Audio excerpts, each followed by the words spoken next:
Macro data just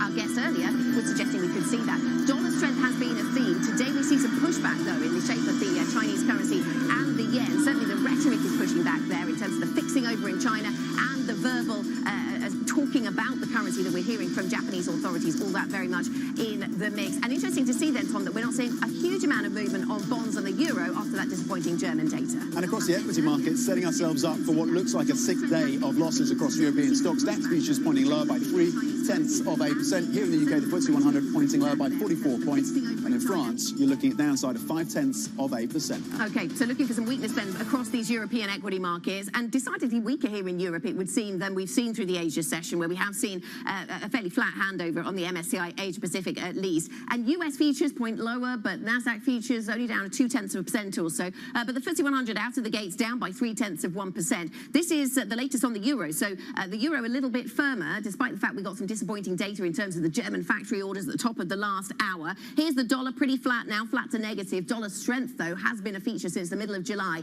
and that's something that the markets are increasingly talking about, although nothing in the FX column stands out other than grey right now.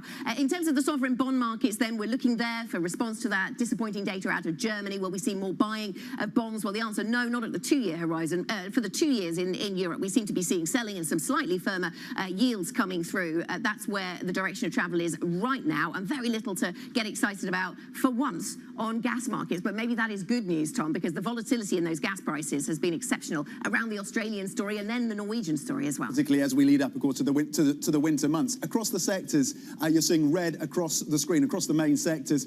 I'm going to draw your attention to the energy sector. Interesting, given the run-up in oil prices and the fact that we are hovering around that $90 a barrel for Brent, that the energy sector isn't performing any better in the session so far today, currently down by 0.5%. We've had a number of guests who come on and said, you want to look at European energy majors given their relative valuation appeal versus their US counterparts. So far, in today's session this Wednesday, energy down by 0.5% as a sector. Tech also taking a bit of a hit, trading lower by 0.4%. We'll focus, of course, as well as what's happening in the travel and leisure, given the end of the summer season when it comes to the vacation and holiday drive that came through there. That sector currently down 0.6% on autos. And we link this, of course, to what's happening in Germany. The factory orders very soft. Of course, autos play a big part of that demand coming globally for the products that Germany is able to ramp out, starting to soften, and certainly the factory orders down 11% in the most recent print, a concern for Germany. Autos as a sector currently down 0.4%. Banks also falling 0.7% in the session so far. Again, another sector that a number of our guests say look to European banks potentially for a bit of a valuation play. That is how things are shaping across these sectors Wednesday morning. Negative after 5 straight days of losses, Anna.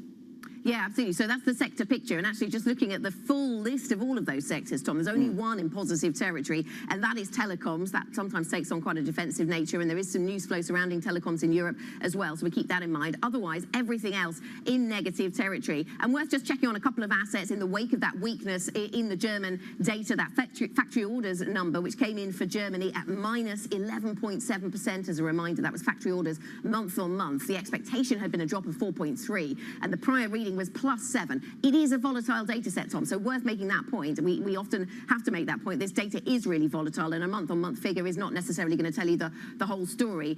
The euro has been a little volatile itself on that, but still maintains some very modest gains, and bond markets not really moving all that much as a result of the weakness in that German data. And we've been unpacking, of course, the FX story with Mark Cudmore in the previous hour, the run-up in the greenback, but also the interventions, or at least the threat of intervention when it comes to Japan. So something that's really interesting, Eddie van der Walt from our N-Live team stressing the need to look for that potential intervention after the officials in Tokyo suggested that was coming. They're clearly concerned about the weakness that's come through for the Japanese yen. In the session today, you're looking at US dollar, Japanese yen. You're currently looking at the cross up 0.3% for the yen, 147 on the back of that verbal intervention. Whether they actually intervene in the markets is clearly something people are watching when it comes to the BOJ and, of course, the Japanese currency. Yeah. Okay, and sticking with currency markets, let's think about that. The dollar surged to a 5-month high as rising oil prices reignited inflation fears and bets that rates will need to stay higher for longer. But the Fed's Christopher Wallace said policymakers can afford to, quote, proceed carefully with further hikes. Let's bring in Sarah Hewen, head of research for Europe and Americas at Standard Chartered. And it's the Americas we'll focus on first, Sarah. Good morning to you. Morning. Thanks for joining us. So strong dollar, I mean, it's not the theme this morning. We're pretty flat on the dollar, actually, sort of in shock, perhaps, after the strength of the dollar that we've seen. How is the strength in that dollar? How are you thinking about that, and how does that feature across your research? Yeah, I mean, we've seen, I think, dollar strengthening on the back of some disappointing data from the euro area, real concerns about the outlook more broadly for Europe, and a sense that the US economy continues to do well. Maybe we're looking at a Goldilocks type of scenario where inflation is coming down, and yet the activity that we're seeing in the US still seems to be holding up reasonably well. So I think that has been quite an important driver. Inflation, of course, higher oil prices is going to be driving headline inflation up. That may be more of a concern for the ECB, so they're very much grappling with the risk of stagflation in the euro area, having to keep rates higher for longer, despite what looks like high risks of a recession. Well, we certainly want to get your views on the ECB and where they go next. But before we go there, just on that Goldilocks scenario for the US economy then, and we were reflecting, of course, on Jan Hatzius and the Goldman's team call that there's maybe just a 15% chance of a US recession, at least in the medium term. Do you kind of align with that view then? Are you aligned with you think a Goldilocks scenario for the US economy is now most likely? If you do see a recession, when do you see that coming through? I honestly believe that there are still quite high risks for the economy. We haven't seen the full impact of the policy tightening that's taken place over the last 15, 18 months so far. And we'd see this quarter certainly looks as if there's still momentum. We're still seeing job creation. The data are holding up reasonably well, particularly on the consumer side. And I think that that's quite significant. But we know that excess savings are dissipating. Real incomes are stalling. We saw relatively weak income growth at the latest reading, and we think that the risks of a slowdown are going to build towards the end of the year. So early next year looks to us somewhat worrisome on the economic front. I wonder, Sarah, and this is this is maybe semantics and around language, but I wonder whether everybody will be right on the US economy. We'll have Goldilocks and we'll have a soft landing until we don't anymore, until we have something that looks worse than that. I mean, I suppose the question will therefore be, for how long do we hover around a Goldilocks soft landing scenario before things look a whole lot worse? Do you have any sense of the timing? I mean, it's very interesting, because if you look back at previous periods of Fed tightening, then almost inevitably you do see a couple of quarters of negative growth. Often that comes through just as the Fed is starting to cut rates. So, there are lags involved, obviously. And as long as we've got jobs being created, then it's difficult to say that the economy is turning down. But employment, a lagging indicator. The risk is that we get to a situation where rates are still high. Inflation is indeed coming down, and we do see quite clear signs of that.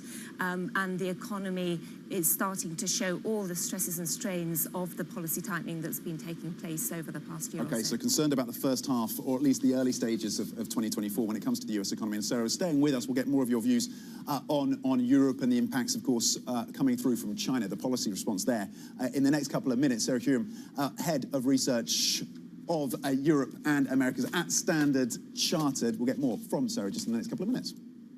Okay, let's get a check on some of the individual stocks in focus. I was distracted by some of the stocks on the move there for a moment. Joe Easton joins us from our equities team. Joe.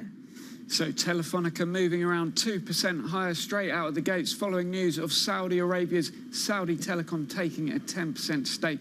Just read the Morgan Stanley view on that. They do caution that it is only a small shareholding, so they wouldn't expect a big shift in strategy for the company, but that is one of the best performing stocks on the Stock 600 today. In terms of the other earnings stories, Swiss Life, the $18 billion Swiss insurance company, is one of the moving higher stocks today.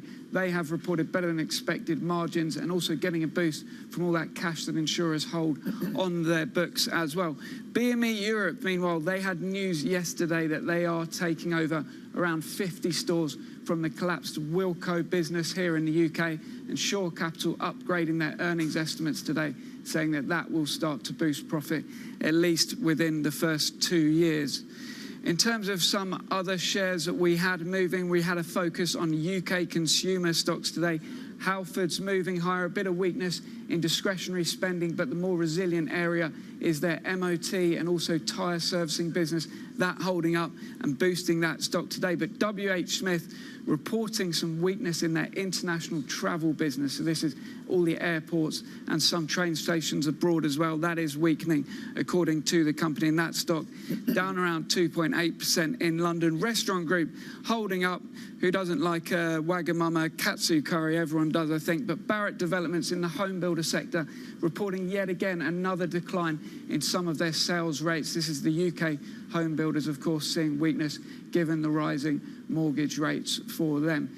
In terms of the ratings changes, there's a lot of focus on the renewable energy space. We saw Ørsted plunging again yesterday after JP Morgan warned of yet more worries about impairments for that business, and that's weighed on the likes of Vestas and Siemens Energy. Now Barclays today changing their ratings on those. They downgrade Vestas, but they go overweight Siemens Energy, so changing their preference given the movements in those stocks. Then Stellantis, which we had in stocks to watch, that one moving higher after the upgrade at Exane BNP Paribas. 25 analysts recommend buying that stock. There's not many more with higher analyst ratings on that one in terms of buys. And then Randstad gets a new sell rating over at SocGen. This is, of course, the staffing and recruitment company. A bit of weakness given the downturn in the economy. So that one is falling over in Amsterdam. All right, Joe Easton from our equities team, a fan of the katsu curry. Thank you very much indeed. Let's take a look at some of the other rents we are following today, apart from the dining habits of our very own Joe Easton. I'm glad how we gradually build a picture of his pastimes and interests. I know. It adds. The pub is in there, the katsu curry. The football's definitely The football is 100% in there. And every now and then remembering that he has to get a present for his better half.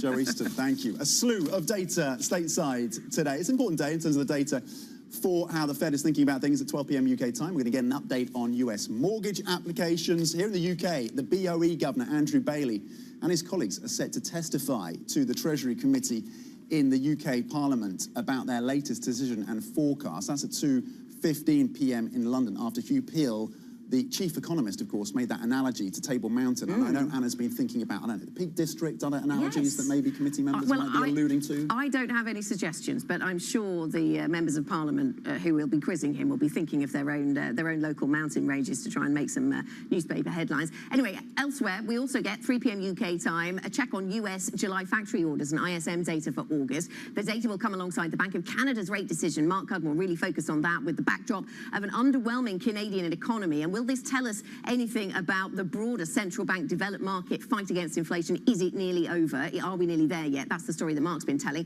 Bloomberg Intelligence says a rate hike is unlikely. Then later this evening at 7 p.m. at London time, we'll get that Fed beige book. Watch out for how the August Barbenheimer effect impacts on the Fed's outlook. There's nothing less beige than the combination of Barbie and Oppenheimer, I think. So we'll watch for the impact of that. And stealing from Sarah Hewen, who's standing right next to us. So this is brave and bold of me and a little underhand. But she's very interested in the US ISM. Prices paid and new orders showed divergent signals in the manufacturing data. So whether we see the same on services will be something to watch later on.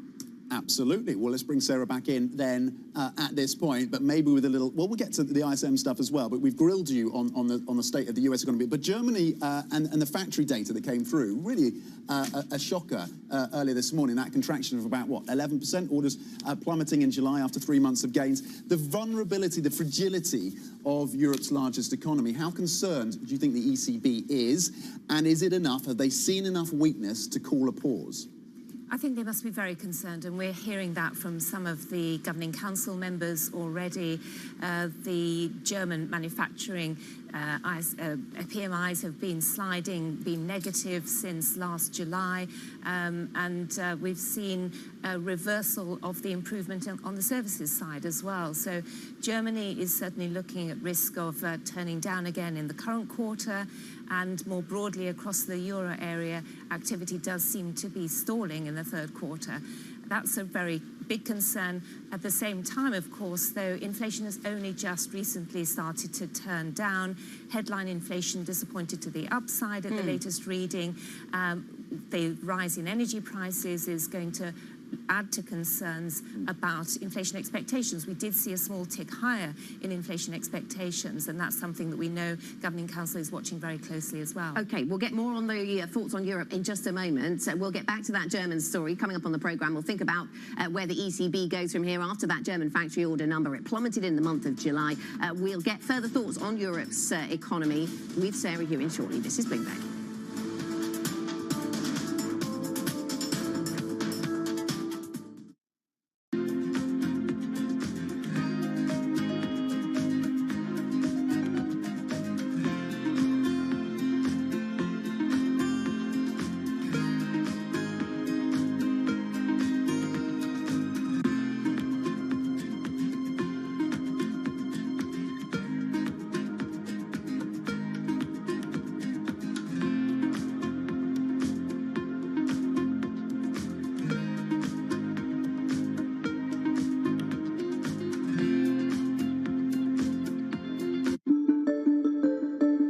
Young person who might like to have a career like yours, what would you recommend? How can you prepare to be the national security advisor or to serve your government in some way? The biggest piece of advice I try to give young people is to reject certitude. What I mean by that is that no matter how good you think your argument is, or your policy position, or your proposed course of action, it almost certainly has weaknesses or blind spots, and you should acknowledge those.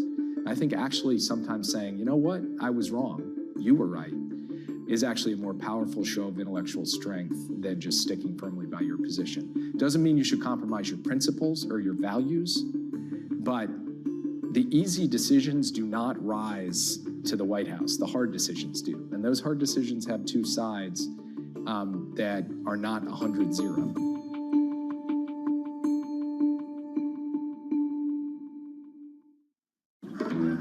We've all been there. You get invited to go to Kyrgyzstan, where you're turned into a YouTube kids show star. Build a satellite and play a game with a goat. The point is, Hello World is back, and you should watch it. Thursdays on Bloomberg Originals and Bloomberg TV.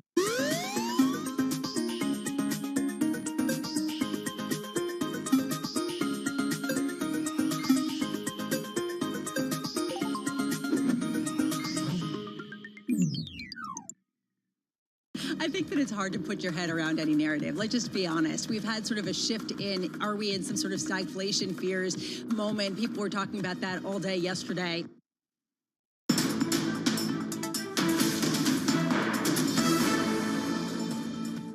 Welcome back. A redhead crossing the terminal. The ECB's Klaus Knop saying that markets may underestimate the chance of a September hike from the ECB. The euro getting a bit of a pop, but pairing some of the earlier upside that we saw, just gaining about 1/10% at 107. The context, of course, is that Klaus Knop does sit in the hawkish camp of obviously the governor of the Dutch central bank, but saying that markets may be underestimating the chance of a September hike. Let's get the reaction then from Sarah Hewen, Head of Research of Europe and Americas at Standard Chartered. Sarah, how do you tie this into your views? Does it change in any way the way that you're thinking, your expectations about that September the 14th decision? It's no surprise from Klaus Knot that we have this slightly hawkish type of comment. I think that it would be really a huge headline would be Klaus Knot says no need for further rate hikes. I mean, we do think, and I think market is in accordance as well, that ECB will be on hold at next week's meeting, but still very much leaving open the door, the possibility for rates to rise further in the future. I mean, we think by the time we get to the subsequent meeting that the activity is going to be weak enough that we probably will have further signs of slowing of the core inflation pressures, that they will be prepared to stay on hold for some time. Okay, so you see them on hold for some time. I mean, the market does seem to have jumped on this a little, as Tom was pointing out, the euro a little stronger. Actually, stocks have seemed to have fallen as well on this, despite the fact, as you point out, Sarah, he is a known hawk. Does this, I mean, how does, I guess it maybe, is this because it goes against slightly the prevailing narrative that central banks in developed markets are close to the end? The two could be true. You could hike in September and still be close to the end. But how does it fit into our sort of broader view on central banks in developed markets? I mean, I think it very much is this data dependency narrative, and that's what we're likely to see both from Lagarde and I think from Powell the week after. It's still not clear, certainly from the European side, that inflation is on a sustainable downtrend. And we know that in the euro area, you probably need to see unemployment rising quite some way before you can be confident that wage pressures are going to be dissipating. In the US, by contrast, we have some signs of wage pressures easing. We have had a clear slowdown in the employment story. So I would say that the risks are higher in the euro area, you know, for one more rate hike, but we do see them on hold. Okay, Sarah, thanks very much. Sarah Hewen, Head of Research for Europe and Americas at Standard Chartered. More ahead on the markets. This is Bloomberg.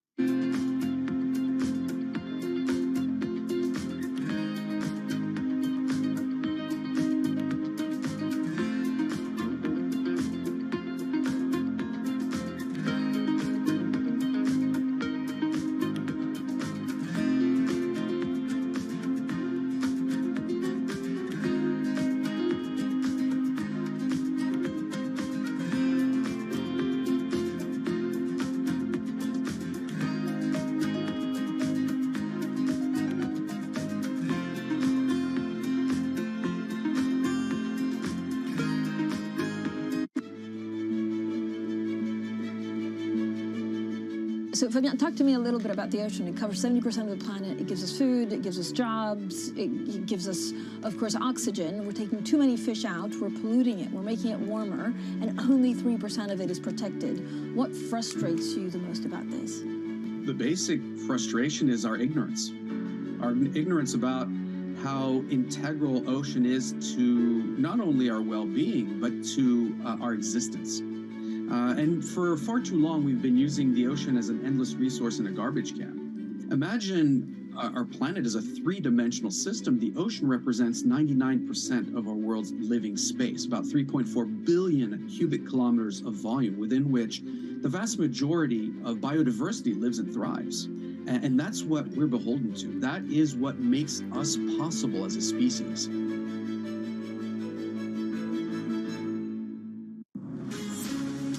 From the beating heart of global finance, economics and politics, and wherever newsmakers are moving markets, Bloomberg brings you conversations that allow for deep discussions and important insights. How has that shaped your strategy for the bank? Is this a new normal? Is this like a catalyst? Do you think we're in a new phase for dividend policy overall? That's a great question. I'm Francine Lacqua, and this is The Pulse, every weekday at 9 a.m. only on Bloomberg. From New York City, In London, in Sydney, from Washington, in Tokyo. 9 a.m. in Beijing and Shanghai. Good morning, everyone. Have a great evening. Here's what I'm watching. You do not want to miss this story. Is there the kind of upside?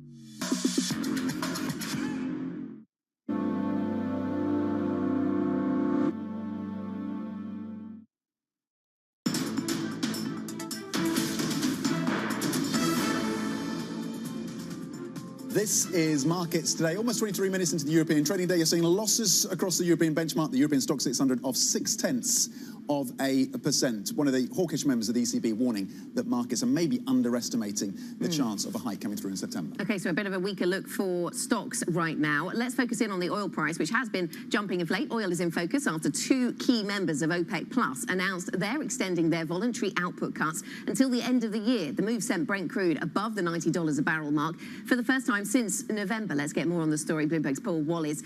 What did this mean, this supply cut story being extended to the end of this year? Then what does it mean for oil prices, Paul? Because on the one hand, prices had rallied into this news in anticipation of this news and have actually pulled back a little bit. Yes, they've pulled back a little bit today. I think the main significance was it shows just how aggressive the Saudi Arabians are prepared to be when it comes to these oil cuts. The market was expecting them to be extended, but only for 1 month. And the feeling was that the Saudis would then, decide in another month whether to continue these into November and then into December. But the fact that they said yesterday that no, we're gonna go all through. We're gonna go and extend these cuts throughout the rest of the year was a signal that they mean business. They seem to be ultra focused on draining global stockpiles and getting that price, the oil price, up a bit. We don't know what, even if they have a target, they may be fine with, Brent at around $90 where it is now. But they obviously, the kingdom has humongous oil diversification projects from new cities to buying football players and all this. So it's possible that they may be looking for an even higher price from here. Paul, how much of this, frankly, is a middle finger from the Russians and the Saudis to President Biden? I think it's certainly something that's not going to go down well in the White House. However, I think it's important to note that there is a difference between Russia and Saudi Arabia. It may be something that Moscow is very happy to do, i.e. inflict pain on Joe Biden. But when it comes to Saudi Arabia, the White House has actually been trying and succeeding in a lot of ways at improving ties with the kingdom since October, really. And to me, it wasn't a surprise that the White House was quite muted in its response to yesterday's move. It didn't criticize Saudi Arabia. It just said that the White House is looking to keep pump prices in the U.S. Steady, and it's watching those carefully. If oil goes up higher, and especially if we reach $100 a barrel, that might change things. And at that point, the U.S. might start getting, showing its frustrations in public with Saudi Arabia. But for now, there's a lot going on. The U.S. wants Saudi Arabia eventually to recognize Israel, for example. That's high on Biden's agenda. I really doubt he'd want to derail those talks, which could happen if he decided to pick a fight over yesterday's move. Okay, Bloomberg's Paul Wallace with context on the extension of those cuts from Russia and the Saudis. Thank you for the analysis and wrapping that up for us. Brent currently trading at $89 a barrel and just down 0.3%, but really interesting given what is happening, and particularly the diplomacy between Washington and Iran to maybe address some of these shortfalls. Yeah, absolutely. Important context from Paul on the other geopolitical topics that weigh in here when we're talking purely about oil. It's never purely about oil, it would seem. We'll get back to the European Central Bank story shortly. Coming up on the programme, a warning from the ECB's Governing Council member Klaus Knot. Speaking to Bloomberg, will discuss if the markets are underestimating a September ECB hike. That seems to be Knot's view. We'll get a briefing from the author of this story. This is Bloomberg.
middle of a massive exhibition center located on the western suburbs of Shanghai, where the annual car show is taking place. This is the first exhibition after the end of the COVID lockdown. We can feel a lot of excitement on the ground. Electric vehicle is going to be the new theme of the industry. Most of the European companies and Japanese car makers who are considered latecomers to the China EV party are launching their EV products. They are making their foray, intensifying competition in the market. For example, Volkswagen yesterday debuting their ID.7, which is electric vehicle rivaling the likes of Model 3, which is one of the best-selling products in China. And Mercedes-Benz, they are announcing the launch of their new super luxury model of Maybach, which is going to be a fully fledged electric vehicle priced at $200,000 each. Domestic players are also trying to maintain their lead in the market. BYD, for instance, unveiled its first luxury model called Yangwang yesterday. It's priced at about 1 million yuan. At the same time, it's seeking to gain market share in the mass market as well. Needless to say, attracting all the car makers to the Chinese market is the rosy growth prospect. Demand is surging. By some estimates, EV sales in China are on track to exceed 8 million units this year from more than 5 million last year. The future of the car industry is EV, for sure, no question about it. This is Charlie Zhu, Bloomberg News, reporting from Shanghai Auto Show. Markets count down in Europe from the financial centers of the world. Bloomberg Markets European Close with Guy Johnson in London and Alex Steele in New York. Real-time numbers, real-time analysis. Weekdays. Get your fixed income fix. Watch Bloomberg Real Yield every Friday at 1 p.m. Eastern, right here on Bloomberg, your global business authority.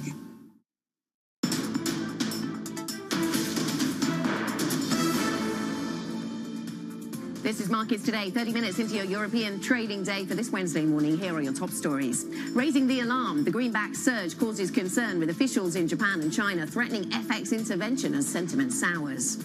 Oil's rally rolls on. Brent trades near $90 a barrel after Saudi Arabia and Russia extend their cuts. Plus, the ECB's Klaas Knot warns markets may be underestimating the chances of a rate hike this month. We will have more from our interview analysis coming up shortly. So, Tom, this does seem to be an important feature of markets today. We've seen it move the euro. We've seen bond markets respond not all that much to the German data and to this interview, but stocks seem to have fallen a little bit more on the possibility that we get further hiking from the ECB. What it was interesting, we'll unpack the details of this interview, of course, in the next few minutes, but it's interesting that he said we shouldn't underestimate the relative resilience of the Eurozone economy when we have the factory orders out of Germany screaming lower in the latest print, down, what, a little over 11%. We also heard, of course, in the last few weeks from the Bundesbank head saying, Germany is not the sick man of Europe. Well, Mark Cudmore takes a very differing view to that, and the data seems to back that up, the weakness coming through from Germany. So that is a concern for these markets. There was no lift coming through from the relative optimism around the property sector in China, speculation that there will be additional measures to ease and make it easier for buyers to go out and purchase homes in some of the smaller towns and cities across China. And that did lift property sector in China, listed in Hong Kong, but that hasn't fed through into the European markets. And you're looking like we're set for a sixth straight day of losses, at least in this early stage of the trading session this Wednesday. Currently down 0.6% on the European benchmark. Over in Germany, the DAX is trading at 15,722, a move lower by about 50 points on the DAX, down 0.3%. And the FTSE 100 here in the UK, below that 7,400 level now, 7,376, down by 61 points, a drop of 0.8%. The upside in oil and the energy sector not doing enough to lift the UK benchmark. Let's break down the sectors then, because the last time I looked, there was just one sector that was in the green. Now two, there's autos, but not reflected here is telecoms. There's the news that the Saudis have purchased parts of Telefonica over in Spain. So telecoms getting a lift as a sector. Again, the last time I checked, autos now flat.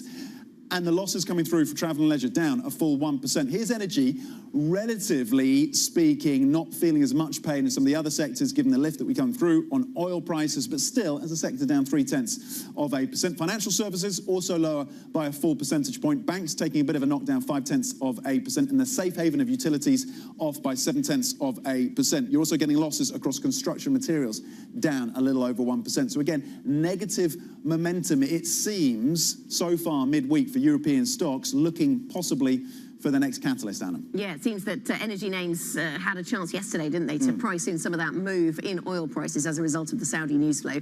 Let's get to some breaking news across the Bloomberg terminal, though. Just in the last 20 minutes or so, we have heard from the ECB Governing Council member, Klaus Knot. He's been speaking to Bloomberg. Investors largely betting against ECB hikes next week are maybe underestimating the chance of it happening. That appears to be his view. Let's go now to Jana Randau from our team, who joins us from Amsterdam, having conducted this interview. Jana, great story to read. Great to speak to you this morning. Thanks for joining us. So Klaus Knot's big message, I suppose, the red headline across the Bloomberg terminal, saying that the markets may underestimate a September hike chance. How much is this just his own personal hawkish view, do you think? And how much do you think this is an effort by the team to reset market expectations?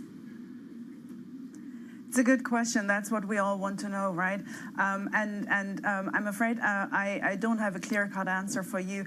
Certainly, listening to Klaus Knot, he does sound balanced on the economy, balanced on the inflation outlook. But if you want to read between the lines, ever so slightly leaning hawkish, and maybe ever so slightly in favor of that September hike. Although he was also very careful to say he hasn't made up his mind. He needs to see the new staff projections, and the decision one way or another will be a close call.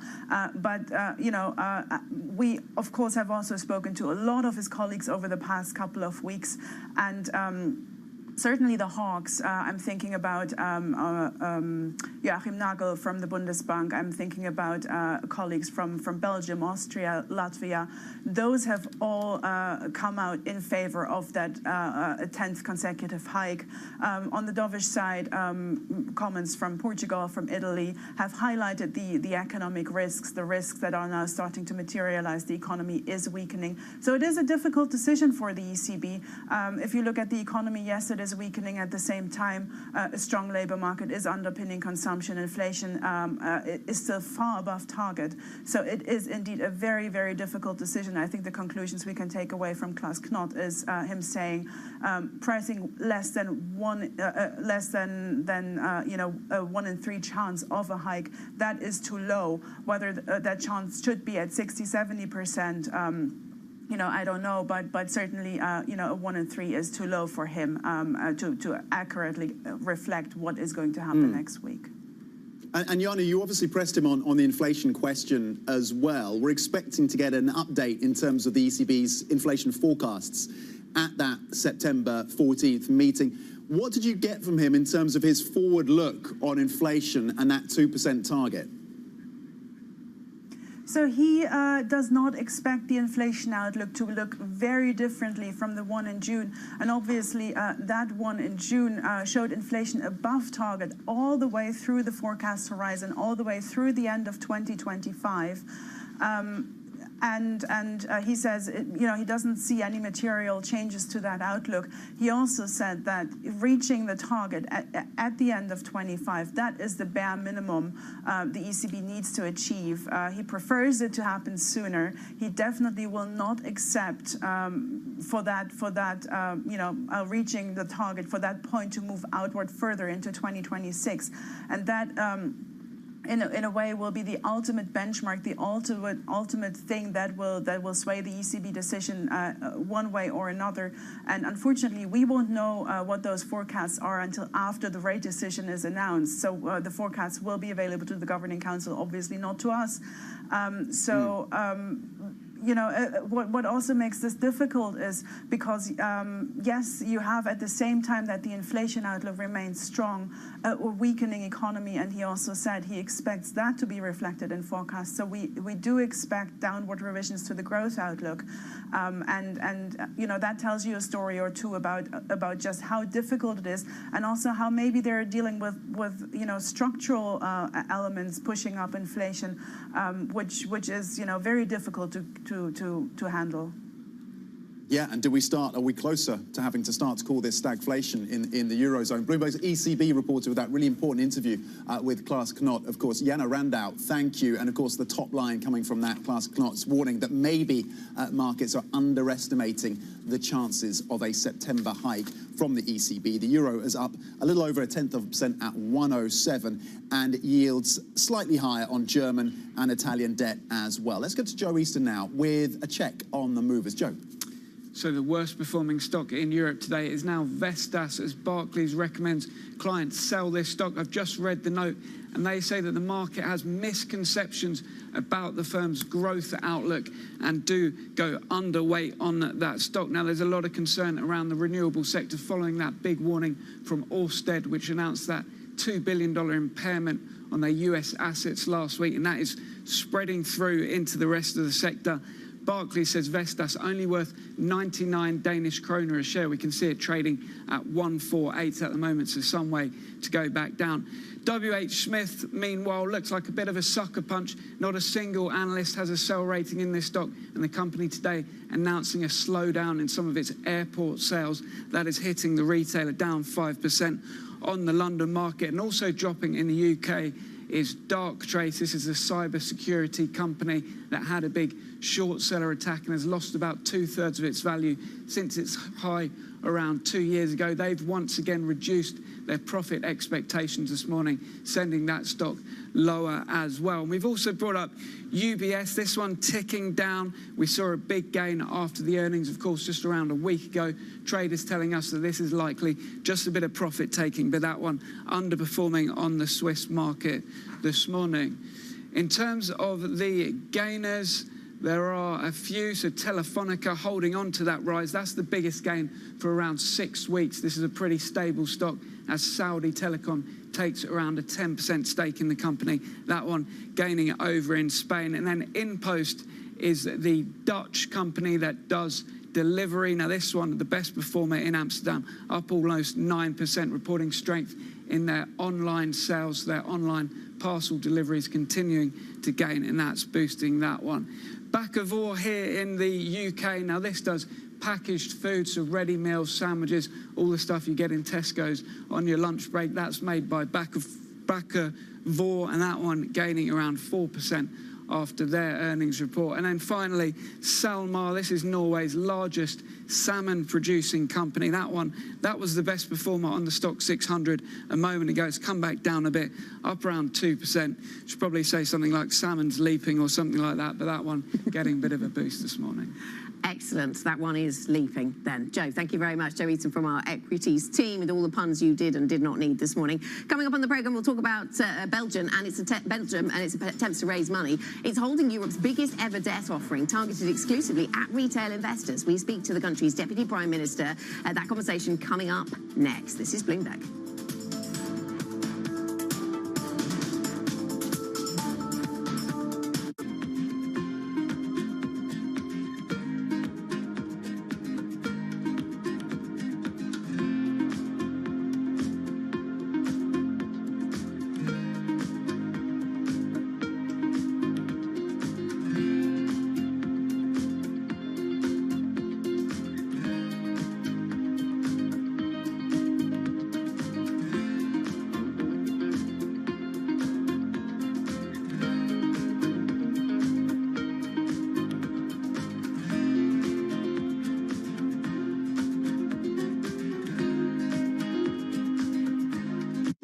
Soros Fund Management CIO Dawn Fitzpatrick are the exception in finance, not the rule.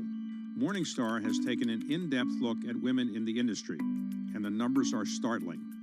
The firm found that in 2020, women made up 14% of global fund managers. That's largely unchanged from the year 2000. Morningstar also calculated that while the number of women at the top of the corporate ladder has increased, it won't be until 2060 that women will reach parity with men in the C-suite. Studies have shown that increasing the number of women managers leads to better decision-making and moderates overconfidence. European Central Bank President Christine Lagarde insists that male domination of the banking industry made the 2008 collapse of Lehman Brothers more likely. As Lagarde put it, If it had been Lehman Sisters rather than Lehman Brothers, the world might well look a lot different today. From the world of politics to the world of business, every weekday at 5 p.m. Eastern Time, hosts Anne-Marie Hordern and Joe Matthew alongside Kaylee Lines deliver news, insight, and analysis live from Bloomberg's Washington headquarters. Get the latest from and about politics' biggest power players at the end of every trading day. Balance of Power, every weekday at 5 p.m. Eastern Time, only on Bloomberg, your global business authority. Slice through the noise. Forget the noise. Ignore the noise. Is this just going to be noise? Just noise. It's noise versus signal. Now, more to the point. What is the lesson or the observation?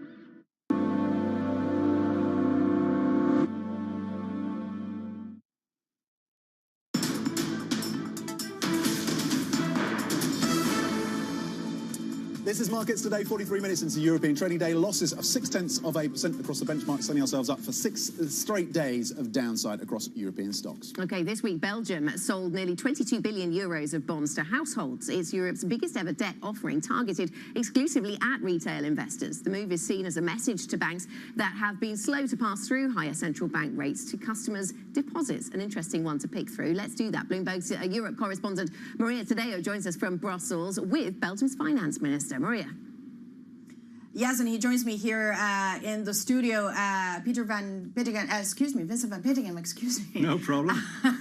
We're debating your surname, how to pronounce it, before we got into the show, which, you know, it happens a lot in Belgium. But I wonder, you know, we're talking about before in the show, and there is a common thread in the entire morning between rates, inflation, and the economy. I wonder, however, how do you see the overall picture for the European economy? It seems maybe stagflation. Is that something you contemplate? Well, you can never avoid that or never exclude that beforehand. What I now see, of course, is that the economy is moving forward. We also see it, for example, in Belgium, where our growth is actually stable, not that high, but we expect still better than expected results for this year. We also see very low inflation rates in Belgium, but there, of course, you see big differences in Europe. Belgium, for example, 2.4%, average around 6%, but you also have, for example, Hungary, where it's 70% inflation. So there, again, I think it will be very important that we also at the European level will coordinate our policies. And that is a challenge also for the European Central Bank when you have to deal with all these economies and set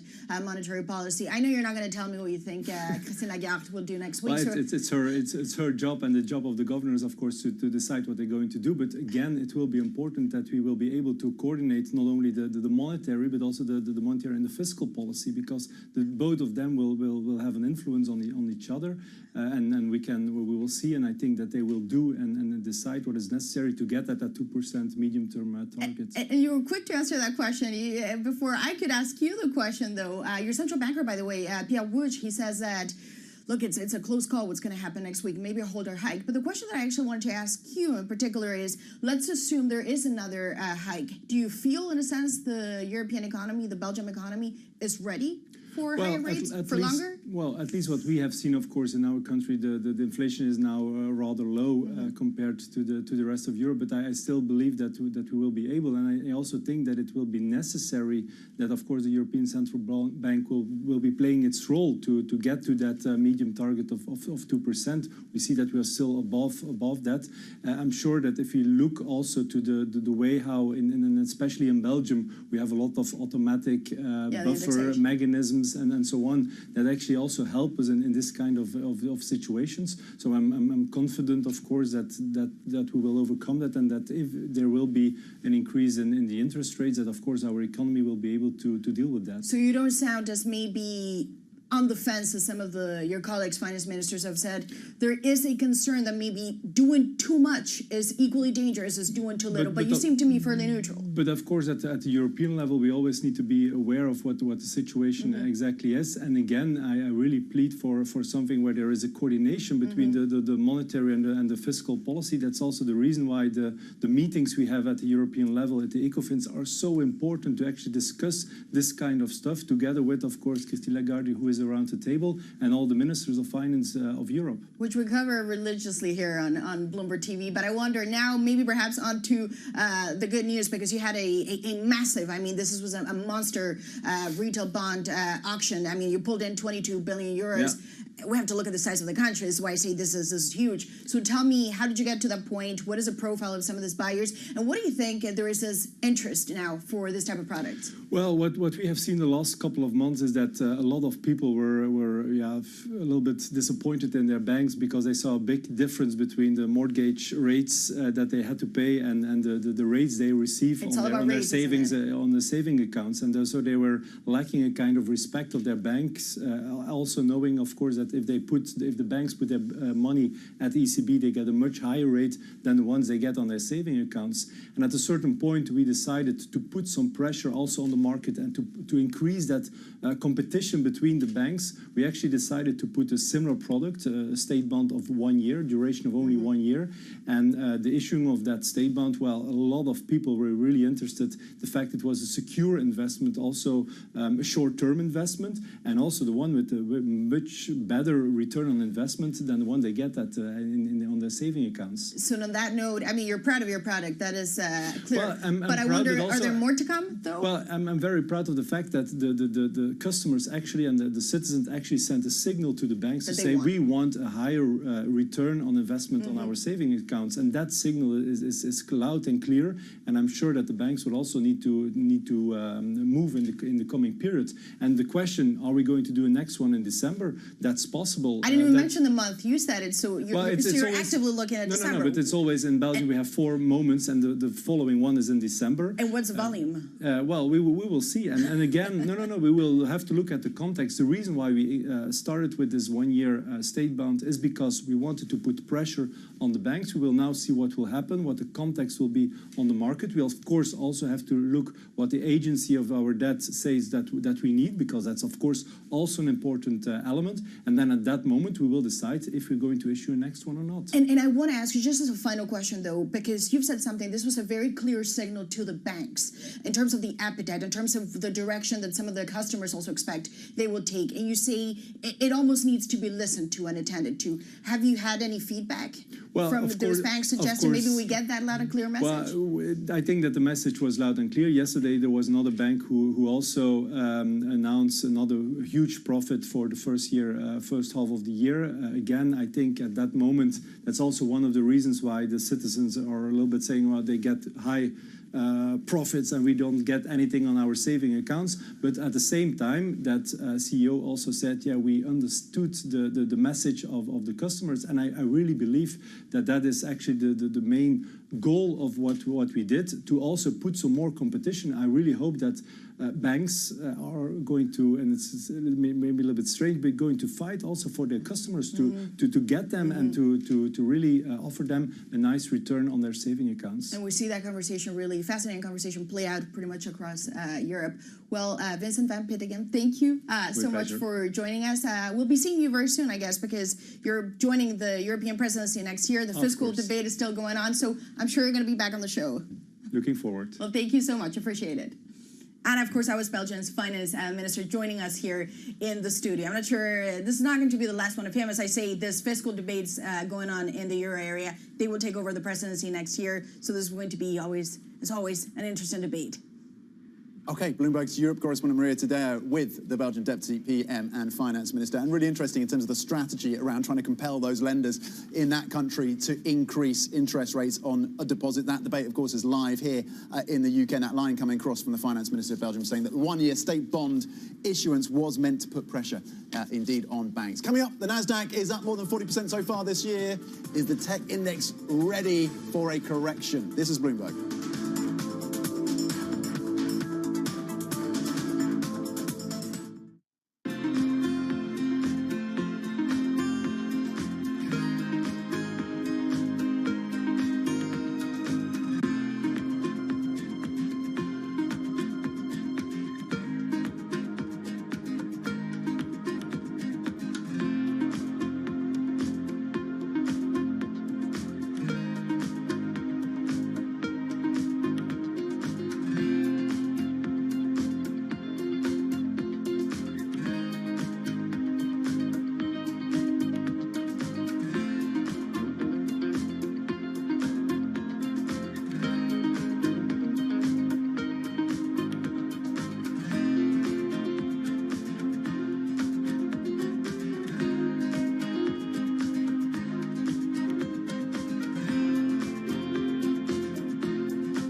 for the first, call it 18 years at Chipotle, this was you come into Chipotle along the line, you interact with the crew, and you customize your meal. We've got this separate make line, and it's digitized, and so the orders come in, and they're really kind of staged so that if you say at noon, I want to come in at 1 o'clock, we hold that order, and we will send it to the crew like maybe 10 to 1. Right. So it's ready right when you pull up your car. How do you manage these kind of two different staffing needs, right? Yes. And making sure you have the right amount of people Yes. at the right time. We spend a lot of time projecting sales. A lot of it is, it's part art, part science. We're trying to bring more science and more AI into it. Because if you get the right sales projection, then you know exactly what your staffing needs to be. So if you get the sales right, you can get the entire restaurant staffed perfectly. With just a couple people, our average restaurant now does about over $1 million per restaurant in digital sales. Bloomberg covers the world with unmatched reach and resources. From more than 120 countries, the moment news breaks, 24 hours a day. Bloomberg, your global business authority.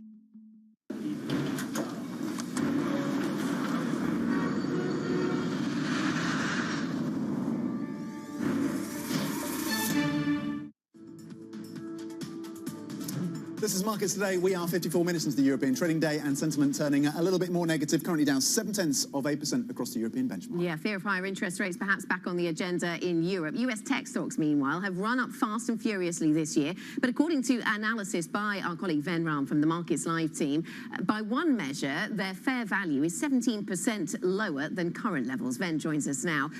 Ven, talk us through your analysis. What have you been doing and what did you find out? Morning, Anna. So it's pretty simple analysis on the face of it. I assume that NASDAQ is a long duration bond, and the longest duration bond that we've got in the US is, of course, 30 years now. So I compared it with a 30-year bond, and what I found was that if you collect all the dividends that are going to accrue from the NASDAQ, assuming they grow at the same compounded annual growth rate that they've been growing in the past 10 years, collect all those dividends in future, discount them back to present value, and add a terminal value to it, what I find is that the NASDAQ is fairly valued around 12,700. So at the moment, we are 15,000 plus. So that kind of suggests that, a 17% overvaluation in NASDAQ is what we are looking. I did a similar thing on the S&P, and what it turned up was that the S&P is more or less fairly valued at current levels, even though they are fully valued. So which means that the upside from here is about 2 to 3%. Yeah, really interesting event. I wonder if you were to strip out Nvidia from the Nasdaq, how that would look. We had Rob Arnott coming out from research affiliates saying that there's a delusion, market delusion around what we've seen in terms of the 230% run up for Nvidia. Absolutely, Tom. I mean, NVIDIA shares have surged threefold this year, and it's kind of hard to kind of rationalize that kind of enthusiasm. Of course, their chips are powering AI intelligence, and that's important. That you can condone some measure of enthusiasm towards these AI-led stocks, but not so much of an enthusiasm. At the moment, the market has thrown all fundamentals aside and trading just on the fervor, and I don't think that can continue forever. No tree grows to the sky. Okay. Really interesting analysis from Ven Ram from our Markets Live team. Remember, you can get up-to-date analysis and insight from Ven and the rest of the team on M Live Go. Your markets in Europe down 0.8%. This is Bloomberg.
Steve's ability on the course may not be etched into any record books, but following him around, it's clear that it's not for lack of trying. Jeez. We were constantly hustling behind him as he caught up with executives in the portfolio companies and reminisced with former and current players. He was a day trader. He taught himself, self-made day trader. Yeah. And so he's on the bus after a game in New England, and he's day trading on the bus, and Bill Belichick sees him and cuts him on the spot. You know, in many ways, it's a convention, right, of the people that I don't see maybe once a year. And so it's kind of all come together. My firm, our charity, fundraising efforts, and then the friends that are around. My dad and my brother, it all happens right there as a confluence of all these parts of my life that have found its common center.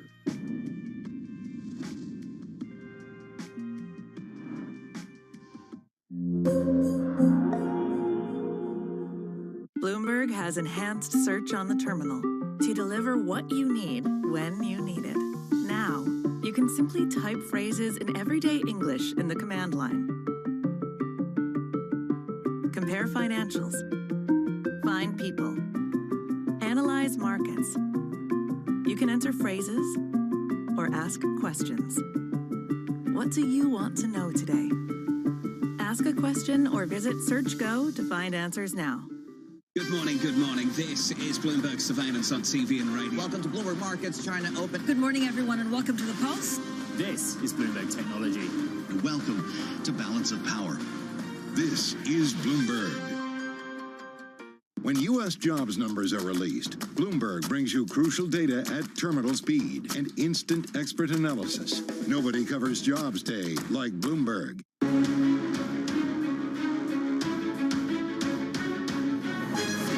Newsmakers and market movers. This is The Pulse with Francine Lacqua. Well, good morning, everyone, and welcome to The Pulse. I'm Francine Lacqua here in London with the conversations that matter, and here's what's coming up on today's program. The ECB's classic note tells Bloomberg exclusively that markets may be underestimating the chances of a rate hike at next week's meeting.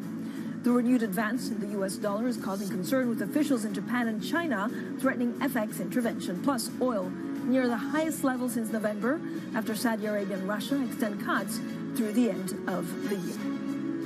Now let's take a look at the European markets map, but also I know a lot of kids are going back to school today, so happy back to school day. If you're one of the parents, good luck in sending them back and focusing on the markets. Global debt markets are really bursting with new deals as September kicks in. Now we're looking at the European map. We're seeing a little bit of pressure across the board, but a lot of the focus will be on these global debt markets. Again, a lot of investment grade companies are now rushing to try and lock in some of the borrowing costs before central banks can raise them further.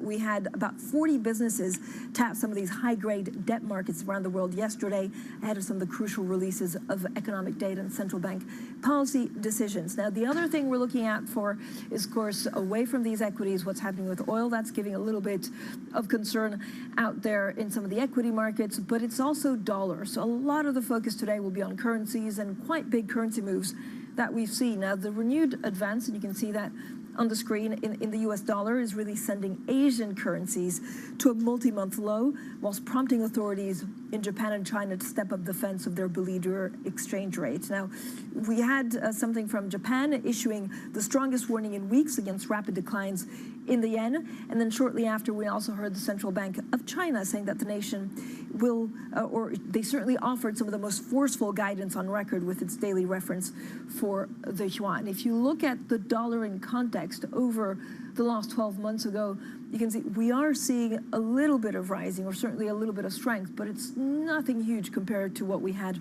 a couple of years ago. And then in Europe, July fans of a September hike. So we look at July factory orders. We also look at Knot's comments leading to a spike in the euro.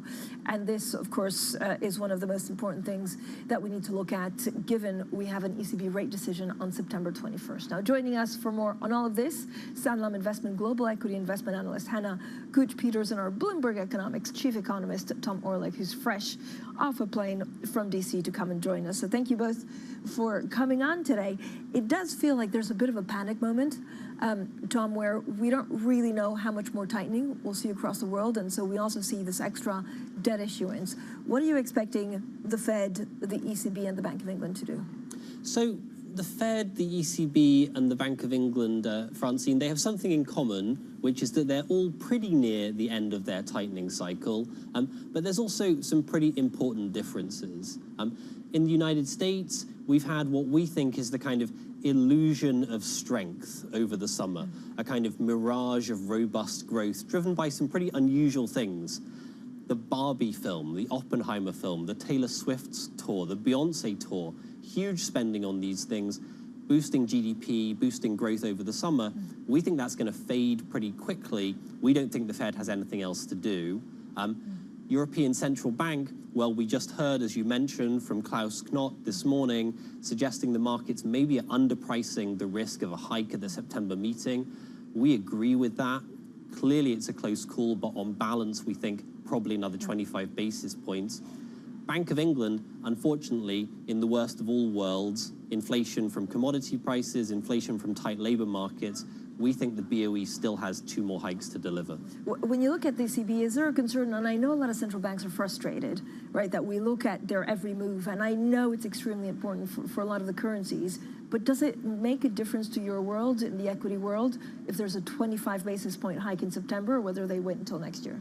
I actually think the uncertainty really adds a lot of excitement to our world. At the end of the day, we're bottom-up equity investors, so if there's uncertainty and volatility in the market caused by this, then you know, that's only good for us. It's good for us to be able to buy into stocks at better valuations. So you know, I'm welcoming a bit of volatility in the market to be able to do that. Okay, a little bit of volatility, if you like, that kind of I guess excitement, or if you're on the right position of the trade.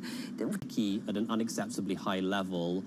It is a close call at the September meeting. We heard Knot say that, but on balance, we think they're not going to be patient. They're going to deliver that final 25 basis points next week. It feels like European inflation is stickier than in the US. Is that because of oil and energy prices? So I think the inflation stories in the US and in Europe are a little bit different. In the United States, the problem they have there is very tight labor markets, driving wages high. Now, that's actually a bit of a more difficult problem to deal with than what the European Central Bank has, which is primarily a problem driven by commodity prices, the supply side, the impact of war in Ukraine. Hannah, what does it mean for where you want to be positioned in Europe? I think that what you want to do is to make sure you're investing in companies that you can benefit from the impacts of inflation. Companies like Visa, so consumer spending increase with inflation because, of course, everybody's spending more money. You're actually really interestingly seeing, you know, in sort of luxury parts of their spending, in travel, in hotels, for example. Management keep talking about how people are continuing to spend more despite an inflationary environment. So if you're looking for companies like that, they're benefiting payment companies and also companies that are just of a high quality and able to pass through these price increases through to their consumers. So inflation is not always a bad thing for high quality companies. And this is in Europe or overall, almost worldwide, Europe and US? I think you've got to look for things that have got a global revenue stream at the minute. I mean, I'm not too concerned, to be honest with you, where companies are listed. It's more about where they generate their revenue. And a company like Visa, for example, will have a lot of revenues from Europe, but also globally. Tom, are we underestimating the fact that actually the consumer is quite strong because first they're relying on savings that they had during COVID, but there is also an appetite to spend, maybe because as a factor post-COVID? So I think there was certainly that revenge spending motivation as economies came out of lockdown. And in many countries in the US, in many countries in Europe, households also had a lot of pandemic stimulus savings in which to spend. I think what we're seeing now, especially in the United States, is that story really coming to an end. If you do the numbers, if you look at how much excess saving households still have in their bank accounts, really it's significantly depleted. And for many households, that savings gone. You've got interest rates rising, which means that consumer credit is getting more expensive. And with labor markets softening, you've got wage growth coming down. So do we think consumption is going to fall off a cliff? Absolutely not. But that summer mirage, we think, is going to fade, and consumption growth, we think, will fade with it. Yeah, and concerns about China, which you're a bit of an expert on. So China is the kind of the dog that hasn't barked yet for the US and for Europe. If you read the headlines out of China, it's a pretty dire situation. You've got the real estate sector, which is the biggest single driver of growth in the Chinese economy, or at least was the biggest single driver of growth, now swinging into reverse. Pretty steep declines in real estate sales and construction, and that's now spilling across the economy, spilling across the financial sector. So some pretty serious concerns about China growth. What we haven't seen yet so far is concerns about that spilling into contagion for the US and Europe. That's possible in the months ahead. We're not there yet. Hannah, how does it impact, for example, luxury spending? So a lot of the luxury goods companies have a big sort of kicker, if you like, from the revenue from China. So if you take an LVMH, for example, I mean, you've got sort of 30–40% of their revenues can be impacted from China.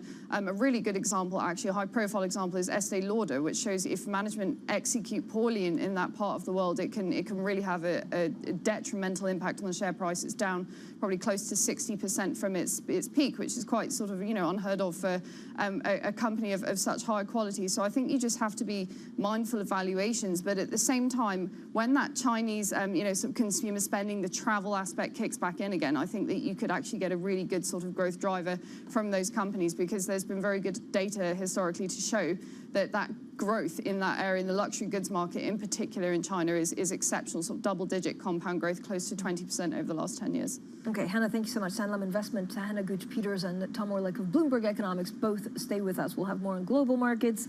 We'll also talk about currencies and, of course, oil. We'll talk all of that with them both next, and this is Bloomberg.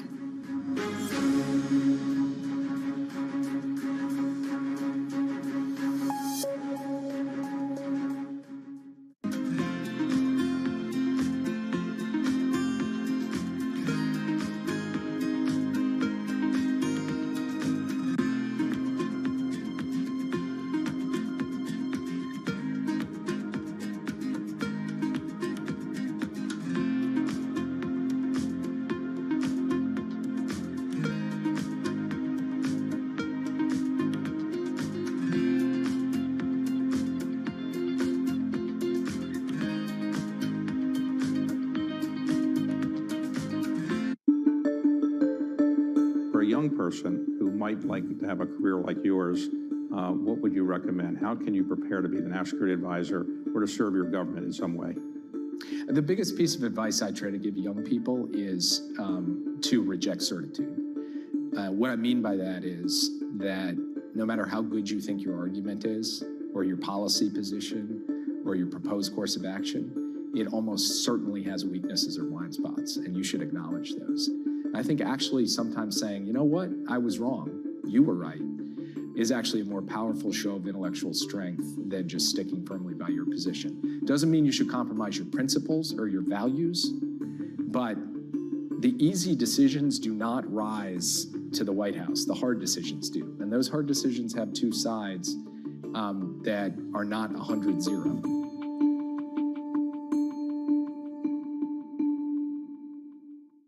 The top names in business are on Bloomberg. I think there is a case for 3% inflation going forward, plus or minus, and I think if we got to that point, then the Fed would begin to consider stopping and maybe even lowering rates over the next year or so. Chairman Powell is trying to replicate what Paul Volcker did, to slay the inflation dragon. Nobody covers business like Bloomberg, your global business authority.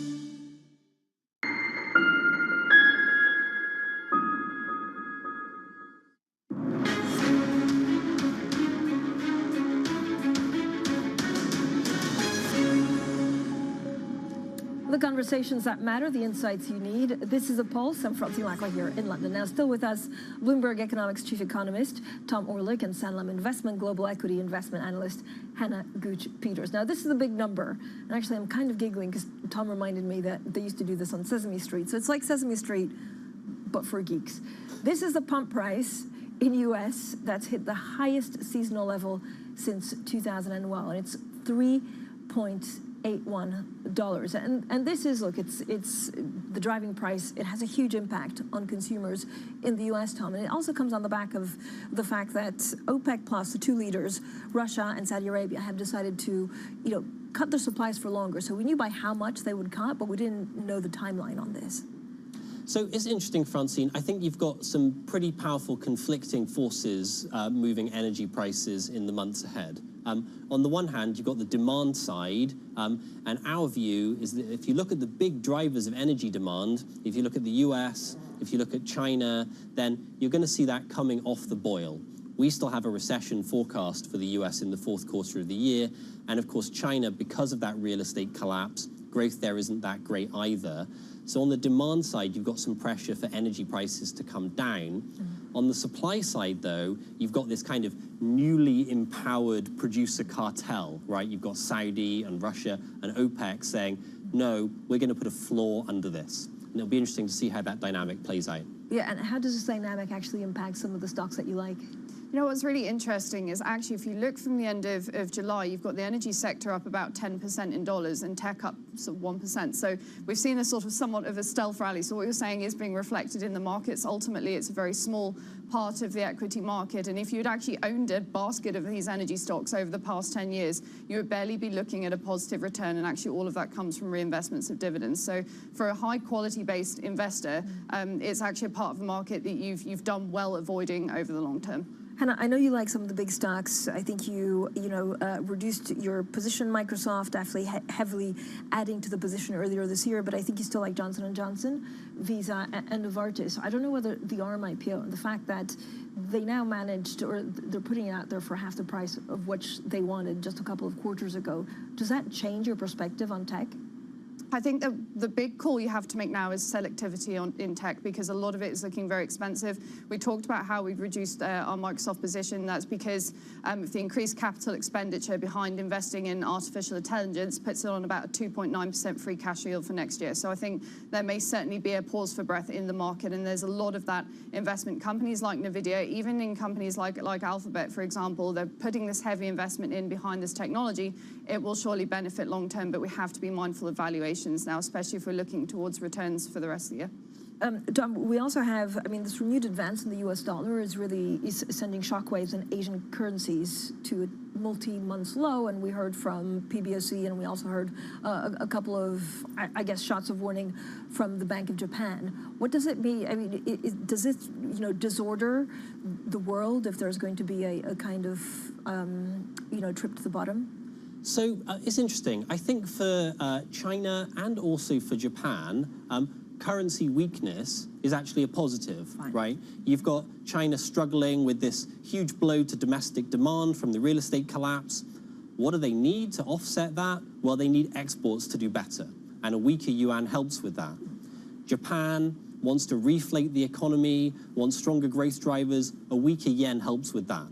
What they don't want, though, is a kind of disorderly, sudden collapse in their currencies, right? So a bit more weakness over a period of time, fine. A sudden collapse over a few days, not fine. And I think the PBOC and the Bank of Japan the PBOC and Japan's Ministry of Finance are now signaling that. Yeah, you're right. So I said it wrong. It wasn't Bank of Japan. But is it something that the Fed is aware of? They're not central bank to the world. So, the Fed, I think, relative to, let's say, 20, 30 years ago, where the mantra from the Fed was, it's our dollar, but it's your problem, I think the Fed is a little bit more sensitive to those global spillovers. But for Powell and co., the focus remains predominantly on the US economy. They're going to do what they have to do to get inflation back to 2%. If that means staying higher for longer and a stronger dollar, so be it. Hannah, when you look at some of your top conviction calls, is there anything in Asia that could be a buy right now? So one of our top performers this year is a company called NetEase. They offer sort of mobile and online gaming. They're up close to 40% this year.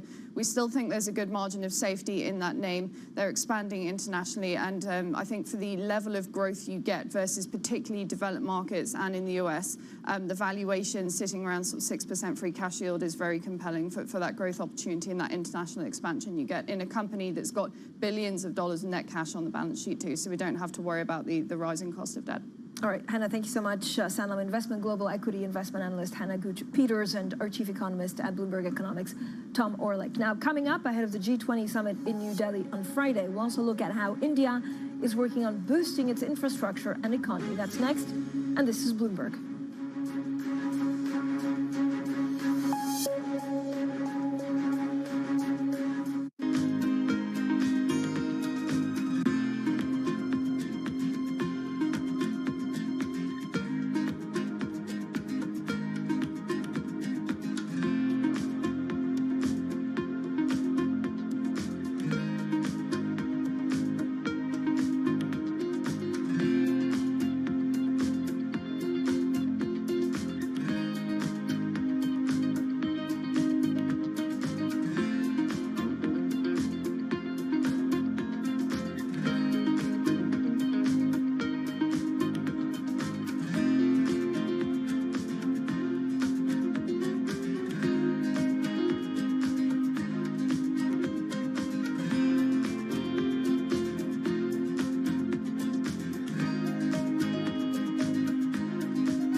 So Fabien, talk to me a little bit about the ocean. It covers 70% of the planet. It gives us food, it gives us jobs, it gives us, of course, oxygen. We're taking too many fish out, we're polluting it, we're making it warmer, and only 3% of it is protected. What frustrates you the most about this? The basic frustration is our ignorance about how integral ocean is to not only our well-being, but to our existence. And for far too long, we've been using the ocean as an endless resource in a garbage can. Imagine our planet is a three-dimensional system. The ocean represents 99% of our world's living space, about 3.4 billion cubic kilometers of volume, within which the vast majority of biodiversity lives and thrives. And that's what we're beholden to. That is what makes us possible as a species.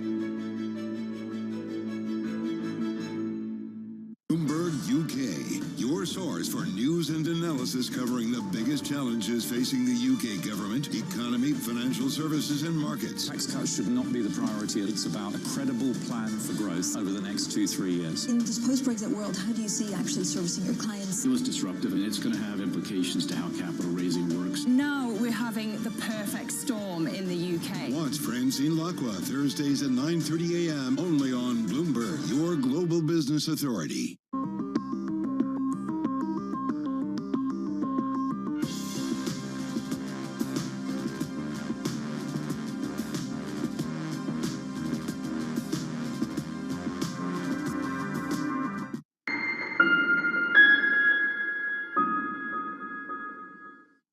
Bloomberg's Mike McKee sits down with New York Fed President John Williams at Bloomberg's Market Forum for an exclusive interview. Does he see more rate hikes? How soon for cuts? Find out Thursday at 3:30 p.m. Eastern, only on Bloomberg.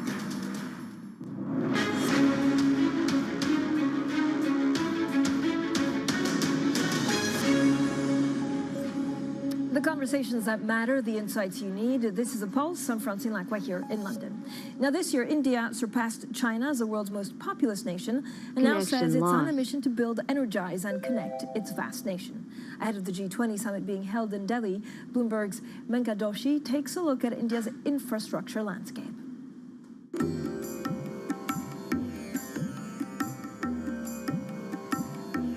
India's longest sea bridge has been some 20 years in the making. It's expected to open to traffic between Mumbai and Navi Mumbai sometime later this year.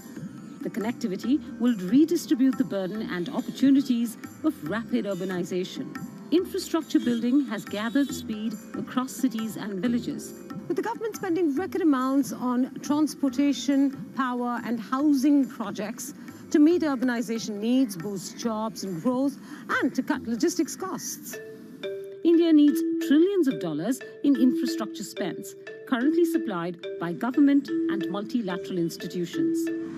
The opportunity to move, house, power, connect, and transact with 1.4 billion people has drawn corporate investments from local giants Ambani and Adani to international majors Brookfield and Macquarie. But private participation, at less than a third overall, has varied based on sector, policy, and risk.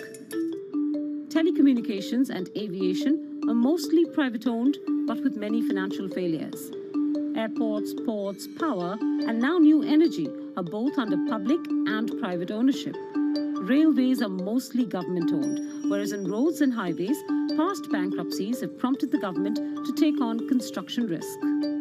Lack of long-term financing, difficulties in land acquisition, and even a shortage of civil engineers in a software-obsessed country are all reasons for chronic delays and cost overruns.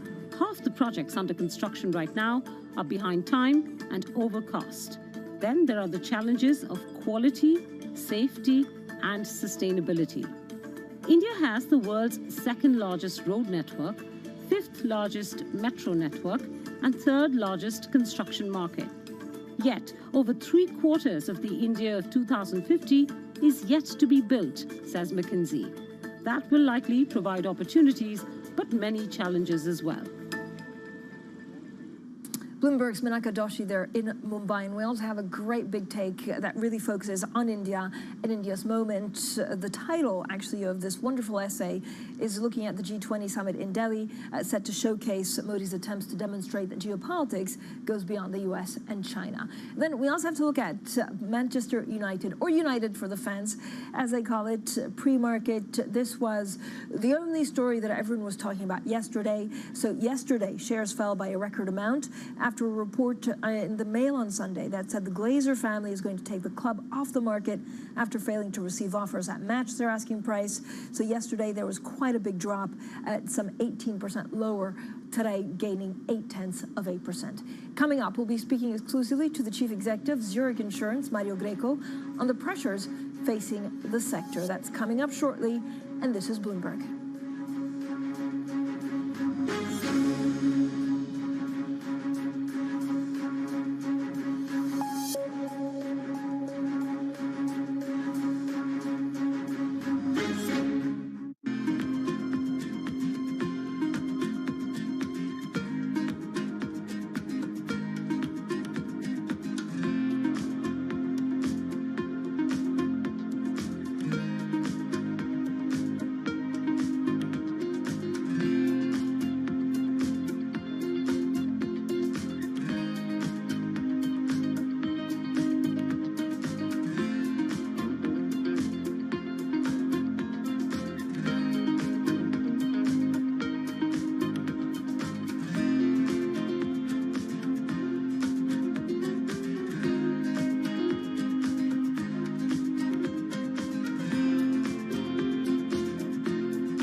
Soros Fund Management CIO Dawn Fitzpatrick are the exception in finance, not the rule. Morningstar has taken an in-depth look at women in the industry, and the numbers are startling. The firm found that in 2020, women made up 14% of global fund managers. That's largely unchanged from the year 2000. Morningstar also calculated that while the number of women at the top of the corporate ladder has increased, it won't be until 2060 that women will reach parity with men in the C-suite. Studies have shown that increasing the number of women managers leads to better decision-making and moderates overconfidence. European Central Bank President Christine Lagarde insists that male domination of the banking industry made the 2008 collapse of Lehman Brothers more likely. As Lagarde put it, if it had been Lehman Sisters rather than Lehman Brothers, the world might well look a lot different today.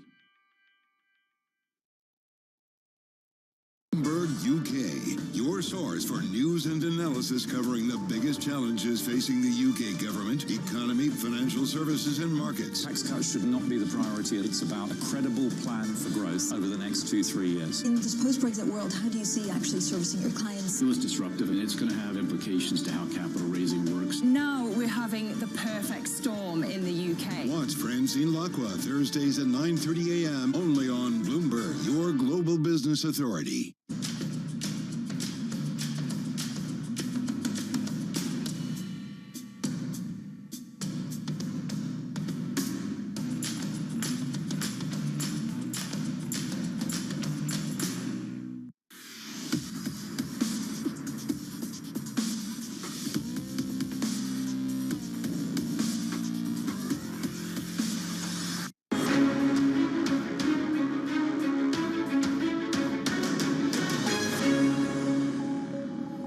The ECB's classic note tells Bloomberg that markets may be underestimating the chances of a rate hike at next week's meeting.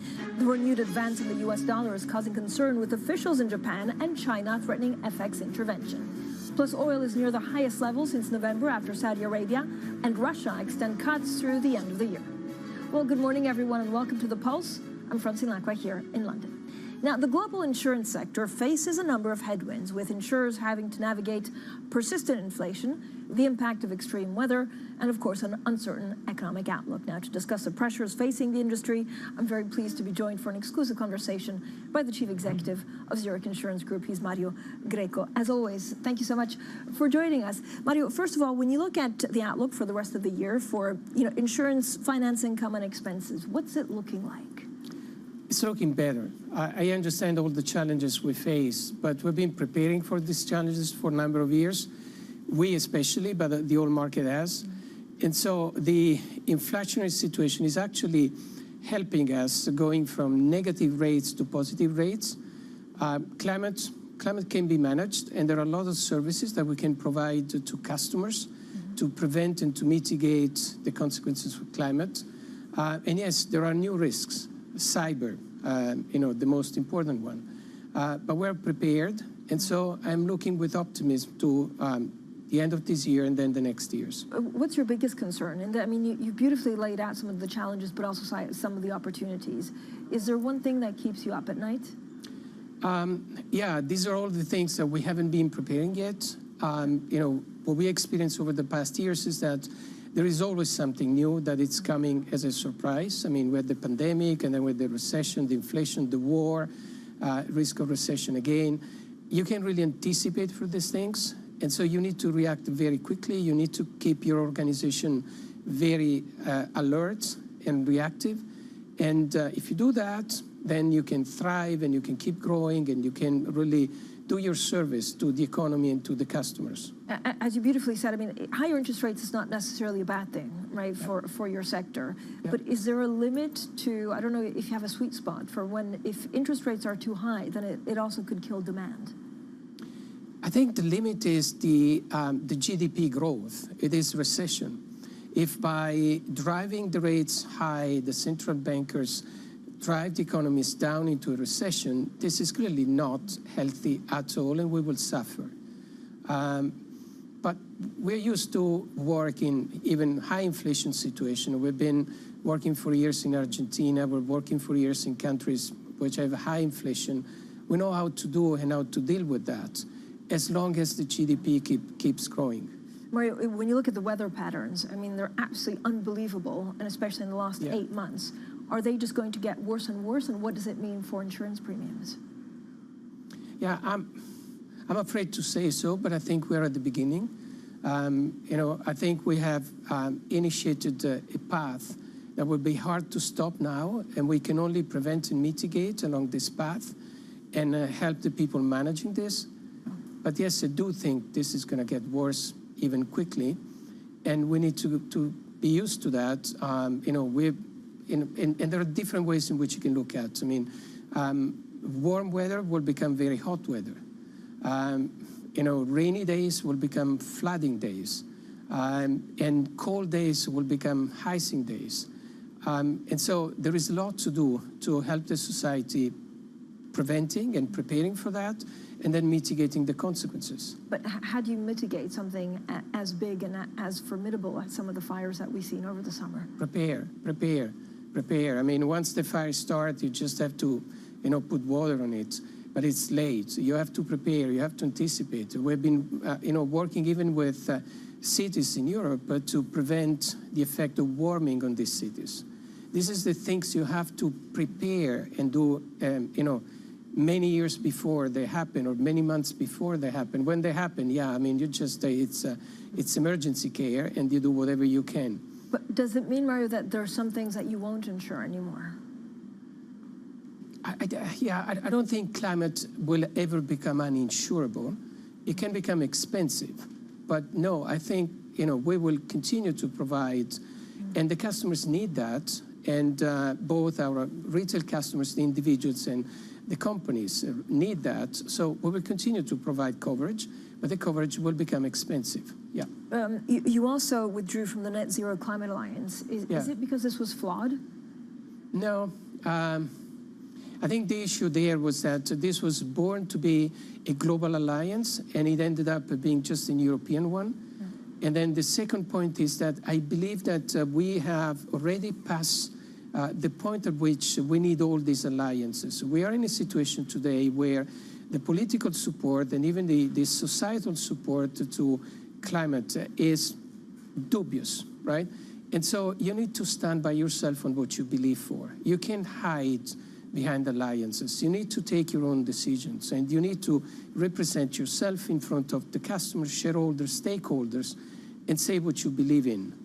And this is what we're doing, and we will progressively do it also for other kind of alliances, because more and more we feel an individual responsibility to that. But does it make it more likely for competitors to follow you, or is it also easier for companies to just drop off and no one ever hears from them again? I don't know that. We need to see it. I mean, for sure, what I feel today is that there is much less political and government support on these issues. And so you need to learn how to walk by yourself and speak to your customers and to your stakeholders with your own voice and present the things you believe on. I mean, and just take your responsibilities for that. Mario, when you look at the catastrophe-linked losses, how are you expecting those to do actually in the second half of the year? That's impossible to say. Yeah, that's a billion question. I don't know. I mean, what I know is that over the past years, we had many more events with pretty much an average severity. So that's all I know about it. If I look past, yeah, I would expect many more events that we would like to have with an average severity of them. Is this going to be the case over the next months? I don't know. I mean, predicting weather is almost impossible. It's impossible. How does it change, though, your industry in 3 to 4 years? Are we underestimating the deep impact of actually what some of your companies will become? Yeah, I think the industry needs to have a very strong capital position, as we do have. The industry has to accept that there will be more and more volatility because of these weather events, and we need to prepare and react to that. And this more and more becomes a job for big shoulders, for big companies, which again, we are prepared for that. But I don't think we are optimistic on what's going to be the weather-like impact over the next years. I think we're prepared for what that's going to be, and we've been preparing now for years. Mario, when you look at Zurich, is there anything more that you want to sell? I know you sold a couple of small things to Viridium. Yeah. Are you now looking to buy? Is there going to be any more adjustments that we should be looking at? Yeah, I mean, the life sale actually have a story, because it all started in the first months of pandemic, where we saw our capital ratios moving downwards because of this very old closed books of life, which still had the capacity to impact our solvency ratio. And in those days, we said, no more of this. We want to protect in a tail event situation, and bad things happen. We don't want to be in the same situation as we are. I think we've done everything we planned to do in those years. Now our tail risks are, very well mitigated. I think our shareholders can feel safe with that. Our capital is very well protected, even in tail events, and that's all we wanted to do. But it took us 3 years to get to what we wanted to achieve. Mario, when you look at life insurance in general, I don't know whether that contract, right, has changed at the margins because of COVID. Have you seen any patterns or shifts or changing behaviors? Yes, I think all of us are much more aware of our health and how thin is, our life on this planet than we were before COVID. And we see that, I mean, in the interest for protection policies, for health coverages, for well-being coverages. Yes, I mean, it's a remarkable shift in customer preferences. Before COVID, you needed to convince the people. After COVID, they come and ask, how can I better protect myself, and what else can I do? Also, they search for advice. And it's a good sign for us. Mario, as always, thank you so much for joining us. That was Mario Greco, the Chief Executive Officer of Zurich Insurance Group. Now, coming up, we'll also be speaking to the acclaimed economist, Mariana Mazzucato, on why she believes putting growth at the center of economic policy is a mistake. That's next, and this is Bloomberg.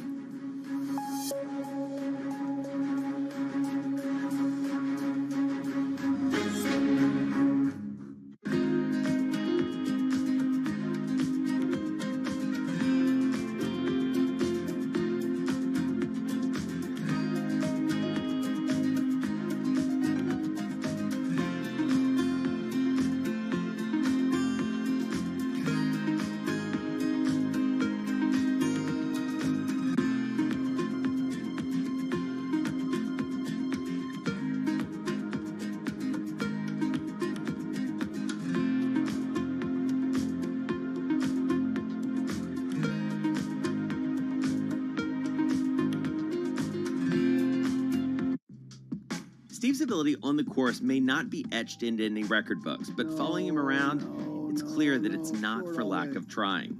Jeez. We were constantly hustling behind him as he caught up with executives in the portfolio companies and reminisced with former and current players. He's a day trader. He taught himself, self-made day trader. Yeah. And so he's on the bus after a game in New England, and he's day trading on the bus, and Bill Belichick sees him and cuts him on the spot.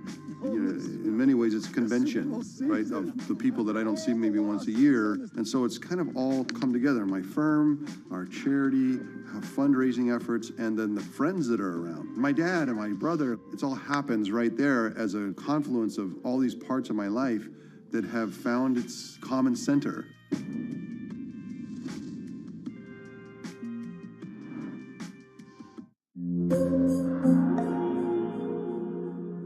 Business Week Radio, live weekday afternoons at 3 p.m. Eastern. We got a little bit of talking. Come on, are you guys ready? Harnessing the power of Bloomberg Business Week, Carol Masser and Tim Stanovic bring you the latest news from the worlds of business, technology, politics, and more. How does the Fed play into this and what the Fed does potentially? This is so exhausting and this is so all-encompassing. Listen on Bloomberg Radio and streaming on YouTube and Bloomberg Originals.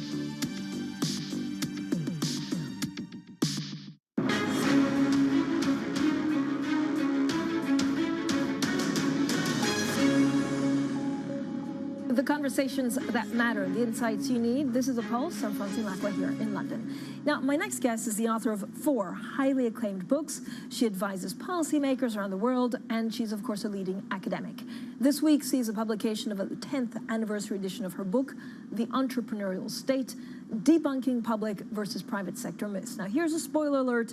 It contains a new preface looking at what's changed a decade on. Well, Mariana Mazzucato, thank you for joining us and welcome to Bloomberg. It's a great book. It's a controversial book, not a book that a lot of governments, or some governments want to take to heart, not a lot of CEOs want to take to heart. What's changed in the last 10 years? Well, the reason I wrote it 10 years ago was that after the financial crisis, which in my view was caused by private debt, not public debt, we went on this massive wave of austerity, which we're still bearing the consequences of that, right? Because there was a lack of investment and all the things that actually drive stronger social fabric.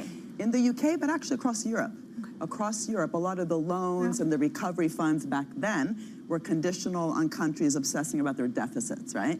You're right, though, less in the US, which is interesting, right? That goes against some of the stereotypes that we think the US is more market-driven. Actually, it was Europe and the UK that really embarked on that. And my point of writing it was that if we actually want to recover, you know, all these words about recovery, of course, are, you know, very much used now, but they were used back then, and doing so by cutting public, you know, budgets, kind of doesn't then pay respect to what we know about long-term growth, especially innovation-led growth, right? Because that's what we care about. We care about investment-led growth, innovation-led growth. In the UK, for example, even pre-kind of COVID, most of the growth happened through consumption, consumption-led growth mainly fueled by private debt.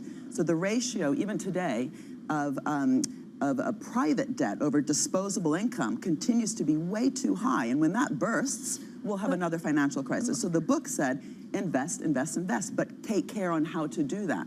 We need to invest in research and development. We need to invest in the capacity. So through the government, right? Your premise is that the government can do more, whereas at the moment, it's just kind of given it to private companies to get on with it. Exactly. I mean, it's always about public and private. The book also really talked about going beyond the ideology, that it's either state or the private sector. It's about how do we work together? You know, how do we get to the moon? That, of course, was my other book also called Mission Economy. But already in the entrepreneurial state, I said, We need partnerships, but we need symbiotic partnerships, not parasitic partnerships. We don't need state funds just giving guarantees and subsidies to the private sector.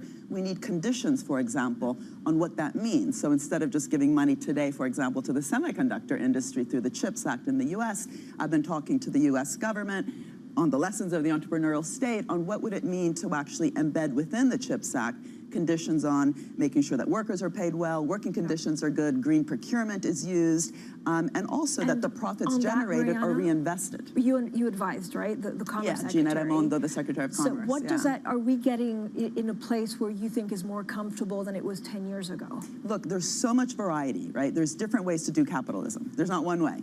So think about what happened during COVID in France. All the bailout money that went to companies like Air France and Renault were conditional on those companies investing in reducing their carbon emissions. What do we do in the UK? 600 million to EasyJet, no conditions attached. In the US, we have the Inflation Reduction Act, the CHIPS Act, we have the Coronavirus Recovery Program. And if you look at how much money is actually being put into the economy, it's huge. It's $4 trillion, over $4 trillion. But that's not enough. We shouldn't just have helicopter money. We need to make sure it lands on capable structures that can govern the solutions to the biggest problems we have: climate, health, digital divide. That requires governance structures. Why are some governments then, doing it right in your eyes, and others not, without any conditions attached? Well, leadership matters. I'm currently working also, for example, with the Prime Minister of Barbados, Mia Mottley, who personally I think is one of the most inspirational leaders today. But I'm also talking to Lula, of course. I just came back from Brazil.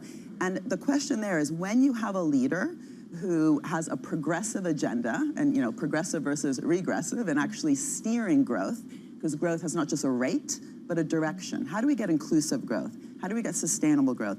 How can we transform the 17 sustainable development goals that every country has signed up to into what I call moonshots? Something actionable. Concrete moonshots with an investment trajectory. How's the UK doing? Well, what's really interesting in the UK is just the inertia, not just in the economy, so productivity is lagging, but in the discourse. And unfortunately, even the opposition, so the Labour Party, which everyone's saying is going to win, they seem to be kind of knee-jerking, reacting to what the Tories are doing and what the Tories are saying. And instead of both of these parties saying, okay, how are we going to have a dynamic economy? How are we going to work well with business? How can we actually turn the challenges of the UK into investment opportunities, innovation opportunities? They're almost competing on who sounds more kind of, stable and rational about the finances, which, of course, we have to care about the finances. But the irony is, when you obsess about the finance, when you obsess about the deficit, what ends up happening? Your debt to GDP rises. Why? Because you're not actually making those investments that are long-run drivers of the denominator of the ratio, GDP. But Mariana, why is that? Is it because they're going from crisis to crisis, i.e. the schools and the concrete that has had to shut them down? Or is it they're remembered about what happened a year ago with the very brief Liz Truss government and say, actually, we want to be on the market side? Yeah, but we had already experienced that before, right? I mean, if you think of what happened in the previous election and how the narrative almost just didn't talk about, again, the big problems of our time. So yes, Liz Truss made it much, much worse because now the cost of living is worse than in other places because of what happened to interest rates and so on. But the fact that we're not investing in public education and public transport and public health, schools are crumbling, town halls are crumbling, is depressing. I mean, it's not only bad for the economy, it just makes everything quite negative. And what drives business investment, if we just think of the business side, not just the humanity and citizenship side, is expectations about future growth opportunities. And what happened with Brexit is the market size of the country fell drastically. So forget what we think about it politically, economically, reduce the size of the market. And many businesses stopped investing, foreign businesses, but even national businesses in this country. Who's to blame for all these crises? Definitely the lack of leadership. But also, the media, to be honest, I think is also often just nitpicking on numbers. Oh, today growth went up, growth went down, as opposed to what do we know about the social fabric? What do we know about the long-term growth? So both the politicians, but the narrative, and holding the media accountable to not kind of keep repeating the myths of kind of bad economics and actually making sure that politicians, when they are on an electoral campaign, are actually talking about what matters to people and planet.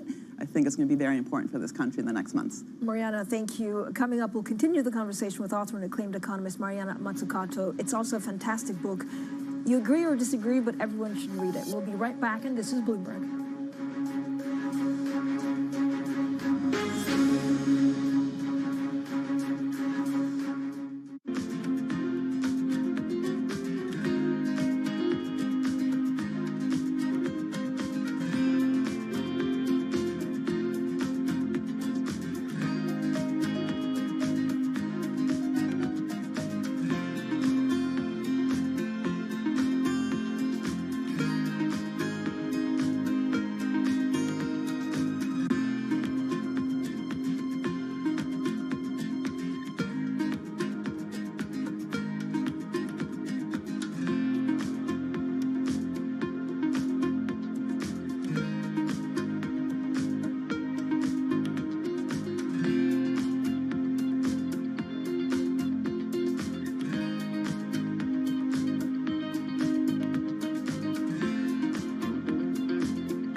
Person who might like to have a career like yours, what would you recommend? How can you prepare to be the national security advisor or to serve your government in some way?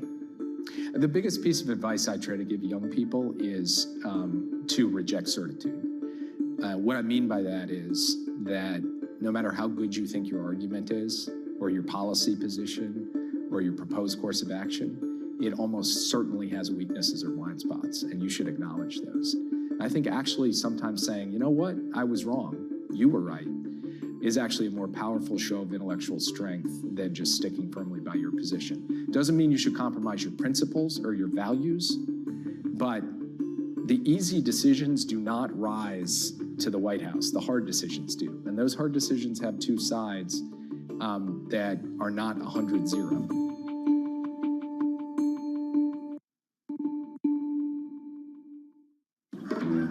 We've all been there. You get invited to go to Kyrgyzstan, where you're turned into a YouTube kids show star. Build a satellite and play a game with a goat. The point is, Hello World is back, and you should watch it. Thursdays on Bloomberg Originals and Bloomberg TV.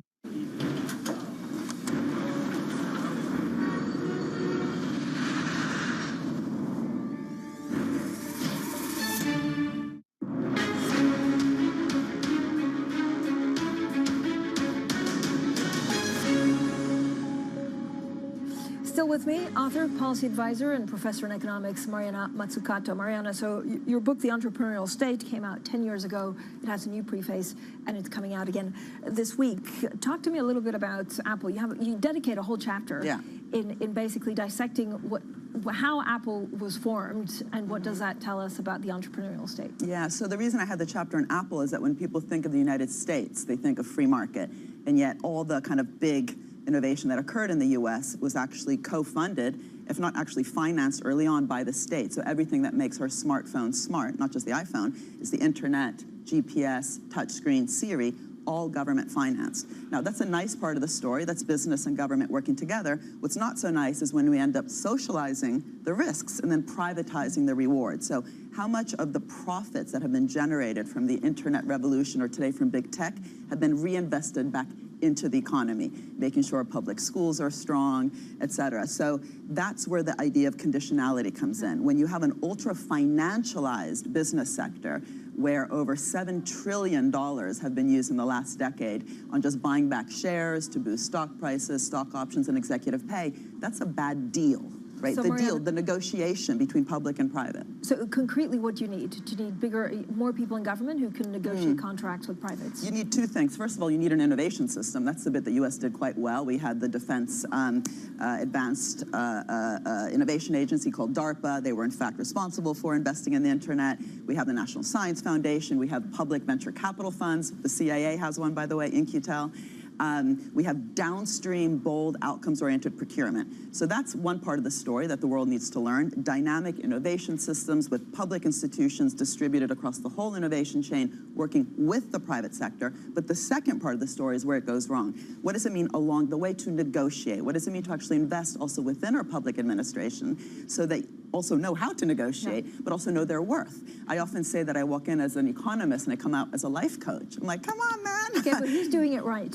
Well, first of all, there's no one country that's perfect, but if we look at, for example, what happened recently in Germany, where because they had a very clear energy strategy, they made sure that the loans going to a sector like steel, which globally is asking for bailouts, was conditional on that sector reducing its material content of production. That's why we have green steel in Germany and in Sweden. So what I'm interested in is examples where a particular public institution, where whether it's an innovation agency or a public venture capital fund or a public bank, doesn't just subsidize and guarantee, but actually negotiates. And by the way, the reason we ended up with Bell Labs in the US, which was critical to the IT revolution, was the government actually forced AT&T at the time to reinvest its profits back into a big innovation agency. And that's where we got Bell Labs. Mariana, thank you so much. Mariana is also joining us on the podcast, author and professor in the economics of innovation and public value at UCL, Mariana Mazzucato. Up next, Bloomberg Surveillance Early Edition with Sonali Bazak in New York and Danny Berger here in London. And this is Bloomberg.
Sports and money.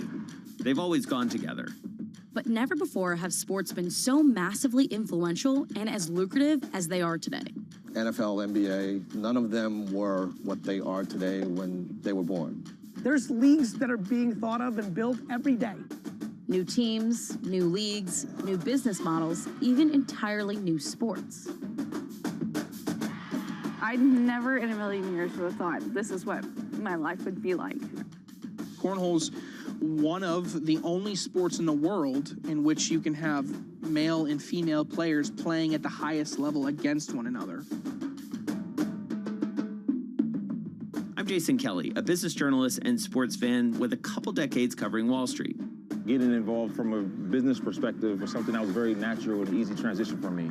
I'm Vanessa Perdomo, a former college athlete and journalist working across media. Let's do it. All right, you ready?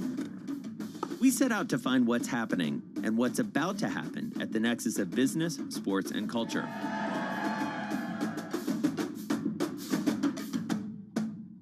I got a point. From the pickleball courts of Arizona to the kabaddi tournaments in India to the cornhole boards at your local tailgate. This is what's next in sports.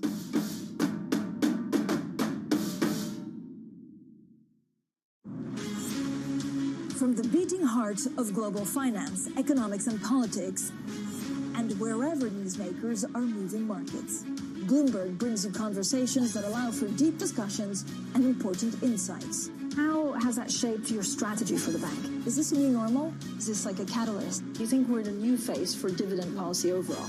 That's a great question. I'm Francine Lacqua, and this is The Pulse, every weekday at 9 a.m. only on Bloomberg.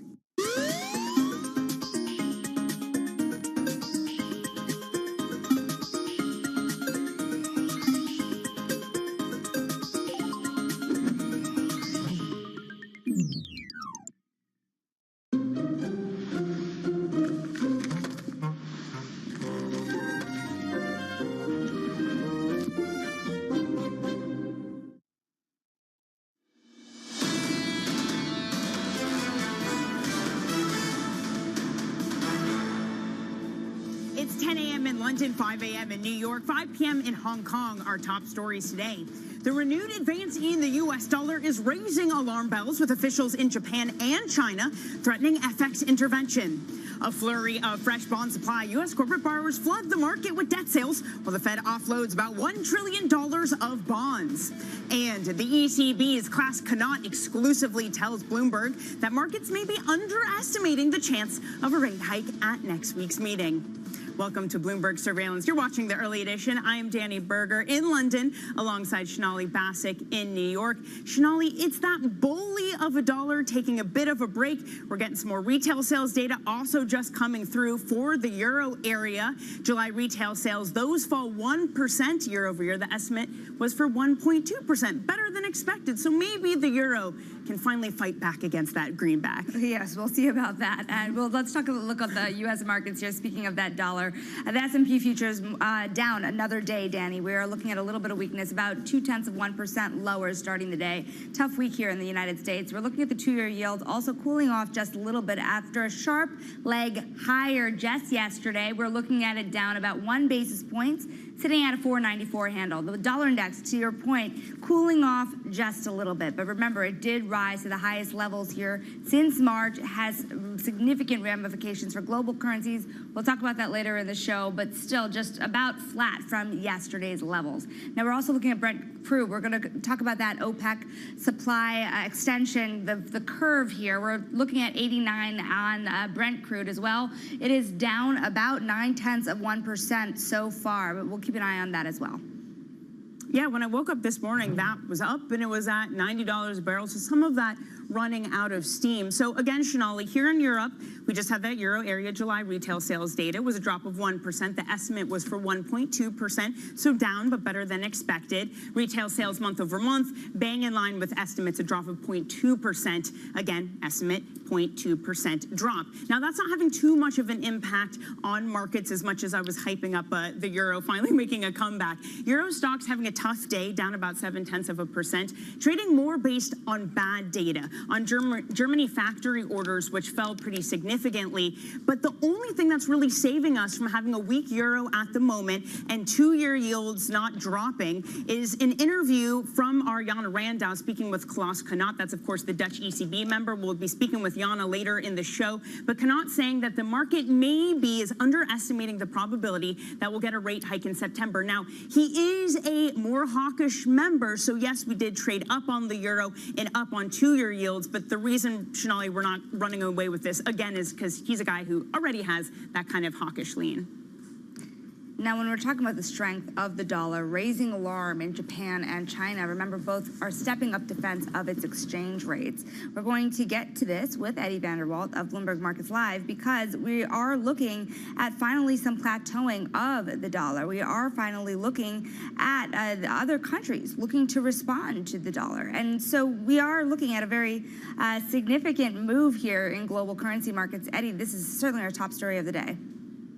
Yeah, absolutely. Look, it does feel like an FX day, and it is because we've seen the dollar rally something like 4.5% from the middle of July, right? And the dollar strength really coming back. That will reverberate across markets. It usually means that people are looking for some sort of haven. I think at the moment, though, what the driving force behind the narrative is that we're starting to see the risk of inflation coming back, you know, with oil prices and so on. And that's feeding through into Asian currencies in particular. And it's forced the Bank of Japan to talk up the risks of, you know, the potential for intervention, and it's forced in China, you know, a lower fixing than people had expected, or a higher fixing from the dollar perspective. And I think all of these things, you know, it just shows that this will reverberate across markets. It's going to matter for EM currencies. It's going to fuel inflation elsewhere.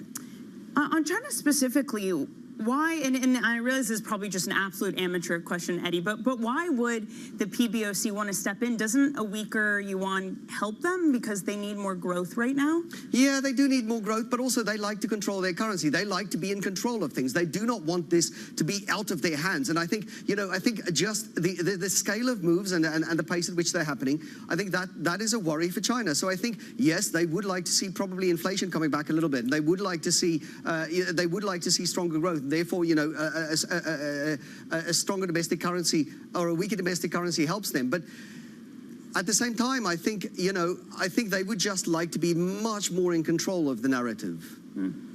That's our thanks to Eddie Vanderwalt. Now remember, as September kicks off, global debt markets are bursting with new deals, with investment-grade companies rushing to lock in borrowing costs. That's before the central bankers can raise those interest rates further. Bloomberg Markets correspondent Valerie Teitel joins us with the latest. Valerie, what does this Sonali, mean? it was a busy day for those debt syndicate desks yesterday. The busiest day of the year for U.S. investment-grade bond sales, and actually the busiest day we've seen in over 3 years. It just wasn't the U.S., also in Europe and Asia. September is a busy month for these debt deals, and with a lot of risk events on the horizon, with that CPI print next week, and then the Fed the week after, there is a reason for these corporates to rush out of the gates in September and get these debt deals done while markets are still quiet. It did have quite an impact on the Treasury market yesterday, as you commented, Sonali. We did see long end weakness rear its head yet again. This long end steepening that we have seen is continuing because of this deluge of supply. Now, it's very funny because last year and the beginning of this year, the rise in U.S. yields was really spurred by stronger U.S. economic data. And recently, it's all been spurred by supply reasons, by the Treasury increasing its auction sizes, by the Fed's QT still rolling on, and by these corporate bond issuance. So it's really a story about supply heading the bond direction in the wrong direction. A blessing and a curse here, Valerie, because you kind of just answered the question I wanted to ask, but also speaks to how you're basically a mind reader. But who is buying all these bonds? I mean, as you say, QT is rolling on, and we just passed that threshold of $1 trillion. How significant is it to have all of that sloshing around in this market? Well, it is significant, Danny, that $1 trillion worth of bonds are now out there available in the market that used to be on the Fed's balance sheet. But the Fed is still sitting on about $8 trillion more. So there's still a long way to go when it comes to the Fed's QT. If it does exactly continue, even though the Fed could cut rates next year. But this is all about the deluge of supply, whether it's coming from the Fed, whether it's coming from the corporate bond market, or whether it's coming from those Treasury auctions being increased in size. And then we also had a comment from the FDIC yesterday. They are going to be auctioning off yet more debt, the failed signature bank loans that totaled around $33 billion. They're also going to be auctioning those to the market. So we're just really getting hit with a lot of debt supply from various parts of the market, which is causing more pain for the Treasury market. Valerie, thank you so much for that. That is Bloomberg's Valerie Teitel. Now, we're also keeping a close eye on oil this morning. OPEC Plus leaders, Saudi Arabia and Russia, announced that they would extend their supply curbs through the end of the year. Joining us now is Bloomberg's Dan Murtaugh. Dan, you and I spoke, 4 or 5 hours ago? NYMEX crude was at $90 a barrel. It's come down since then. I was really ready to be all bullish oil, saying, where are we going? We're going to $100 next. If we're falling now, have we kind of reached the peak oil price that we'll see in reaction to these cuts? I think it's too early to say that, Danny. I think the oil market responded yesterday with a big jump in prices because they were expecting the size of these cuts, but they weren't expecting the length of them, for them to last through the end of the year. And what that's doing is it's resetting the market to expect a much bigger deficit. So we're going to draw oil out of stockpiles. That's going to make a tighter balance, and any kind of unforeseen supply disruption that hits the market, that could really cause prices to spike. But at the same time, you have a worsening economic picture. Things here in China have not recovered at the speed that people want to after COVID. The U.S. and Europe are facing possible recessions. And so that demand picture is sort of pulling prices back a little bit. And I think we're going to see that sort of that balance between the supply tightness and whether the economy is going to need enough oil to push prices higher. That's going to be the story we're going to be tracking for the rest of the year with oil prices. When you're thinking about the supply-demand picture, how are the troubles at refineries contributing to higher prices for drivers? Yeah, that's a really big and underreported issue. But in Europe this year, we've seen refinery outages almost every week. And in the U.S., the big refining hubs of Texas and Louisiana, they've had a record heat that's kind of slowed operations down. And so you're seeing gasoline prices shooting up. In the U.S. now, We have gasoline prices that's the highest for this time of year in more than a decade. And in Japan, compounding the refinery issues, the oil price is the weak yen. And so Japanese people are paying record amounts for gasoline. And so that's something governments are going to have to keep track of as they make sure that their people are able to afford these higher energy prices.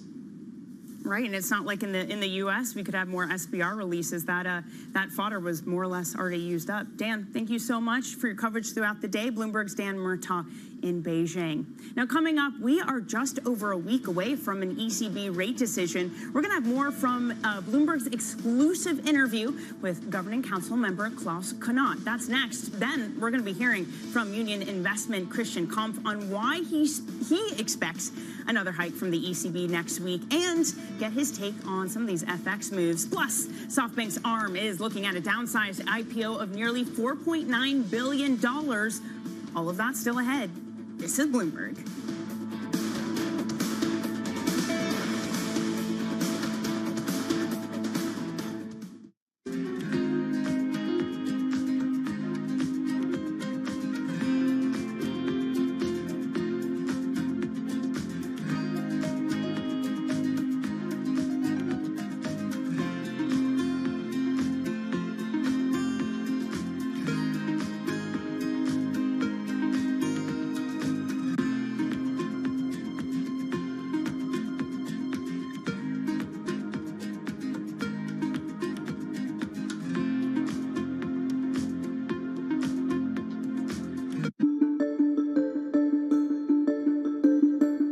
Thing in life I've often said is to be happy, but you seem like a very happy person. It's like nature. Nothing ever stops. So you could be super happy 1 minute and then something happens.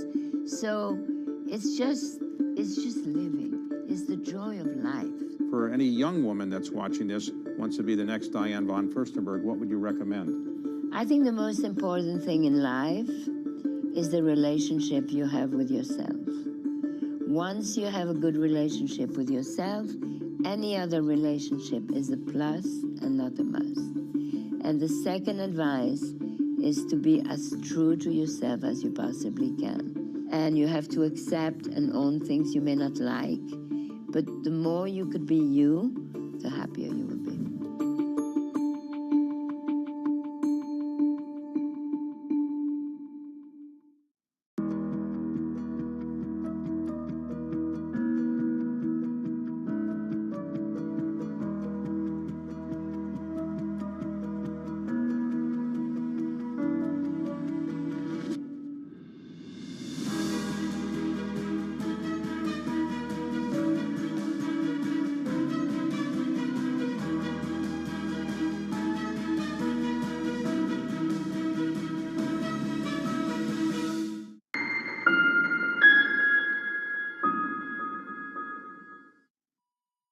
Thursday, Bloomberg's Mike McKee sits down with New York Fed President John Williams at Bloomberg's Market Forum for an exclusive interview.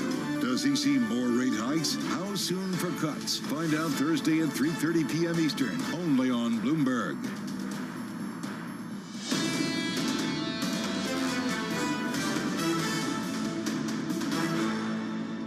Welcome back to Bloomberg Surveillance Early Edition. I'm Danny Berger in London. Sonali Pasek is in New York.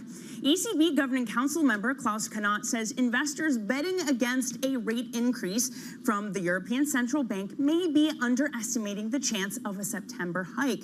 Knot spoke exclusively with our Jana Randau, and she joins us now from Amsterdam. Jana, a really great interview. We saw the euro strengthen off the back. We saw yields push higher.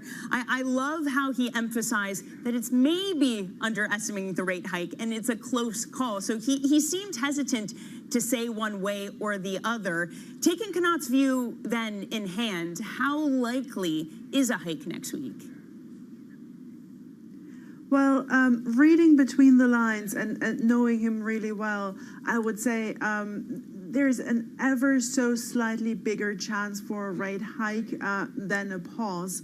But yes, he said it was a close call. The decision is not hasn't been made yet, and will in fact depend on the one thing that we don't know yet, and that is how the inflation outlook develops, how the economy develops. So the economic projections the ECB staff is currently putting together, we haven't seen them yet. Neither have the policymakers. What they expect and what Klaas Knot expects is a weakening in the growth outlook and a more or less confirmation of the inflation outlook from 3 months ago. And that is essentially what is crucial, because those forecasts from June showed inflation above the ECB's target all the way through the end of 2025. And he said reaching the target by that time, by the end of 25, is the bare minimum the ECB needs to achieve. Push it out into 26, and that is not satisfactory to him. So that is what's going to sway the debate in one direction or the other. We don't know what the forecasts will show. He doesn't know that yet, hence no clear commitment. But everything else I heard makes me believe that the chances are slightly higher for a hike than a.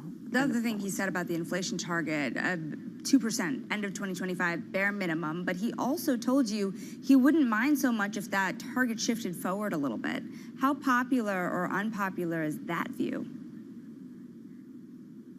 Yeah, I mean, I think every policymaker at the ECB, Hawk or Dov, will agree to the fact that inflation has been above target and much too much above target for way too long already. So the sooner inflation comes back to that 2% target, the better.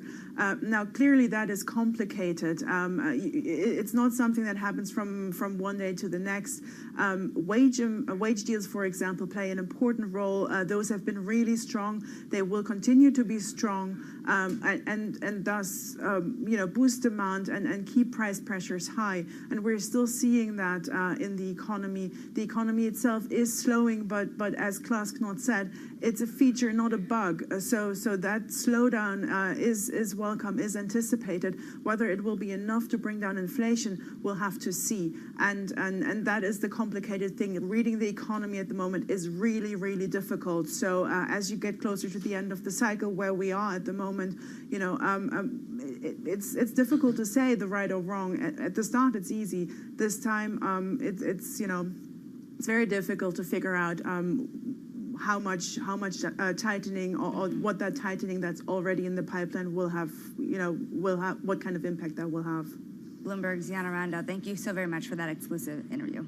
This year, India surpassed China as the world's most populous nation and now says it's on a mission to build, energize, and connect its vast nation. Ahead of the G20 summit being held in Delhi, Bloomberg takes a look at India's infrastructure landscape.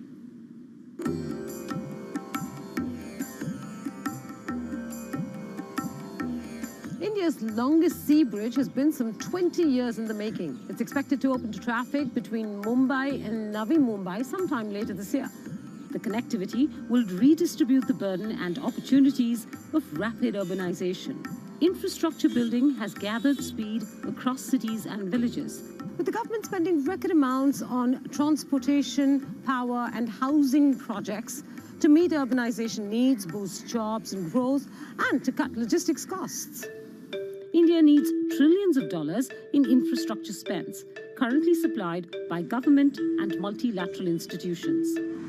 The opportunity to move, house, power, connect, and transact with 1.4 billion people has drawn corporate investments from local giants Ambani and Adani to international majors Brookfield and Macquarie. But private participation, at less than a third overall, has varied based on sector, policy, and risk. Telecommunications and aviation are mostly private-owned, but with many financial failures. Airports, ports, power, and now new energy are both under public and private ownership. Railways are mostly government-owned, whereas in roads and highways, past bankruptcies have prompted the government to take on construction risk. Lack of long-term financing, difficulties in land acquisition, and even a shortage of civil engineers in a software-obsessed country are all reasons for chronic delays and cost overruns. Half the projects under construction right now are behind time and over cost. Then there are the challenges of quality, safety, and sustainability. India has the world's second largest road network, fifth largest metro network and third largest construction market. Yet, over 3/4 of the India of 2050 is yet to be built, says McKinsey. That will likely provide opportunities, but many challenges as well. That was Bloomberg's Menaka Doshi in Mumbai. Now, that G20 summit in New Delhi, it is set to showcase Narendra Modi's attempts to demonstrate that geopolitics goes beyond the U.S. and China. That's today's focus of the Big Take. NI Big Take is where you want to go to read more on that in the terminal. For more now, though, we're joined by our South Asia economy editor, Ruchi Bhatia, in New Delhi.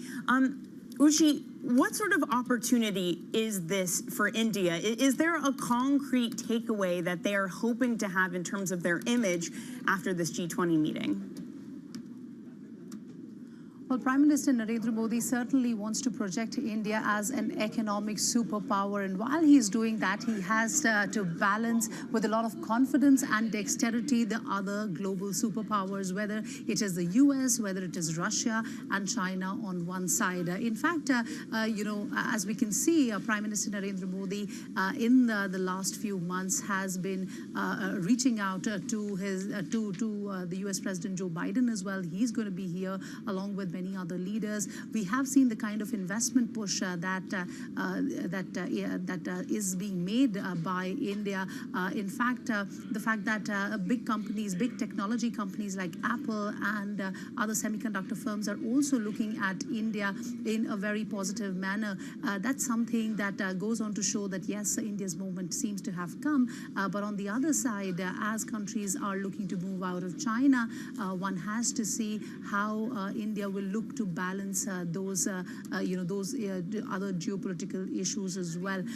Also, remember, it is going to be very important to see how India will, balance diplomatically getting any kind of a consensus on the final communique as well. So it's going to be a tough task for India going forward, but definitely something that India wants to show is that its moment has come and it is going to be an economic superpower.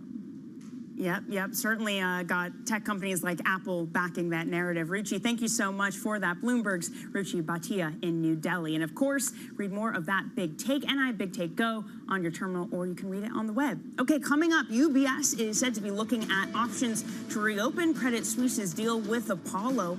More on that next on Bloomberg.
Access the financial world on demand. Hear from leading economists, policymakers, and industry experts via live and on-demand webinars, only from Bloomberg. Start exploring to see what's moving the markets. Visit Bloomberg.com/webinars. The top names in climate change are on Bloomberg. I want everybody committed to the kind of action that we need. We have a global emergency now. We're still putting 162 million tons of man-made global warming pollution into the sky every day, using the sky as an open sewer. That's trapping as much extra heat as would be released by 600,000 Hiroshima-class atomic bombs exploding every day. That's what the scientists tell us, and the data shows it. That's crazy. That's why we have a third of Pakistan underwater. That's why we have the historic heat wave in China. Nothing comparable to that ever. That's why the heat records are broken every year. And we're seeing an increase in the flows of climate refugees crossing international borders that are due to vastly expand unless we take action to solve the climate crisis. Nobody covers climate change like Bloomberg, your global business authority. Slice through the noise. Forget the noise. Ignore the noise. Is this just going to be noise? Just noise. It's noise versus signal. Now, more to the point. What is the lesson or the observation? The top names in business are on Bloomberg. I think there is a case for 3% inflation going forward, plus or minus, and I think if we got to that point, then the Fed would begin to consider stopping and maybe even lowering rates over the next year or so. Chairman Powell is trying to replicate what Paul Volcker did, to slay the inflation dragon. Nobody covers business like Bloomberg, your global business authority.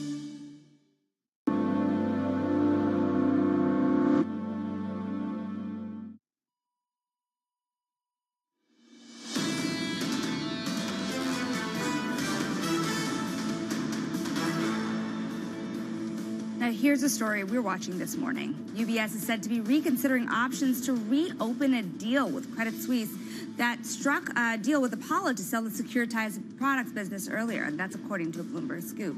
The Swiss lender is looking to renegotiate parts of the deal, including fees that were agreed to by Credit Suisse to pay Apollo to manage assets remaining on Credit Suisse's book.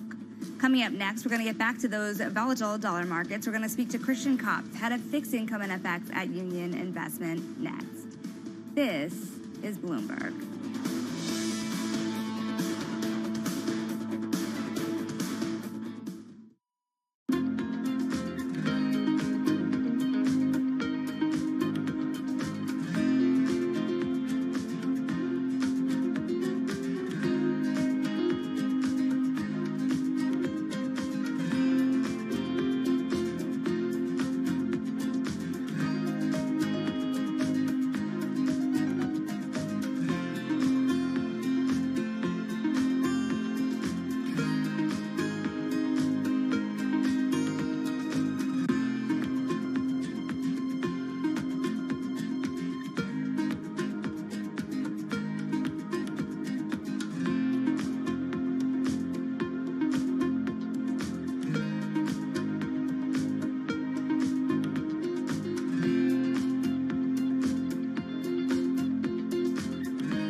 City, a $100,000 salary feels like just $36,000. That's according to a new study that looks at 76 of the largest U.S. cities to see where $100,000 goes the furthest, after taxes and after accounting for the cost of living. For many, reaching a six-figure salary is a huge moment when you feel like you finally made it. But that feeling may not last long when you realize just how much taxes and the cost of living in an expensive city takes out of your paycheck.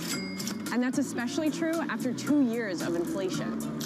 Hybrid and remote work have opened up so many more opportunities for people to choose where they live. So that forces the question, should I stick it out in an expensive city or try to find somewhere more affordable?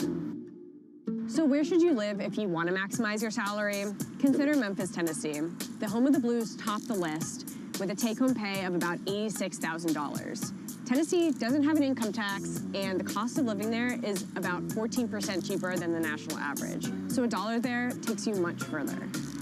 Texas is another popular choice, and it's clear why. 7 of the top 10 cities where $100,000 goes the furthest are in Texas, a state known for low taxes. Of course, there are so many factors that influence where you choose to live. You may want to be at the center of things, or be near family, or be somewhere where there are a lot of career opportunities in your field. It's not always just about dollars and cents.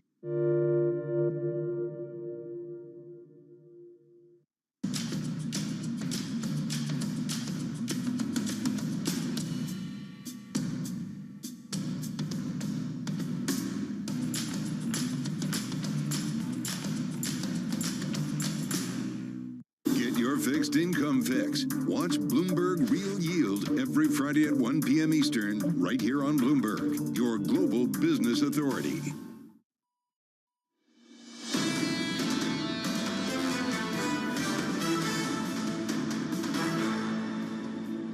This is Bloomberg Surveillance Early Edition. Here's what you need to know. The renewed advance in the U.S. dollar is raising alarm bells with officials in Japan and China who are threatening FX intervention. And in the U.S., there's a flurry of fresh bond supply. U.S. corporate borrowers are flooding the market with debt sales while the Fed offloads about $1 trillion with bonds. And the ECB's class not exclusively tells Bloomberg that markets may be underestimating the chances of a rate hike at next week's meeting. I'm Shonali Bassick in New York with Danny Berger in London. Danny, what is the European markets telling you today? Well, I am really focused on that Connaught interview that you mentioned, Shonali. We were just speaking with Jana Randau, who exclusively spoke to him for Bloomberg, saying that, Jana is someone who knows Connaught well, and from her interpretation, from what he was saying, it's more likely than not that the Fed hikes in September. That is not at all what this market is pricing. We have about 30% odds in money markets that there will be a hike come September. Now, there was a slight adjustment after that interview with Connaught, after the headlines broke, but we basically erased all of that. The euro was stronger by about 0.2% at one point. We're now down to basically unchanged versus the dollar. German two-year yields, also their march up higher, was also paired only higher by 1.5 basis points. We're more concentrated perhaps on sour data, Shonali. We got some not great data from German factory orders, and that is feeding into the European session. That's down about 0.5%. How about the U.S., Shonali? How's that session looking? Absolutely. The international session is certainly floating into the U.S. session because you take a look at S&P futures, they are holding their decline at 0.2%. You're looking at the S&P futures down on the day and second day in a row. You're also looking at the two-year yield hanging at about 4.95. Now we are seeing yields now flat. There was a little bit of cooling. We are watching that reversal happen in front of us. We're also watching a reversal in the dollar once again. This was a dollar that had been plateauing, back on the rise, up less than 0.1%. But of course, this dollar strength is really driving the story across the world. We will keep an eye on it. I know we have a great conversation ahead. Brent crude as well. We are looking at some softening. You were talking about that strength earlier based on the OPEC news. We're looking at it 0.7% lower currently. We're looking at 89.38 on Brent crude. We'll also keep an eye on that through the day, Danny. Yeah, and Shonali, that higher energy prices is especially a headache if you are a country that's not the U.S. If you're looking at Brent priced in dollars, it's all of a sudden getting a lot more expensive for you. That and many other reasons. It raises alarm bells for officials, for example, in Japan to see a weakening yen. For a radio listening audience, I have just a very simple one-year chart of the dollar yen. We saw it in the most recent sessions go above 148 per dollar. That is above the level, and I should say we're still above the level last year that Japanese officials, that the MOF intervened. We got some strong jawboning from the MOF in the early hours of Europe this morning. We also had Takata, a BOJ official, saying that we should be separating the negative interest rate, undoing that debate from YCC. In other words, kind of hinting at that they could make policy changes that aren't necessarily YCC, but would go a long way to strengthen the yen. Let's bring in now Christian Kampf, head of fixed income and currencies at Union Investment, who is in a sunny Frankfurt at the moment.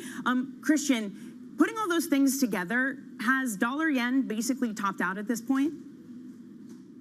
Yeah, my view, Danny, is this is less about the yen and more about the dollar. And if you look at the currency movements over the last couple of months, they've really been driven very much by interest rate differentials. So people were expecting the yen to appreciate as the Bank of Japan is exiting its ultra accommodative monetary policy. But now, all of a sudden, what we're observing is a really remarkable strength of the U.S. economy. We've had the second consecutive rise in the ISM manufacturing index to 47.6. We've had a very strong labor market report on Friday.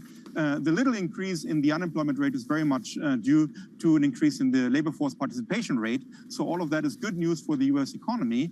And I think this is really driving the yen here, and it's also driving the dollar against other currencies stronger. Does that mean, Christian, your assumption then, if that's your look on the dollar, that holds through going forward, and it also means that yields in the U.S. Treasuries have yet to peak? Yes, I think that the idea that we're going to see, rapid rate cuts, which is behind those steep net rates that many people have put on, will be questioned on the back of this very strong economic, performance of the U.S. economy. So, I mean, steep net rates have been super popular. Many people have put that on, 210 steepeners in the U.S. And the problem with those trades is they're negative carry trades, yeah, and they are built on the assumption that there will be rapid rate cuts by the Fed.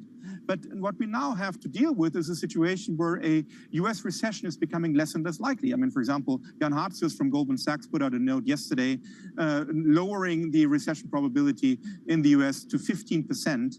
And that labor market report, I mean, if you had asked me a year ago if we would expect positive payroll growth to the tune of 87,000 after this big series of rate hikes, I would have said no. No, I would have expected an increase in the unemployment rate, a contraction in employment, and that's not what's happening.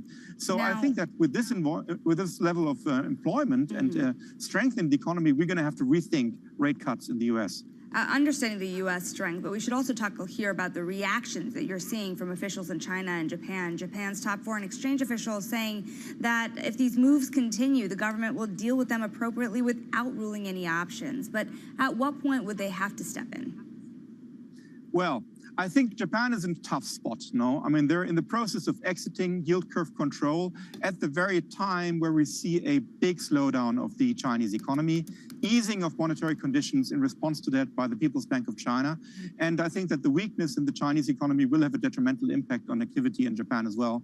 So they're in a difficult situation. Should they continue to hike in order to stem the, depreciation of the yen? Should they intervene? I think that they will try to tread very carefully here.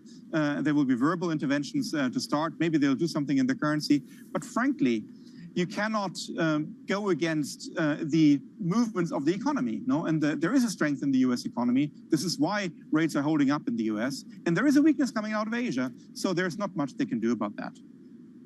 Now, we also have a note from Morgan Stanley this week. They had turned bearish on emerging markets currency from neutral, and the team had written that they expect more weakness, and China macro risks are adding to existing pressure from weak global growth and emerging market central bank easing cycles. They maintain a neutral stance on EM rates and credit.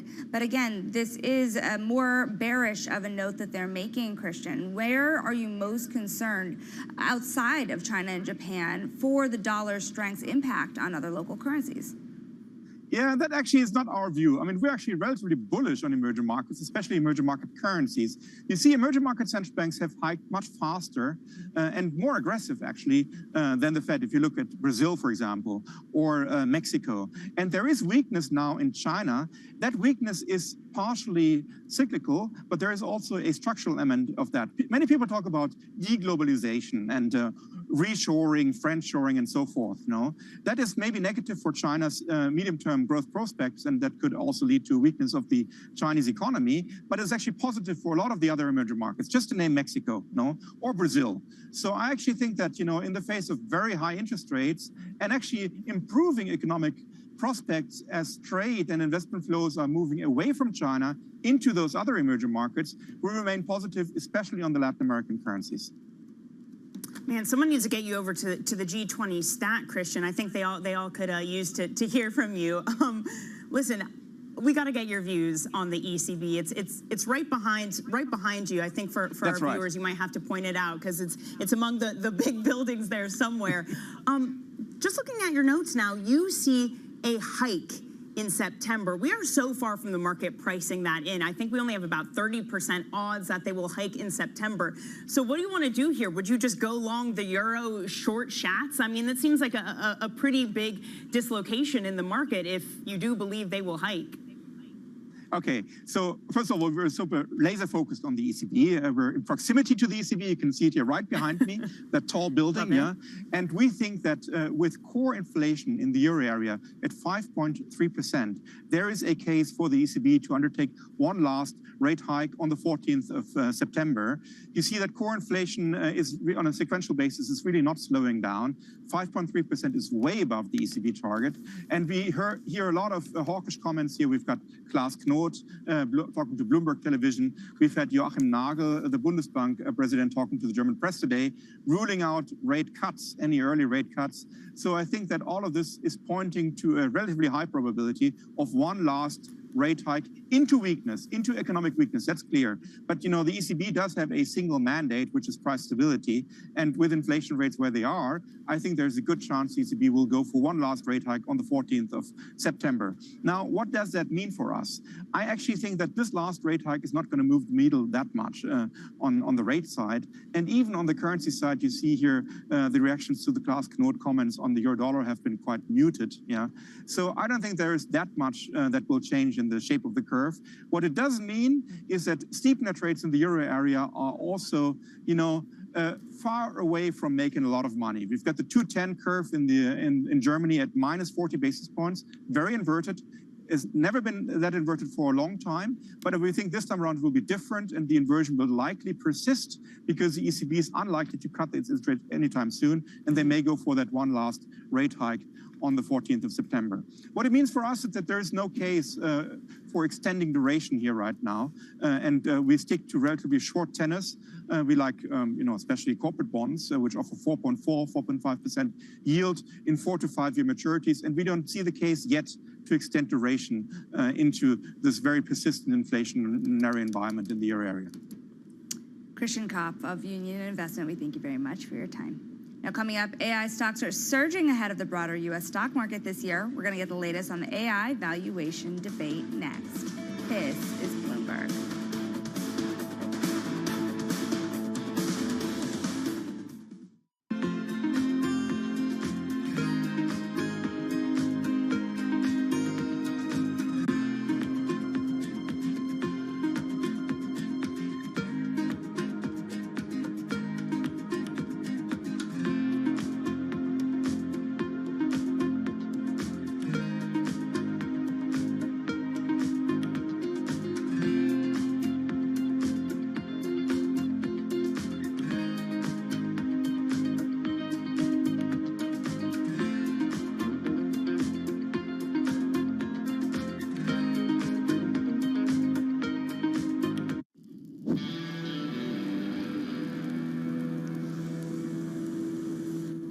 Knife making is almost meditative for me. There's a lot of passion behind it. There's a lot of hard work behind it. And it's not just something that you kind of just brush off like, oh, this is just a knife. People's hands touch this knife. People pour their passion and their soul inside of these products. The art of blacksmithing has a very long history. Our notion of what it means to be civilized is to have metallurgy, to have the ability to transform the natural world. When somebody uses my knife, I want them to say, damn! Golly, this is a badass knife.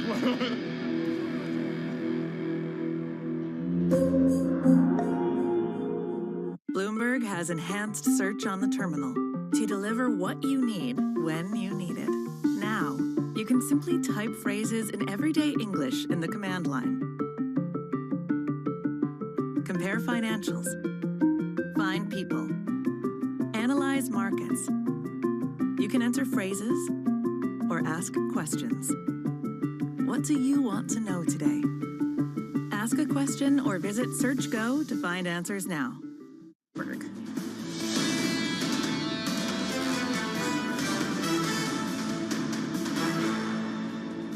This is Bloomberg Surveillance Early Edition. I'm Danny Berger in London alongside Sonali Bastick in New York.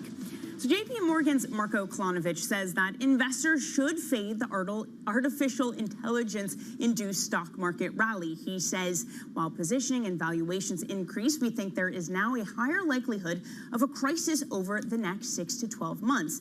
Now, at the same time, bubble hunter Rob Arnaud sees a big market delusion in NVIDIA. He says, quote, overconfident markets paradoxically transform brilliant future business prospects into even more brilliant current stock price levels. NVIDIA is today's exemplar of that genre, a great company priced beyond perfection. Rob always went to wax poetically on the markets. This research note, no exception. All right, let's bring in Alex Webb of Bloomberg Quick Take on this. Alex, if we are judging whether AI is a bubble or not, let's just focus on NVIDIA, because obviously there's a lot of companies out there. How do you separate what is fair future pricing for the potential of NVIDIA versus just way too inflated valuations that get us into bubble territory? It's interesting looking at Rob's note, because he talks about the price to earnings ratio, but he seems to be focusing on the historical one, which is it's trading at 110 times its earnings that have been reported. If you look at the estimates, it's trading at about, according to Bloomberg, a Bloomberg consensus, about 34 times its forward earnings. That's not actually a massive premium to, say, the NASDAQ, which trades an average of 28 times its forward earnings. In fact, it's pretty similar to Amazon, and it's a massive discount to the likes of Tesla, Warner Brothers Discovery. Now, of course, you could make the argument that those companies are also overvalued. We don't know what NVIDIA's earnings are going to look like in 2 years or 3 years' time. That's really the question. This year, it seems as though there's not a huge number of companies who are really able to compete with it just yet. That may change, and that's when we might start to see some of the heat come out of NVIDIA. But, it isn't easy to catch up. By the time you've caught up with where NVIDIA are today, there's a good chance they'll be further down the line in a year or two's time. It's not my job to say whether this is a bubble or not. I wouldn't trust my view if it were, but there's a lot of nuance in here that is, frankly, just hard to determine right now. There's another part of this as well, where you look at the newer companies that are coming to market. You look at ARM and the valuation that it is trying to achieve. And the point that was made in a Bloomberg story yesterday I found interesting. This idea that compared to its U.S. rivals, for example, you have it potentially going public at more than 100 times its trailing 12-month earnings, but that is more expensive than you see some of the others. How do you feel about things outside of NVIDIA?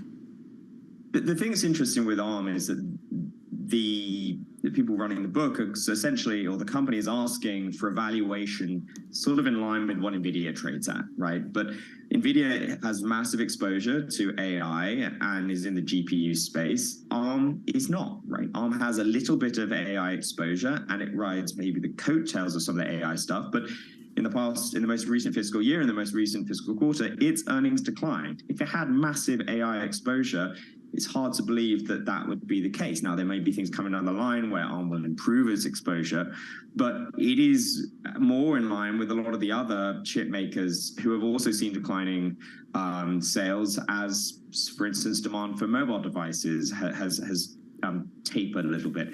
When SoftBank took ARM private 6-7 years ago, the big thing that they were talking about at the time was the Internet of Things. The Internet of Things is the future. Everything is going to be connected. That has seen its revenue increase, but it was not at that time talking about AI. It looks as though they're very much trying to frame themselves as being similar to NVIDIA, where the truth is it doesn't really look as though they are one for one in any stretch sense of the imagination. Oof, so not going to get those NVIDIA-type valuations. A harsh reality, maybe soon to face them in these public markets. Alex, thank you very much. Alex Webb of Bloomberg Quick Take. Now, elsewhere in tech land, Microsoft and Apple face fresh investigations from EU regulators as part of the bloc's landmark Digital Markets Act. That clampdown could end up forcing significant changes in how the firms do business in the region. We learned only just moments ago what companies, what products would fall under this. Let's go to Bloomberg EU competition reporter Sam Stolten, who joins us now. So, Sam, what did we learn? Who falls under the DMA? Hello, good morning from Brussels here. Well, yes, there are a list of 22 core platform services that will be subjected to these new rules when they kick in March 2024. Among those platforms are the likes of Google Maps, the Apple App Store, also the Windows operating system, obviously owned by Microsoft, etc. But at the same time, the EU has decided to launch a series of investigations to determine whether or not services belonging to Microsoft, including Edge and Bing and Apple, such as iMessage, should also come under the scope of these rules. Obviously, those are very widely used applications when you are thinking about these big technology platforms. As the EU investigates those platforms, what type of outcomes do they expect? Well, ultimately, that's remains to be seen. I mean, you would assume that these platforms would reach the quantitative thresholds. A lot of this information is kept confidential, so we don't actually know whether or not they do. The EU has a series of thresholds of which firms will have to meet in order to be designated under the DMA. Now, what the EU actually says is the likes of Bing, Edge, and Microsoft's advertising services do actually meet those quantitative thresholds, but the company has actually put forward a number of arguments to claim that it shouldn't actually be subjected to the Digital Markets Act for a range of different reasons. Now, again, we don't know what those reasons are, but in the past, Microsoft has argued, for example, with Bing, that its market share is so small globally, but also in Europe when compared to Google search, that it just isn't fair for it to be designated and to be hit by these same rules that are really meant for dominant market players. Our thanks to Bloomberg's Sam Stolten for his coverage today. Now coming up, a look at some of the market-moving events to watch throughout the day. This is Bloomberg.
One of the ones we're working on at the moment is how do we charge back into Ukraine as soon as the European authorities say it's safe to fly in Ukraine again. Now, nobody knows when that is going to be. But we were Ukraine's second largest airline when the Russians invaded on the 24th of February last year. We would be Ukraine's biggest airline the week after they tell us it's safe to go back in there, because we're going to charge back in there. Initially, we have a plan to open up about 30 routes from 4 Ukrainian airports back into the European Union. And then we want to, I think within 6 to 12 months, open up 3 or 4 large bases in Ukraine. And we're talking to the Ukrainian authorities about creating an environment, cost agreement, on which we could lead the charge of air travel into a post-war Ukrainian recovery.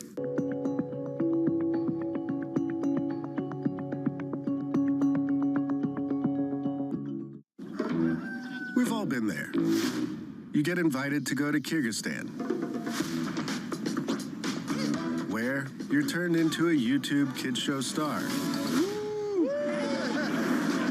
Build a satellite and play a game with a goat. The point is, Hello World is back, and you should watch it.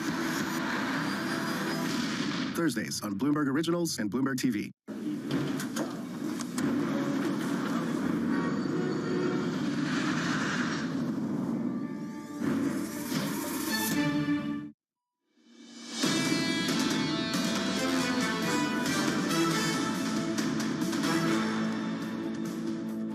This is Bloomberg Surveillance Early Edition. I'm Danny Berger in London alongside Shonali Basak in New York. Let's get a look at what's ahead today. Get you set up for your trading day. We're going to get some Fed speak. That will include Boston Fed President Susan Collins at 8:30 a.m. Eastern Time. Then BOE Governor Bailey testifies to Parliament at 9:15. We're also going to get some data, services PMI in the U.S., 9:45, followed by ISM services at 10 a.m., plus Riksbank Governor Eric Thiedien speaking at 12 p.m., and finally, Fed Beige Book coming at 2 p.m. First, though, Sonali, some breaking lines coming from the Swiss regulator FINMA. Their CEO, Urban Angahern, will be resigning from the end of September. This is, of course, the watchdog that oversaw the merger, the mega merger of Credit Suisse into UBS. We got to talk about the reason why, Sonali. He's cited high stress levels for stepping down, saying the high and permanent stress levels had health consequences. I have considered my decision carefully and have now decided to step down. It's an amazing story here because, of course, there was that landmark deal between Credit Suisse and UBS. You have to also remember that in addition to that deal, which was a very highly scrutinized, highly watched, still going through integration, you also have the fact, Danny, that this is one of the strictest bank regulators in the world that is also going through global changes in Basel III endgame standards. And so it is pretty pivotal time here for such a significant bank regulator to be stepping down at a time where that integration is also being watched closely at UBS and Credit Suisse. In other words, the upsum from what I'm hearing from you, Sonali, is it's not going to get any less stressful for them. Now, before we head into the U.S. trading day, we're going to take a look at some of the stocks we're watching in pre-market trading in the United States. Let's talk about China banning iPhone use at central government agencies. According to a Wall Street Journal report, Apple shares are only down about 0.7% Interesting story over at the Journal today. Remember, Apple has a lot of popularity in China. It is its largest international market. So certainly China's move at its highest ranks in government is certainly a significant move, Danny. Yeah. As you say, its biggest market. It relies on it for about 19% of its overall revenue. And look, is the government just the first step? That's the question that's going to be on everyone's mind. And could it put a chilling effect overall of sales of iPhones in the region? Certainly, Apple and the United States' relationship with China being watched very closely, especially heading into G20. There are going to be interesting officials there, though apparently not President Xi Jinping himself. Now, Danny, that is it for Early Edition. Surveillance is up ahead, big day ahead. Still a big conversation around global currencies. I know they will be watching that euro, that yen closely. This is Bloomberg.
I'd like to kick off with a very simple question. Has the whole Brexit process been messier, less messy, or as messy as you expected way back in 2016? Was it as messy as we thought it would be?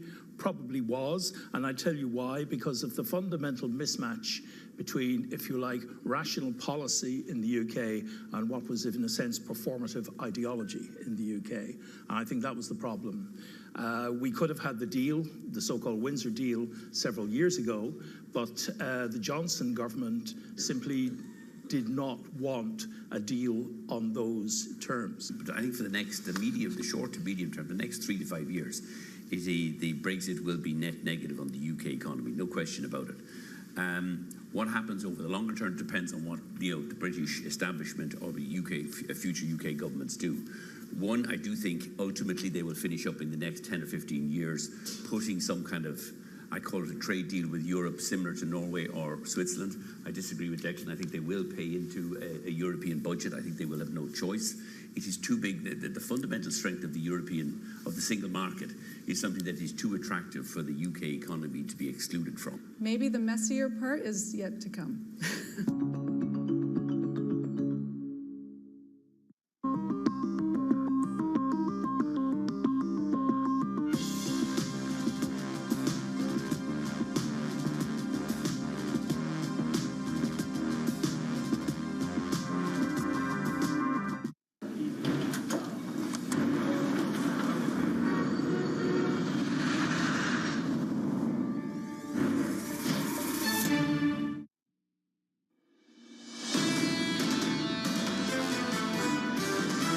I think the rally does have legs. There is a slowdown that's underway, that there's no question, but I don't think people are positioned for it. I think it's going to take a while before we see a flatter yield curve and before we see a situation where inflation has come down. There's a little bit of a fear in this higher for longer type environment that yields go even higher. The risk is that the Fed is prematurely declaring victory.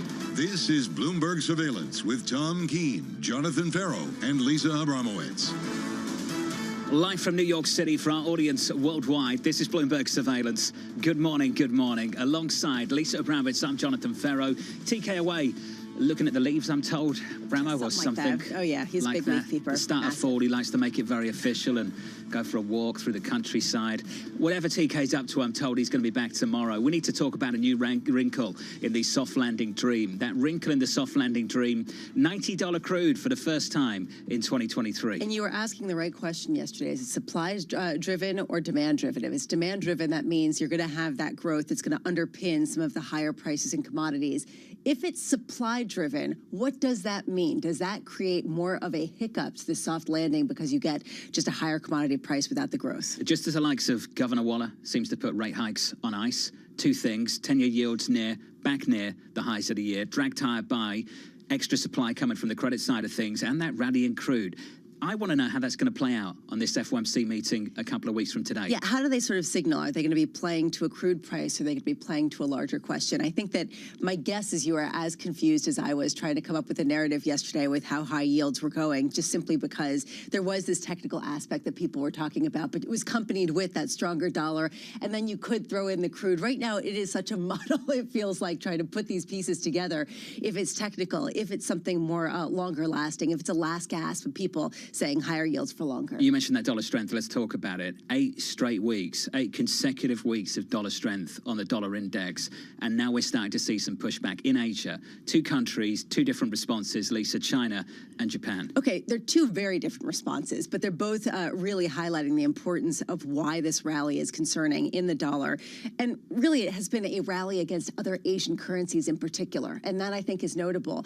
For Japan, it's creating this question of, okay, does this push them toward the end of yield curve control more quickly? And for China, this raises a question: do they want a weaker currency? What is the concern for not necessarily allowing their currency to depreciate? And then what kind of intervention are they actually willing to do when it's shown again and again that they aren't really willing to step in to the degree that people expect? They're going to talk a little bit more. It's the first tool, isn't it? Verbal intervention. And then what? Well, that's Don't you what I was need to gonna see say. a change at the BOJ to actually put a floor under that currency? Well, it didn't work. Let's just put it that way. The BOJ didn't work. They're talking and talking. And you know what? China is talking and talking, and it's not really working either. Because you know what? And then what is sort of the key thing? Is the Bank of Japan actually going to abandon yield curve control? Kind of doesn't seem like anytime soon. And then over in China, it doesn't seem like there's really the muscle or the will to do it. You've got to see a policy move that changes the perception of where the fundamentals are going to be further down the road in the future. And right now, have we seen that policy move? In China, there's a hope we have on the property side of things. You've seen the rally, the speculative, the frenzied rally in property developers in China overnight. You buying it?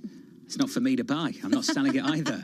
No, but I'm saying, do you actually think it's longer lasting if they're going to step in and actually do something of substance? We've seen something of substance recently. Whether we see more, whether we see stronger moves, I don't know. That's not my call. But I know there's people out there that have been fading that move consistently all year. Mislav Matejka over at JP Morgan in the investment bank has been one. And the people that have faded the move through much of this year have been rewarded for doing so. Over the last decade, though, if you've given China and that policymaker the benefit of the doubt, You've been rewarded over the long term for doing that. There is a feel that they're pushing on a string. You can lower the barrier for people coming into housing for the first time. You can create easier financing. But at the end of the day, if people own more homes than they could potentially live in, and if you have empty cities, are you actually going to boost anything by simply manipulating a rate? And I think that's the issue, is that you're dealing with a very different structural moment in the Chinese economy. And I think that's what's causing a little bit of angst. Just build more cities, seems to be the approach. Can they build more cities? Maybe they can. A lot of people think not so much. Okay. Equities on the S&P 500 look like this. Equities down by 0.2%. A little bit softer here. Yields at 425.19. We were backing away from 436 a few Tuesdays ago.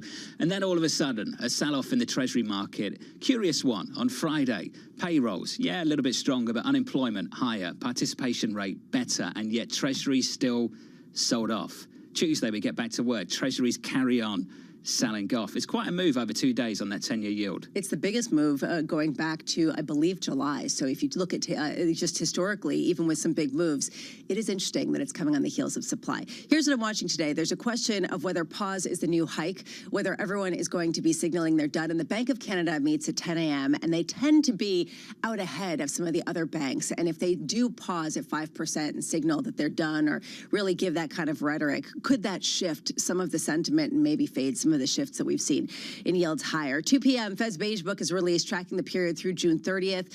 Does anecdotal data confirm the strength that we're seeing in measures like the Atlanta Fed GDP now? Do we see that 6% GDP estimate really reflected in the anecdotal notes that we were hearing from Patrick Harker of the Philly Fed are probably more important than anything else? And today, central bank speak includes Bank of England's Andrew Bailey. He's speaking at 9:15 a.m. to Parliament. Also, Boston Fed President Susan Collins and Dallas Fed President Lori Logan. I love how they're all trying to sound hawkish, sort of, but their message is sort of the same, which is we can afford to pause. I'm not going to commit to anything, but, things are kind of, uncertain. I can't commit to anything. We don't know if we're done. I don't really know that we're actually gleaning anything from any of these commentaries. When they say things like that, people start to think they are done. Perhaps they are done. Klaas Knot, the Dutch central bank governor, speaking to Bloomberg today, trying to reintroduce some two-way risk into the ECB meeting on September 14th, well aware that the guidance so far has led people to believe nothing's going to happen next week. Okay, so I was reading that report and I was reading his comments, and my first comment is, wow, we actually have a hawk. And then you read further down and it's sort of, I'm not willing to commit to a rate hike. I'm not sure. So at a certain point, is he just trying to dress up the same message with a bit more of a hawkish wrapper? Well, if the hawks can't be hawkish right now, what does that say about the decision? Exactly. I think that's what people are. The data was terrible in Germany. It was terrible. Factory orders were brutal, and for people who follow factory orders in Germany, it can be very, very volatile month on month. So this is going back to something like July, but still, terrible read of the German economy right now. And that data point, hardly isolated or unique, is it? It's been pretty poor across the board over the last few quarters. Well, that's exactly where I was going to go. It's been not just for factory orders, but also now you're seeing services start to also really soften to a sub-expansionary level, raising some real questions. Let's get to the conversation. It started this morning with Laurie Cavacina, head of US equity strategy over at RBC Capital Markets. Laurie, good morning to you.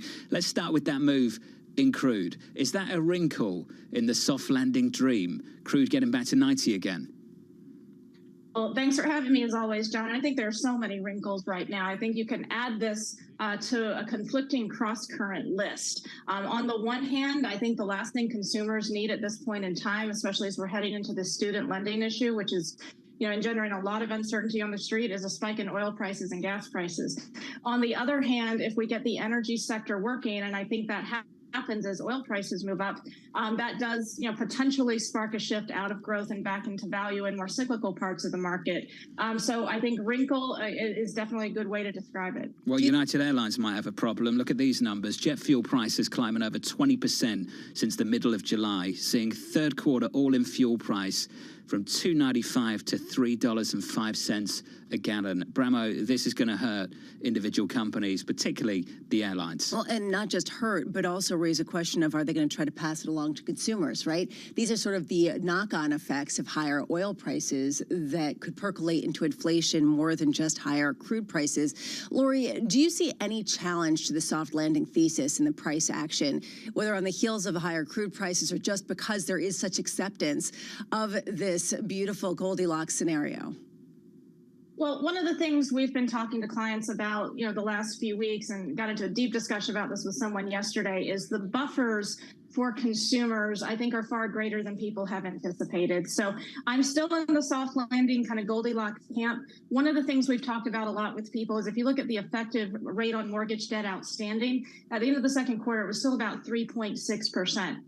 So everyone talks about the savings rate, right, which got pulled down. Now it's actually creeping back up again. But I've been telling people that's not the only buffer out there. We're still really benefiting as consumers from this era of low interest rates. And yes, things are starting to shift in a different direction. But I think that buffer has been underappreciated, to be honest. An update from Alaska Air as well, Laurie, not just United Airlines. This headline crossing in the last minute or so. Fuel prices have increased considerably in the past few weeks. They now see third quarter fuel costs per gallon of about $3.15 to $3.25. So clearly a problem for the airlines, Laurie, but maybe in your mind, not a problem for the consumer. Now, some people pointing to that positive real wage growth we might start to get going into year end and perhaps into 2024 as well. Consumer discretionary has been a big theme for a lot of people, Laurie, in certain parts of that sector. I'm thinking of the airlines. I'm thinking of the cruise lines as well. Is that kind of spending, Laurie, in your mind, set to last into year end? So I would say let's separate the airlines somewhat from the consumers generally. If you look at airline earnings revision trends, they've actually been pretty peaky, suggesting that maybe sentiment from an earnings perspective had gotten a little bit stretched on that side. So I would maybe put those into a separate category. I did notice in our weekly, we are still tracking the TSA data, a couple of COVID high frequency indicator holdovers, and we've started to see some weakness on that. So I think that is something to keep an eye on here. But I do think generally this idea that consumers are tired of all these goods, they have too much stuff in their houses and basements, and they want to get out and live their lives again. I do think that there are still some tailwinds there. Now, is that going to slow down? We are definitely seeing, if you look through a variety of earnings calls, companies saying consumers are becoming more cost conscious. They are pushing back. They are adapting to this intense price environment around them. So I would say expect some moderation. From my seat, I wouldn't see that as reason to panic, though. I see that as evidence of rationality, to be honest. But Laurie, just to build on that, there is a question, especially as we see Alaska Air and as we see United Air talk about higher fuel prices, how much they can pass that along to the consumer. You're saying there is price sensitivity increasingly showing itself. Is this just going to end up showing itself in margin compression? I think that's a great point, Lisa. That's another hot topic we've been having with clients in our conversations lately is what's going to happen to margins next year. I've got a tiny bit of margin contraction baked into my earnings forecast, and that stands in contrast to the street numbers, which are anticipating a bit of expansion. One of the things we've told people is that as inflation comes down, companies are going to lose the sort of justification for passing through these price increases, and that ends up impacting revenues. The flow through to margins in my back testing, at least, is not completely clear. I think there are soft offsets like management ability to kind of manage through, cut costs in various places. The margin data is very, very messy to forecast, but I will tell you that I really see in my model evidence that as pricing comes down, as inflation comes down, it is a bigger hit to revenue growth than most people understand. And I think that's one of the new narratives people are going to have to be discussing as we start to formulate 2024 outlooks. Laurie, I've got to squeeze this in. The headline of your piece overnight, there are tactical problems with the growth trade. What are those tactical problems? Crowding, overvaluation, earnings dominance is eroding. It's that simple. It has been outperforming for very good reason. We're staring down the barrel of what's probably a sluggish economy for quite some time, but that is priced in. It's just a plain old-fashioned, overvalued, crowded trade right now. Laurie Cavacina of RBC Capital Markets. Laurie, thanks for the update from the RBC desk, the update on the equity market. We need the update on the airlines, Alaska and United Airlines, in the space of a couple of minutes. Lisa, dropping the truth on what's happening with fuel prices, and they're going up, they're getting higher. Which is not entirely surprising, given what we're seeing in the crude market. I'm just looking at the AAA diesel index right now, and you are seeing it climb some of the highest levels, certainly going back to late last year at $4.45. Here's a question, just to underscore what Laurie was saying. Do they pass it along? Or can they not do that anymore at a time where the Wall Street Journal just had a big takeout and how discount airfares are coming back in the fall because people aren't traveling enough, especially from places like Cincinnati to Birmingham? I mean, this is like some of the sort of pressures on the prices that you start to see. That's a big question for this Federal Reserve. Do they eat it or do they pass it on? And if they can pass it on, then maybe that inflation story is not over. maybe it's not over and maybe this story is going to be a bit stickier than they'd like it to be. They've been able to pass it along, and everyone has just dismissed that by saying, yeah, but everything's still strong. And you mentioned real wage growth. If that continues, then at what point do you see that strength also continue in a meaningful way? How many times have we been told the savings are going to run out? Exactly. We've been told that this quarter, the savings are going to run out. The latest on this story, Anne Milletti of Allspring Global Investments in the next hour. Looking forward to that conversation a little bit later. Equity futures on the S&P 500 this morning, slightly negative. Good morning.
Good morning. This is Bloomberg Surveillance on TV and radio. Welcome to Bloomberg Markets, China Open. Good morning, everyone, and welcome to the Pulse.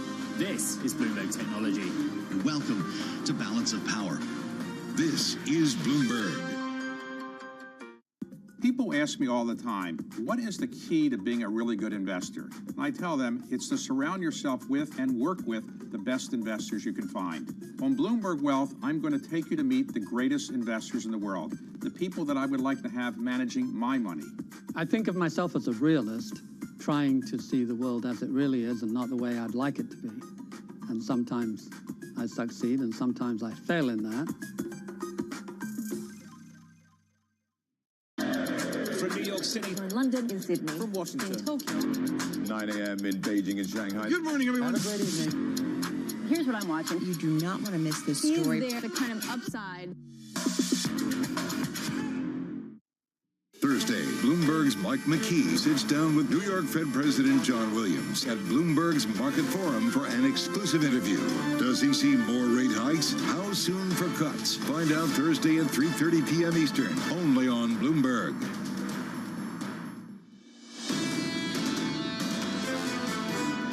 We want to connect this inflation story. The thing we're watching is the oil market. The reason that is important is because that is one of the indicators, at least when we've seen inflation data down the pipeline. Brent crude has been one, for example, in 2022, that tends to be something to follow as a catalyst into where you start to see inflation numbers tick up later in the year. What a move in crude. That was Katie Kaminsky, the chief research strategist at Alpha Simplex. Your move in crude this morning, a little bit lower. We're down 0.6% on Brent crude. WTI softer by 0.5%. The prices this morning of Brent, 89.50, of WTI, 86.24. In the equity market, slightly softer, negative by 0.2% on the S&P 500. A couple of updates for you in the last 15 minutes from two airlines. One, United Airlines, the other, Alaska Air. They put some prices on fuel, jet fuel specifically. Jet fuel prices climbing over 20% since the middle of July. That's the guidance from United Airlines.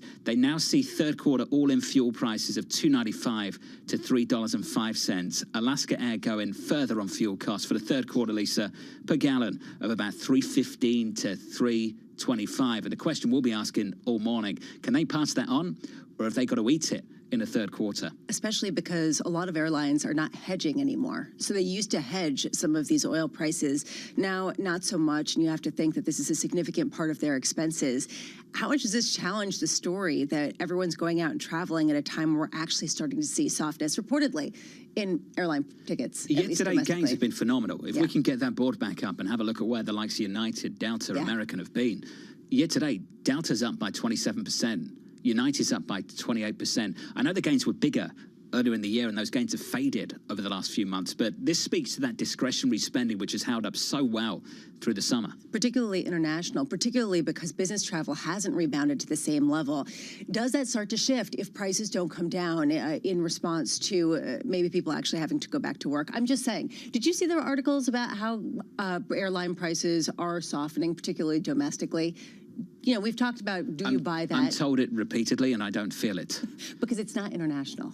If you look at the international, but also it's any city that you actually want to go to, they're not. Oh, please list the cities that we don't want to go to. I'm here for it. Sorry. I've got a drink ready. No, please. Tell us the cities we don't want to go to. I was looking at, some of these reports yesterday, and then I started to look up different destinations. You cited Birmingham, Alabama. Well, I think that the game is big. Look, this Wall Street Journal story, I'm going down in flames. I think that there was a mention of Cincinnati. Cincinnati? Yeah. Never been. You're telling me I shouldn't go there? And there was also Cincinnati to Cleveland, I think, was a route that was cited as like $20 fares. $20 fares. Are you suggesting that's because people don't want to go there? I'm just saying that less popular routes are being discounted dramatically. Let's move on. Sure. Will Kennedy joins us now. Remember, I just did you a favour, all right?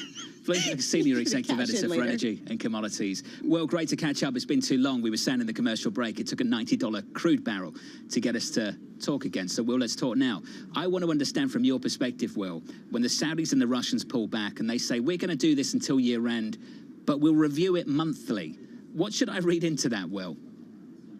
Well, I think they always like to give themselves room for manoeuvre and to maintain flexibility, but I think the expectation is that they will keep this in place into the end of the year, and clearly the oil market did react yesterday. We saw, it's come off a bit today, but we saw a decent bump in the first $90 barrel since November last year, and I think the consensus is, and we've been talking to a lot of oil traders in Singapore this week, where there's a big industry get-together, is that the market already looked fairly strong, that people are optimistic about further demand growth, that yes, there are concerns about the Chinese economy, but there are also big pockets of strength in the Chinese economy and oil demand. Gasoline demand this summer has been incredibly strong as Chinese people catch up on the trips they weren't able to do during the very extended COVID lockdowns that they had. And people are pretty optimistic. So you put this on top, the Saudi pledge to keep 1 million barrels a day out of the market for the rest of the year. And to many people, it looks like a pretty bullish brew. And, Will, this is happening at a time where US oil production is near all-time highs, isn't it? Yeah, that's right. We have seen quite a lot of supply come into the market from different places. The US is one. Iran, very notably, really strong exports. Venezuela. Brazil's added quite a lot of barrels. But I think a lot of that flow is done now, and we won't see those gains in supply from those regions that we have seen. They will taper off. So again, you set that against this extended policy action from Saudi Arabia, and it does indicate strength in the market. This sets up some really awkward conversations this weekend at G20. When you think about President Biden, who unleashed the SPR to try to reduce prices, not really having that lever anymore, what kind of potential outcomes could come from some of the, I would guess, fraught conversations, particularly through Saudi Arabia's leader and President Biden, who I believe are supposed to meet this weekend? Yeah, I mean, it's awkward for Washington. It complicates life for the world's central bankers, that's true. But I don't think that the Saudis will feel that many qualms. From their perspective, there has been a huge surge in inflation over the last years, and that's not really been reflected in the oil price. I mean, go back to the years after the financial crisis, and oil traded above $100 a barrel for several years, and no one got terribly excited about it. They don't see this as a terribly high oil price. And I think they would say, well, you know, we're not that sympathetic, quite frankly. The other thing I would point out about this move is that it was coordinated from the Russians, and from a political perspective, that really underscores that on oil, Riyadh and Moscow continue to work very closely together, which again, I think, is a bullish sign for the market. What is the potential offset to this? If it isn't the Strategic Petroleum Reserve, is it just a global recession? In other words, what could counter the move up that seems to have legs, at least since the middle of July? Yeah, I mean, clearly the economic backdrop will key, and, you know, while I said that there was a general sense of optimism that Chinese demand was holding up fairly well, that is the key unknown for many people in the oil market now, that if the woes we see in the Chinese property market were to spread more broadly and put a dent in demand, and that spilled out into the world, we could see, you know, some pullback in prices. There will be a little bit of incremental supply next year. from different parts of the world, but I think the expectation is the market looks quite well balanced for next year, so I don't think people expect a big fall off in prices, but there is the supply probably to meet demand. Demand won't grow as fast next year as it grew this year as people came out finally from COVID in China. So it'll probably be balanced. So not that much downside, but not an expectation there's a huge amount of it. I don't think anyone's expecting this to go a long way above 100, for example. A 20% move in 2 months is quite something, Will. There's clearly a supply-side story underpinning this move in crude. But then I look to iron ore. Well, it's not just oil. It's iron ore as well. What's happening there? Again, I mean, I think people are realizing that the Chinese economy is much more nuanced than people think. And yes, clearly steel demand has taken a hit from the slowdown in the property sector, but I was having a conversation with someone at BHP yesterday, the world's biggest miner, and they pointed out that they still suspect to see a little bit of incremental demand in steel production in China this year, and that's driven by the amazing rollout we're seeing in the electricity grid, in wind power, solar power. It's being driven by shipbuilding. There are lots of industries in China that continue to go and drive demand, and for all the correct focus on the key property market, it is a more nuanced story it's emerging than people might have thought. Too true. Well, thank you, sir. Will Kennedy of Bloomberg. We'll catch up a little bit later, I'm sure. Will Kennedy on the ore market and what we're seeing develop in iron ore as well. Iron ore near 4-month highs. And if you listen to Vale, number 2 producer of iron ore worldwide, the outlook's good. Compare that to some of the doom and gloom around the China story, and you've got a number 2 producer of iron ore on the planet saying the outlook looks pretty good. It's encouraging, to use their word. It is an incredibly confusing moment. That's all I can say, because on one hand, you do have industrial investment in the U.S. and even in Europe. So at that level, you are seeing potential increased spending there that could overcompensate for something going on in China. But it is confusing. I do want to just bring you this correction. Sure. It's an important one. I was looking back at that story about the routes that actually were $20, and it was Cleveland to Orlando and Detroit to Atlanta. It was not Cleveland to Cincinnati. There also were some from Mexico to Central America for $115. That's what I was looking at. Okay. You just don't like Cincinnati. No. My father was born there. It's not like I have anything against it. It's just a name of a city that popped into your head that you might not want to go to. No, I wasn't making any comments. Alan Ruskin at Deutsche Bank. Thank you. It's coming up a little bit later on the FX market. The dollar stronger for 8 consecutive weeks, and the pushback from Japan, from China. That story up next.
hardest thing in life, I've often said, is to be happy, but you seem like a very happy person. It's like nature. Nothing ever stops. So you could be super happy 1 minute and then something happens.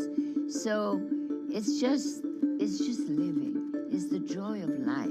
For any young woman that's watching this, wants to be the next Diane von Furstenberg, what would you recommend? I think the most important thing in life is the relationship you have with yourself. Once you have a good relationship with yourself, any other relationship is a plus and not a must. And the second advice is to be as true to yourself as you possibly can. And you have to accept and own things you may not like, but the more you could be you, the happier you will be.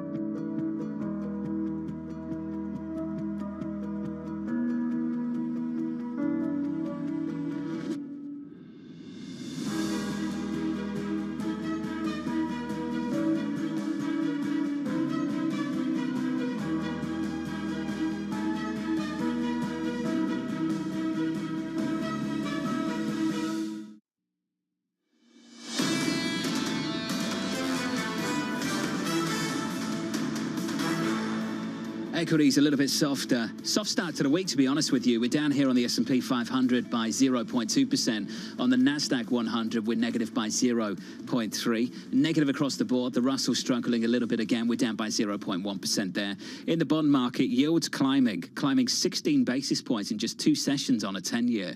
Down about a basis point today to 424.60. But a curious move, I've got to say, in the bond market, Lisa, off the back of jobs data that some people might say would lead to lower yields, not higher yields. We got high yields on Friday and high yields on Tuesday. It was called Goldilocks. It was called the perfect report for the Fed. And then you saw yields grind higher. And then yesterday, people are now blaming supply, $36 billion in investment grade There's bond lots supply. of it, granted. Lots of it. So people are selling their treasuries in order to raise the capital to buy the oncoming debt issuance. Still, there's something else going on, and it's driven by real yields, and that's important to know. Yeah, that something might be in the commodity market, Yes, maybe. exactly. The rally we've seen in crude, reclaiming 90 briefly for the first time since November of last year. I want to turn to the FX market. Let's take a look at foreign exchange. The euro, negative over the last several weeks. The euro right now slightly positive by 0.1%, clinging to 107.37 on that currency pair. Just the data out of Europe, just dreadful. And I've said that so many times over the last few months. And again, German factory orders just not pretty at all, Lisa. Stagflation. And I think especially when we start to talk about the potential for higher diesel costs, higher gas costs, just higher in general food costs, we're also talking about higher rice and sugar prices. At what point does that really challenge the ECB's ability next week to come out with something truly hawkish versus just hawkish light or hawkish talk? Personally, I wish that was a bigger part of the conversation at the ECB news conference, given that in the accounts from their last meeting, they basically acknowledged that might be the situation they're in. At least they're considering having the conversation. Then it was totally absent from the news conference. So September 14th, hopefully in the presser, this is something they have a conversation about. Why is that something they think we can escape? Well, I don't really have conviction that they're going to say anything. Have you heard Christine Lagarde's comments? I know you have. They're the most non-committal comments I could ever imagine. Basically, we don't know what's going to happen. We're going to do what we do, watch and see. And that seems to be the tone. Can they afford to do that when the data's coming in so weak? Can they afford to take that sort of non-committal stance when you do see signs of stagflation that are just mounting over in the Euro region? The single issue mandate, does that complicate things? Do they have a single mandate? Well, that was a question we raised yesterday on this program. Do they? Is it a dual mandate that they don't actually have that they're following right now? Is there an unwillingness to crush the economy to get inflation back to target? Yes, inflation is the number one job, the only job, apparently, but this stuff is always open to interpretation. How Trichet viewed their mandate was very, very different to how Draghi viewed it. Well, and we heard that from guests yesterday, that basically the market is implying in the pricing that there is a dual mandate for the ECB, not just for the Federal Reserve, because they are not going to curtail momentum to such a degree in order to get inflation back down sooner. Although Klaus Knott did say, and I thought this was interesting, the importance of getting inflation down to 2% quickly. And that was something new. We'll come back to those comments in just a moment. Under surveillance this morning, it's all about dollar strength, prompting authorities in Japan and China to step up their defense of their currencies. Japan issuing its strongest warning in weeks. China's central bank offering the most forceful guidance on record with its daily reference rate for the yuan. There is a problem for dollar yen as it gets closer to 150 at 147.35, and for the Chinese currency at 730 against the US dollar. Numbers we haven't really talked about, Lisa, going all the way back to 07 for the Chinese currency. They're two very different stories, but really struggling with the same thing, which is weaker data over in Asia is going to get punished in the currency market probably more than anywhere else, and we're seeing that consistently. In China, the question really is, at what point is this beneficial in terms of exports versus not in terms of buying power, in terms of inflation? For the Bank of Japan, it seems unsustainable to keep yield curve control, but at the same time, they are seeing softening economic data. So where do they place the priority right now at a time where they're trying to thread a needle, and they've actually done it pretty successfully so far? I don't know. Again, there's not a lot of conviction in markets they're actually going to follow through. Equity's a bit of a snooze at the moment. I think I can say that. Stock's just a little bit of a snooze over the last couple of days. The entertainment, the drama maybe, in the FX market, the bond market, and perhaps in here too. Crude, testing the highest mark since November after OPEC Plus leadership announced they would extend supply cuts through the end of the year with a monthly review, for whatever that's worth. Brent crude retreating just a little bit this morning, just south of 90 on Brent to 89.62. But this after delivering double-digit gains over the past 2 months. That's a 20% move on WTI in 2 months. On Brent, that's a 17% move. And we were just talking about the airlines coming out and saying that they are facing some serious increases in diesel costs. Well, diesel prices have climbed more than 40% in the U.S. and Europe since May, just to give you a sense of how much that's been an increase, which raises a question, why now is Saudi Arabia doubling down on production cuts? I think it's 1 million barrels per day that they're cutting production, being bolstered by Russia. Is it just because they can? Is it because they want prices to be $100 a barrel? There is a question. What is the target that they have? The strategic midterm reserve is not available to drain. It is absolutely gone. Yes, exactly. They're meant to be rebuilding that, aren't they? That's a big issue. That's a complicated effort now. Because they can't. They said that, they were going to rebuild it at $70 a barrel? Well, we got to $70 a barrel. That was a few months ago. And they did not rebuild. So here we are, and there's a question, especially heading into the election, forget midterms, the election. How do you handle this? And what are those conversations going to be like over in New Delhi? I'd go a couple of steps further on this crude move. It's happening at a time where everyone is really, really downbeat on China. Pretty much everyone on this program, with the exception of maybe Jay Poloski over at TPW. And it's also happening at a time where crude output in this country, in the United States, is getting close to record highs again. So crude output close to record highs in America, doom and gloom over in China, and we're back to 90 on Brent. That's quite something, given all of that.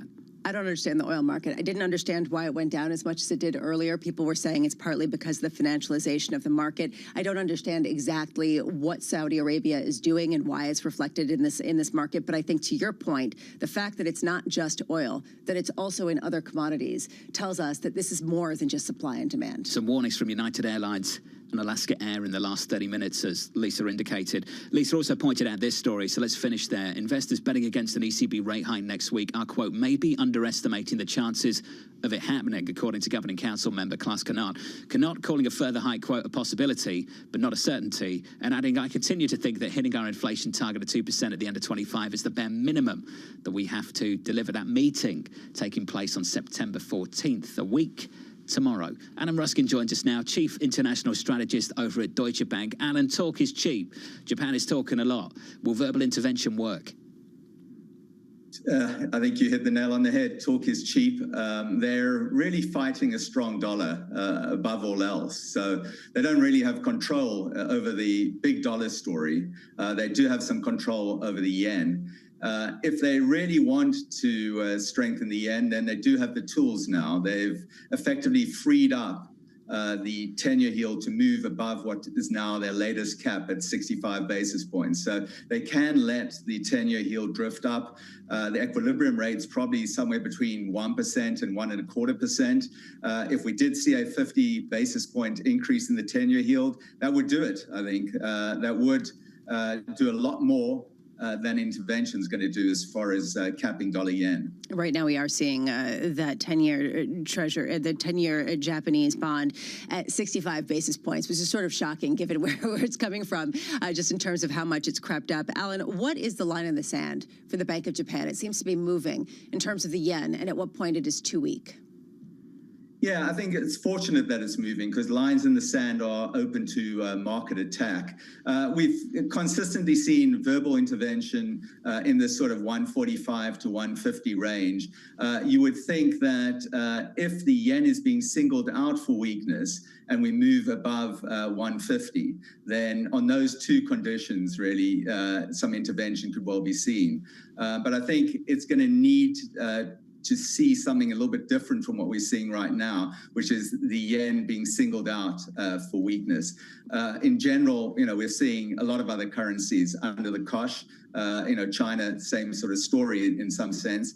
I don't think the Japanese can say there's a Japan story in particular. Although in Japan, it's not a positive thing. They don't want to see a currency that's this weak. Over in China, there's a question of maybe they want a weaker currency. Maybe they'll actually help juice growth by increasing exports. At what point is a weaker yuan a positive for China versus something they want to intervene with? Well, I think it is a positive. The authorities might, look at it somewhat differently. There are all sorts of things like national pride that get roped into views on the exchange rate. But I think if you looked at the pure economics, you'd say, look, China's facing deflation in its asset markets. It's facing disinflation in its goods market. The exchange rate is a very natural safety valve to allow for policy easing that you can't enact anywhere else. You've got interest rates extremely low at the moment. You've got liquidity on the soft side. So the exchange rate's a natural vehicle, I think, to actually ease up. Alan, if there are benefits from that, why are they setting such an aggressive reference rate? What do you think that's about? Concerns about the pace of the move? Yeah, I think at the moment, it does seem like the authorities care an awful lot about their levels and, the level vis-a-vis the dollar in particular. I think there are elements there, as I said, where, the weakness that you're seeing, I think they don't really want the exchange rate to be another source of instability. And it is obviously something which the markets can really latch onto. It's very visible in a way in which the property sector problems are much less visible. So I think they, in some ways, trying to control the things that they think they can control for the time being, probably paying for time to some extent, because, if the Fed does eventually cut rates in 2024, you do have the basis then for a somewhat weaker dollar, and it takes some of the pressure off the Chinese authorities. Do you think that the dollar has appreciated so much, though, Alan, that it is presenting some sort of stability risk more generally? At what point, how much further does it have to go to actually shake things up just because of some of these pressures over in Asia in particular? No, I don't think it's a stability risk. Honestly, I think disinflation and deflation are the stability risk. I think the Chinese authorities have the capacity to manage some weakness to the extent that the external accounts are still pretty strong. Exports are pretty much doing what the rest of Asia is doing, but they could be stronger. But the current account is in solid surplus, and I think that's going to cushion any particular weakness. I don't think they need to be too afraid that all of a sudden the yuan is going to drop a bit precipitously. Alan, thank you, sir.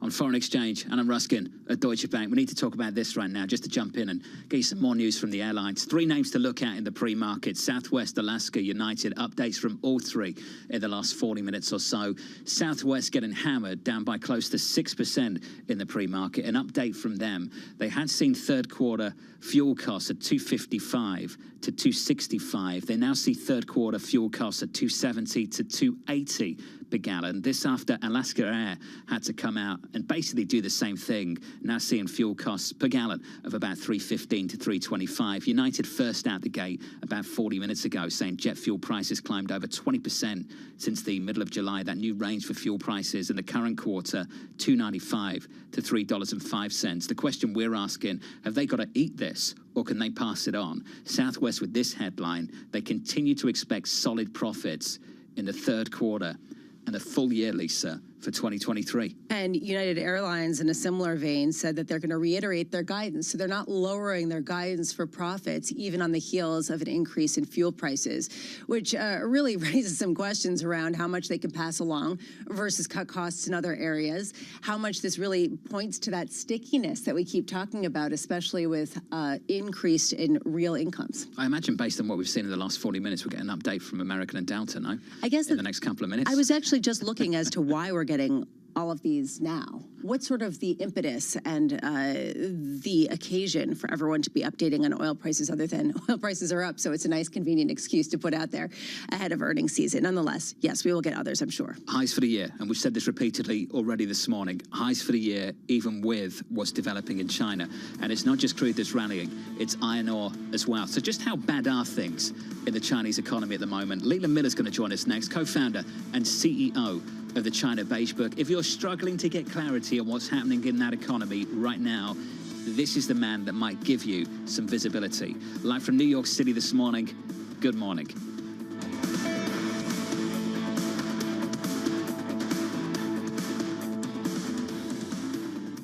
The top names in climate change are on Bloomberg. I want everybody committed to the kind of action that we need. We have a global emergency now. You know, we're still putting 162 million tons of man-made global warming pollution into the sky every day, using the sky as an open sewer. That's trapping as much extra heat as would be released by 600,000 Hiroshima-class atomic bombs exploding every day. That's what the scientists tell us, and the data shows it.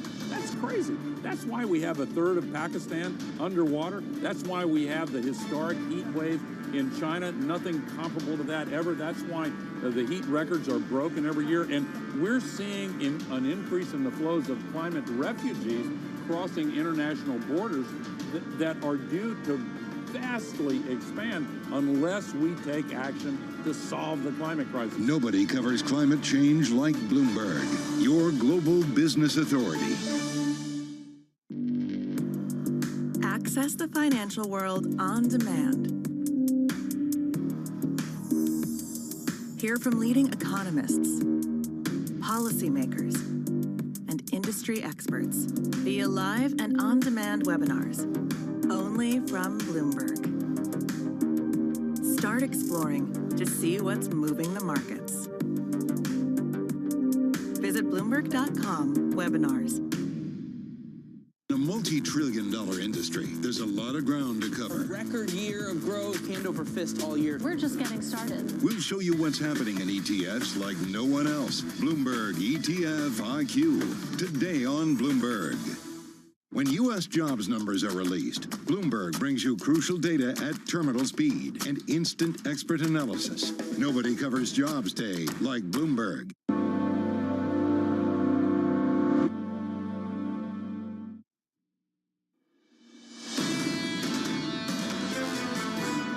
So what we've seen in recent months is a substantial slowing in the economic conditions in China.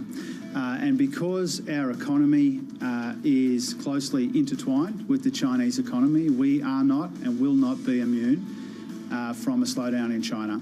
Just to state the obvious there, the Treasurer of Australia facing some headwinds from that slowdown in China. From New York City this morning, good morning. Your equity market looks like this. This Wednesday morning, equity futures just a little bit softer, negative by 0.2%. Yields a little bit lower by a couple of basis points. Your 10-year, 4.2420 after a big move over the last couple of 2 days. On a 10-year yield over the last 2 days, a 16 basis point move Friday and Tuesday. Remember, we took a day off Monday, although it doesn't feel like it, Ramo. That rant, I'll save that for later. 4.2420 on a 10-year. In the FX market, a euro 107.39. Just about showing some strength here on the euro side of things. Positive by 0.16% on that currency pair. Some strength in the face of some weak data over in Europe, Germany specifically. At the same time, a hawk on the ECB, umming and ahhing about the possibility of hiking, Lisa, a week tomorrow. Umming and ahhing is probably the best way to put it, because he didn't really commit to anything but wanted to juice up the expectation that you could get a rate hike.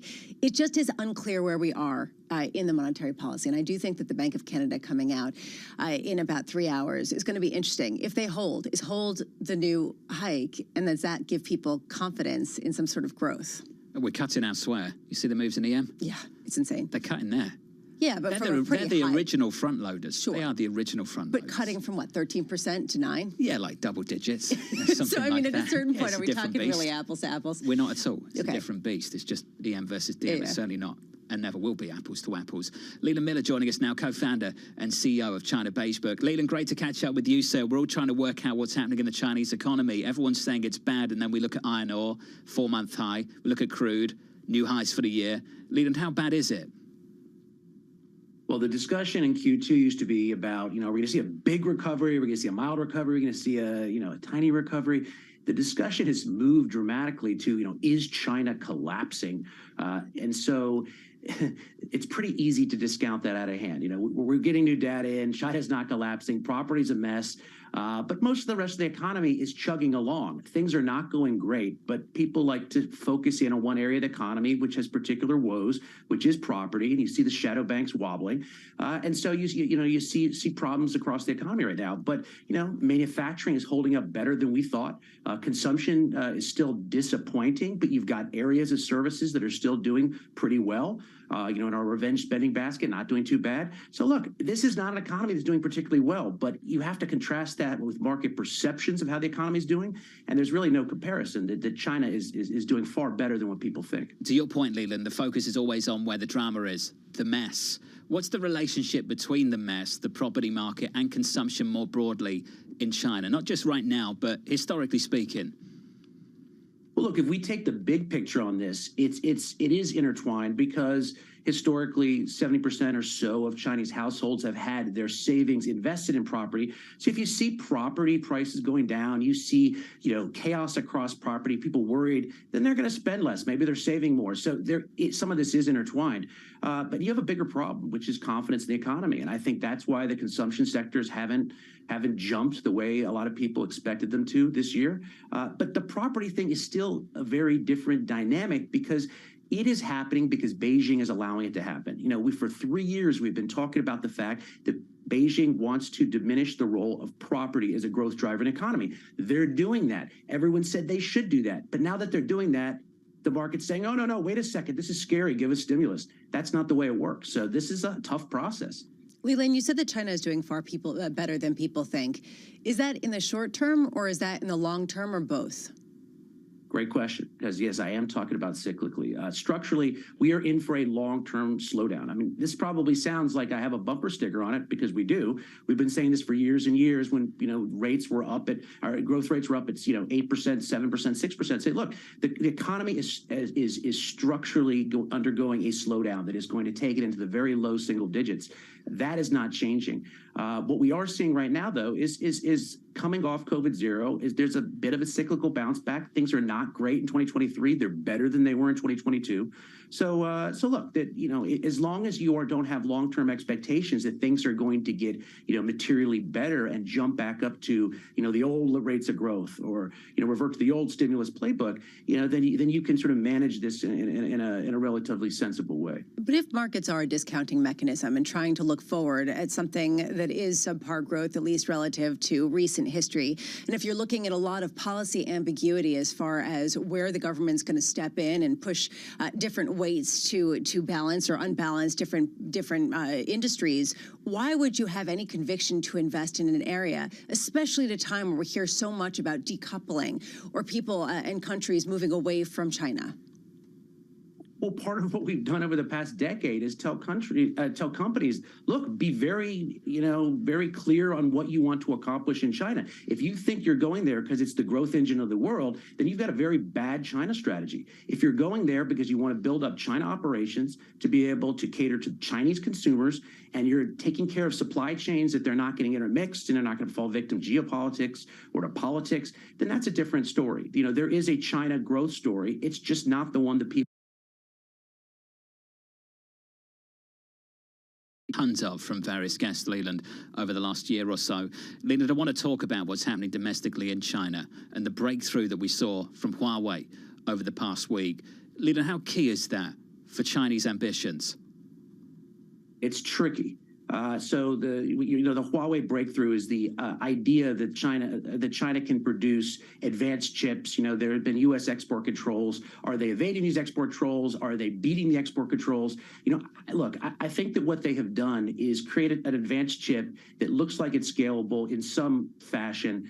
That in alone is a sort of big deal, but the yields on this are reportedly not that high. They're just throwing money at this in order to develop their chip ecosystem. So the lesson is not that export controls are failing. The lesson is probably that export controls have too many Swiss cheese holes in them and need to be bolted up, but also that the Chinese can brute force some of this, but not most of it. And it's a very difficult long-term strategy if their strategy is to brute force all this. There's so much chatter about that over the weekend, including this story that Xi Jinping won't attend the G20. Leland, what should we read into that? The importance of that, not from our perspective, but from their perspective, from the Chinese Communist Party's perspective? Well, look, there's all kinds of rumors that, Xi's getting a lot of feedback at home that he needs to shape up. Look, those things are impossible to verify. The lesson here should really be that we can't put ourselves in Xi's head because Xi makes different decisions than most people in markets would do if they were in charge of China. For the last couple of years, all we've heard is Xi Jinping would never do this because he'd never kill the golden goose. He'd never do that because he wouldn't kill the golden goose. If COVID-0 didn't break that mindset, I don't know what will. I think we have to be very humble in trying to guess the intentions of Xi Jinping. What he signals is that he is going to be, focused on slower growth in the economy. He's going to be focused on, building up China from a national security perspective, trying to insulate it as much as possible from U.S. leverage. I think we can, we can invest in those ideas, but I think trying to guess what he thinks from day to day is very, very difficult. Leland, well said. It's great to get your take. Thank you, sir. Leland Miller there of the China Beige-Book. Lisa, to his point, people who have played that game, tried to get into the business of being in Xi Jinping's head, have found themselves on the wrong side of the story many, many times over the last couple of years. You can get every kind of narrative that you want around what he's thinking or what he's trying to do, and every single time you're probably going to run up short in terms of different actions that are unexplainable. This is one example we saw yesterday, talking about banning iPhones for certain government officials in certain government practices. This question of, well, they don't want to kill the golden goose, and yet they do have an integral relationship with Apple. Are they willing to sacrifice it in part to really put forward their own industry? These are some of the questions that a lot of people say they would never do that, and that's some of what's coming to the fore. Are we surprised by that, given that some government agencies aren't allowed TikTok and all of that stuff? We see that all the time, don't we? I'm not surprised by that, but I am surprised, given some of the rhetoric that we hear, that they both need each other, that Apple and China work symbiotically. If that's the case, why do you want to, give a slap across the face? Would you say that Apple needs China more than China needs Apple? I think it's difficult. I would defer to somebody else. There are a million people who are employed by Apple. Yes, of course, as a company, maybe, but I would have to look at the numbers. All right. I'm very diplomatic. Very diplomatic. Very diplomatic. I just wanted your gut instinct on that story. Anne Milletti of Allspring Global Investments is coming up. Your equity market on the S&P, slightly softer here. We're down by 0.2%. From New York, this is Bloomberg.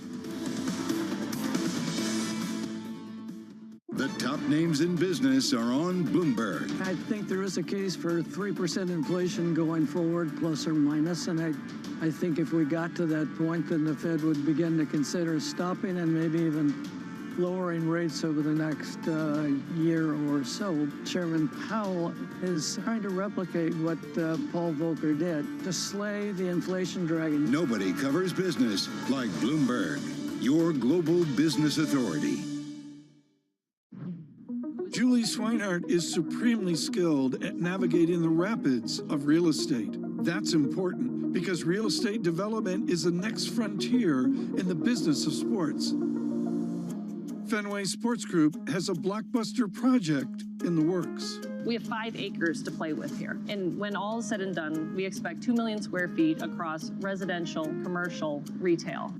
Given the track record of Messrs. Henry, Werner, and Gordon, the Fenway Corners plan comes with high hopes of success. That doesn't mean it will be an easy lift, especially right now.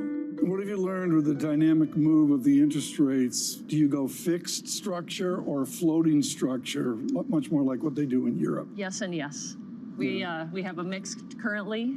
It's a little bit of a different model than what I was used to in the public company space. Say in some ways we provide ourselves with a natural hedge, leaving some of our debt floating and some fixed. Julie Swinehart took me on a walking tour into the future. This is going to become the true entrance to Fenway Park, and that's part of the attractiveness of this project is the age-old recipe of increasing dwell times, bringing fans to the park, bringing in businesses, maintaining what's here and preserving some of the historic nature of what you see around you, but making it even more accessible, making it more fan-friendly. Bloomberg has enhanced search on the terminal to deliver what you need when you need it. Now, you can simply type phrases in everyday English in the command line. Compare financials, find people, analyze markets. You can enter phrases or ask questions. What do you want to know today? Ask a question or visit SearchGo to find answers now. Markets count down in Europe from the financial centers of the world. Bloomberg Markets European Close with Guy Johnson in London and Alex Steele in New York. Real-time numbers, real-time analysis. Weekdays. We've all been there. You get invited to go to Kyrgyzstan, where you're turned into a YouTube kids show star. Build a satellite and play a game with a goat. The point is, Hello World is back, and you should watch it. Thursdays on Bloomberg Originals and Bloomberg TV.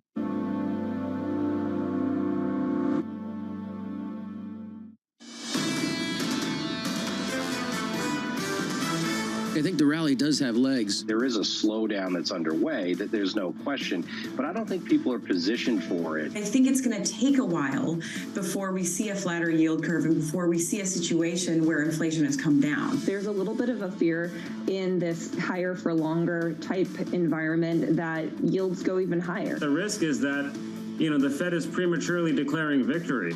This is Bloomberg Surveillance with Tom Keene, Jonathan Farrow, and Lisa Abramowitz. From New York City for our audience worldwide, good morning, good morning. This is Bloomberg Surveillance on TV and radio. Alongside Lisa Abramowitz, I'm Jonathan Farrow.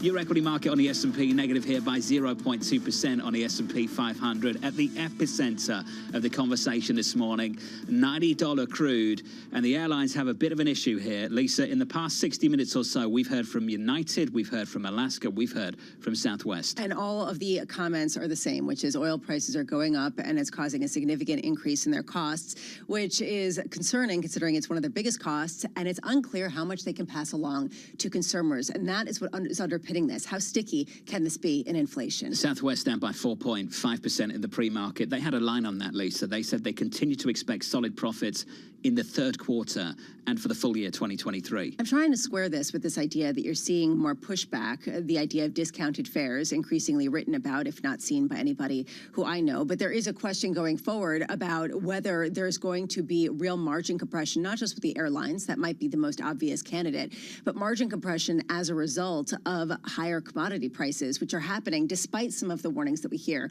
with weakness in other parts of the world. Plenty of Fed officials that we've heard from, including Patrick Harker, who we spoke to from the Philadelphia Fed over in Jackson Hole a couple of weeks ago, want to put rate hikes on ice. And then you've got this move in crude, and you wonder if that complicates things again, looking ahead to CPI a week from today. You asked the right question. Is this because of demand? People are just going everywhere and so excited and growth is so robust that you're seeing that increase in prices? Or is it supply? Is it because of the supply cuts that you're seeing out of Saudi Arabia and out of Russia? If it's the supply side, maybe the Fed doesn't have to do anything, because maybe this isn't about growth at all. This is just simply actually disinflationary, because it will take money out of people's ability to spend. If this is driven by ongoing demand and the ability to pass along price increases, that is a different story for the Federal Reserve. Two very different stories. Now, I want to be really specific here. The Federal Reserve officials there talking about putting rate hikes on ice. The ECB this morning, anything but. Two officials, two speakers in the last couple of hours. Klaas Knot of the Netherlands spoke to us a little bit earlier this morning here at Bloomberg, and he said this. He thinks the markets may underestimate the chances of a hike a week tomorrow from the ECB. And seconds ago, we hear from another ECB official, Lisa, saying September, that hike would be preferable to hiking later on. So the hawks are going into this meeting, I wouldn't say screaming, beating the drum, banging, going loudly into it and saying, let's hike, but certainly opening the door to that and introducing some two-way risk into that meeting. And you have seen the probabilities implied in markets creep up. I think it's about a 35% chance now that there's going to be a rate hike next week at the ECB meeting. This raises a question of what they're trying to do. Are they actually considering a rate hike, or is this trying to jawbone a market into being more restrictive so they have to do less? And these are two different things, and we've been playing this game for a while. Are they in a different spot? I think you made a great point earlier. Do they have to address stagflation directly? If they don't, do they have credibility? Well, let's get someone in that news conference to make them. Bake them? Yeah, Are just you planning make them. to take a trip over there? In the presser. I'm not going. I get invited. Let me tell. I still get the invites. Why don't you ever? You should show up. I still get the invites. Jonathan Farrow from That's such a TK move. It would be so good. I'm going to Frankfurt next week just to great. sit in the press conference and try and get a question. Absolutely not. Let me look at the FX market just briefly. The euro showing a bit of strength off the back of these headlines, just a bit. We're positive here by 0.2% on that currency pair, 107.45, even with some terrible data out of Germany, factory orders. Incredibly volatile, I know, covering that month to month, but still deeply negative. In the bond market, yields a little bit lower by a couple of basis points on a 10-year 424.20. And equity futures a bit softer here, Lisa. On the S&P 500, we're down by 0.25%. The ECB hawks are really pushing against a groundswell in central banks of developed markets around the world, which is let's hold, let's wait, let's see. Bank of Canada is likely to be the next one to do that. 10 a.m. coming out with their rate decision. The expectation is for them to hold at 5% because growth is weakening. You are seeing around the edges, even though inflation is high, some measures of economic prosperity are starting to diminish. At 2 p.m., we get the Fed's beige book. Anecdotal evidence. How important is it at a time where you do see the Atlanta Fed GDP forecast come in at near 6%?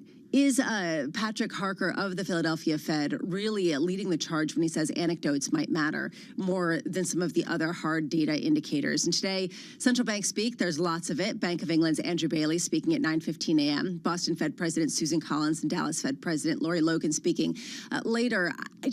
To me, how much do they want to push on this hawkish tone, if not substance? Does it matter? Does this lead to some sort of move in markets, or are people just basically saying, show me, don't tell me, because I know what you're doing? I might actually read the beige book later. I think I will too. I usually do, actually. Tom will not. No, Tom never does, No. but I might actually, I know you do every time it comes out, but You know- I might actually read it this time. I hope that you're starting to appreciate that it actually is interesting and important. Because you What, the always beige say, book? yes, you always say to me, you're trying so hard to make it interesting, and it's not at all. But it is. Patrick Harker It's- made it interesting at the Philadelphia Fed. did. Dallas Fed Manufacturing recently, some of the feedback they had from various industries, that makes it interesting too. I'd be surprised if it was strong, based on what we've heard from a couple of Fed officials. And based on what I've heard from certain friends who are small business owners who say it's going to get a lot harder. They don't have the same leeway without that ability to lever up. Got to talk more about these friends and these businesses. Try and get a lead on what's in the beige book. Do they contribute to the beige book? Moving on. No, they don't. But it's sort of, the restaurant industry and some of the smaller businesses in New York City. And what happens if there is a fall off in certain areas or removal of certain outdoor spaces? How do you compensate and still pay the higher overhead? Very big concerns. These aren't friends in Cincinnati, based on what you said. last Honestly, hour. I thought All you said you were going to give me a pass. Anne Is this where Malenzi it comes joins us back to now, hurt? Head of Equity at Allspring Global Investments. And great to catch up with you. Lisa and I were talking about what's happening with some of the airlines this morning, talking about higher fuel costs, moves of something like 20% since the middle of July. And Lisa and I asking the right question, I think, is whether they have to eat it or they can pass it on. And do you think the consumer tolerance is still there to pass on higher prices? I think it's going to be a little tough, Jonathan. I mean, the consumer really has taken on a lot this year, and they've gotten a little bit of relief. But honestly, there's a lot of consumers that think they really just haven't seen as much relief as they need. And so, remember, travel is something you can cut back on. And I think we will tend to see that. But also remember, we have seen corporate travel start to come back, and corporations do have a limit too with budgets. And if airline prices get too high, you might start to see some corporations pull back on their travel spend as well. There's a larger question, Anne, about just higher oil prices and what that does more broadly to equities. Is it supportive in the sense that it does drive up the prices of energy equities in particular, or is it depressive because you are going to see more margin compression, more pressure around the edges when people are getting aware of prices? You hit the nail on the head. I mean, it's a double-edged sword. For the energy stocks in particular, it's a positive in the near term. And, look, it's been a tight market, a tight supplied market. That's been good for most of the energy companies this year. Also, we've seen a lot more discipline. This is something that we've talked about before in the U.S. producers. And so that's been good. However, the higher the energy price goes, the more difficult that is on company margins. And it is an input to so many companies. So that will continue to be a challenge. I mean, one of the questions we were asking yesterday is, does energy drive the economy, or does the economy drive energy? It's like, what comes first, the chicken or the egg? And we know it has a big input into the economy. But because there's fewer suppliers really in the market today, and you and Jonathan were talking about this, just a much tighter supply market, the price is much tighter controlled. I think the only good thing about this is the Saudis really do not want to see prices go above 100 or stay above 100 too long. They know that does damage demand, and they don't want to do that either. So I do think there is this fine balancing act that they're trying to create. Whether or not they're successful, that'll be interesting to see. So if you put this to the side, if you say that this is a controlled move in response to a very specific price bogey that Saudi Arabia has, what are we looking at in terms of understanding the market action over the past couple of sessions? We've seen yields up, even on some Goldilocks type of information. And we are seeing the real gains still coming from the big tech drivers, which used to be supposedly interest rate sensitive, but now suddenly aren't. Is that going to be just basically the de facto go to those, even if everything else isn't working? It's a great question. I think it's been a little head scratching for some investors. When you really study it, I think when you take a look at what's happened so far this year, it's been frustrating, I think, for some of our investment teams as well. But earnings growth really has come from some of those big concentrated, tech names in the large cap space. When you look at where earnings growth is going to come from, though, it does start to diversify a lot more, and it goes down cap. And, we've been talking, I know on your show, I've mentioned small and mid cap, and that is a space to be. We thought the market would diversify. That did start to happen in late June and July, pulled back a little bit in August, but we do think that will continue to happen. Also, as you look across sectors, I do think other sectors will be more attractive when you look at, again, where earnings rebounds will happen. And there is reason to be concerned that you will see a little bit more earnings pressure on some of those large cap tech names. Small caps got hammered yesterday, down by 2.1%. And thanks for the view. And Miletti there of Allspring with their view from their desk. Lisa, from my desk right now, looking at the Russell, that was tough. That was tough for the small caps yesterday. Did you see the home builders? They had a tough time of it too, yeah. Slammed, and a lot of people saying that was because of the rise in real rates. But we've been seeing that all year. I don't really understand. It was the worst day for them since October 2022. Great line from Richard Bernstein, who I'm going to catch up with a little bit later. This quote here: the performance of the Magnificent Seven versus the Russell continues to stretch. We should all hope this doesn't continue because the implications for the US economy are dire. We're simply not that bearish. My first question to him today: is that hope or a strategy? Is that hope or a strategy to expect that to close anytime soon? That's a good question, especially as people say that AI is going to control everything and it's going to cook your meals and clean your home and drive you to practice. I mean, there's a great career hedge, isn't it? Just allocate some capital to AI. Well, and that's the reason why people keep going into it, even as you have Rob Arnott coming out yesterday and saying that it's a big bubble and NVIDIA is leading the charge. So at what point do you have some sort of reckoning, especially if the earnings, as we just heard from Ann Maletti, are delivering, even as you're seeing some motley performance in other areas? That's what I loved about things earlier this year. Certain investors that said, yeah, it's a big bubble, I'm going to have some. I'm going to have some of that. Ride the bubble. Totally. I'm all in on the FOMO trade. Massive gains. Yeah, I mean, and they won. I mean, this is the question, though, going forward, can it continue? I thought it was interesting, though. Real yields going up. That used to be a killer for tech. Suddenly, they're the haven. They actually outperform better than everybody.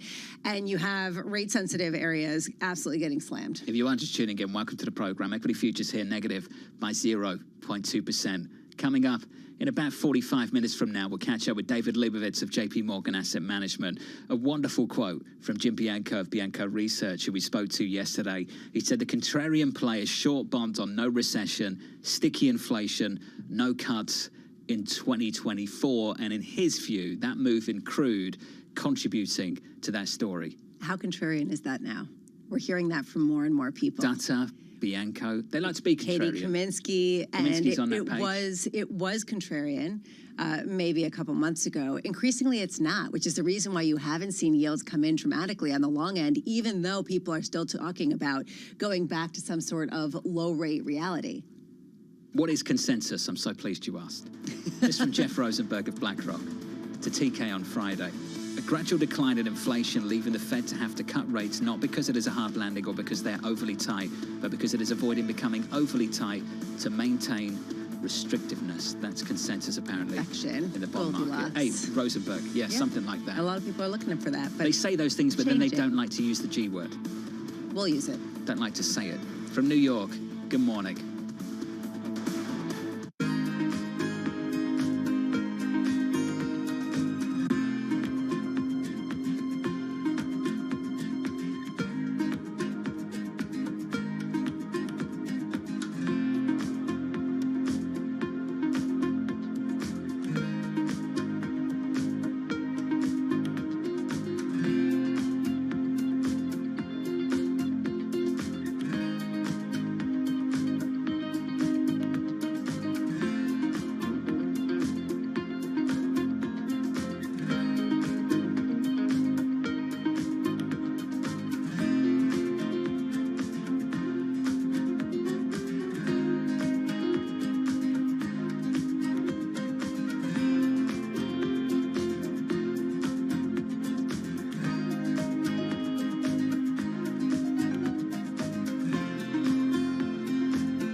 People ask me all the time, what is the key to being a really good investor? And I tell them it's to surround yourself with and work with the best investors you can find. On Bloomberg Wealth, I'm going to take you to meet the greatest investors in the world, the people that I would like to have managing my money. I think of myself as a realist, trying to see the world as it really is and not the way I'd like it to be. And sometimes I succeed and sometimes I fail in that.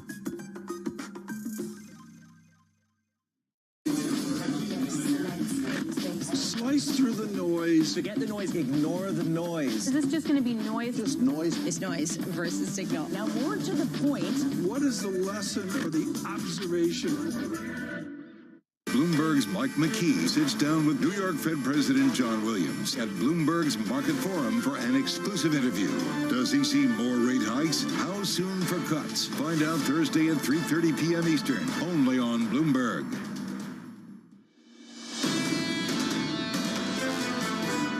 I'm glad to welcome our colleagues back. Now, one particular moment of my time back home has received its fair share of attention in the press over the past week. But I assure you, August was a busy and productive month for me and my staff. Every Kentuckian I met voiced the same message. There's too much government and too little being done to boost the economy. That was Senate Minority Leader Mitch McConnell returning to the Senate after the summer break, freezing for a moment for the first time in a couple of months, a delicate moment. That note there I met many Kentuckians who said the same thing. There's too much government, too little being done to boost the economy. Lisa, I have to say, according to most polls, there's too many politicians who are too old down in Washington, D.C. on both sides of the aisle that just won't retire. And we're going to hear more about that from Mitch McConnell himself today. Probably there's a meeting of Senate Republican leaders, Senate Republican members who are going to come together and maybe ask him about that and give him a chance to respond. What's he going to say? Is it up to him to decide whether or not he steps down ultimately? Or is this something that Senate Republicans can really push? AMH joins us now. Anne-Marie down in Washington, D.C., our chief Washington correspondent. AMH, let's speak to that. Did he really address the concerns about his health over the last few weeks?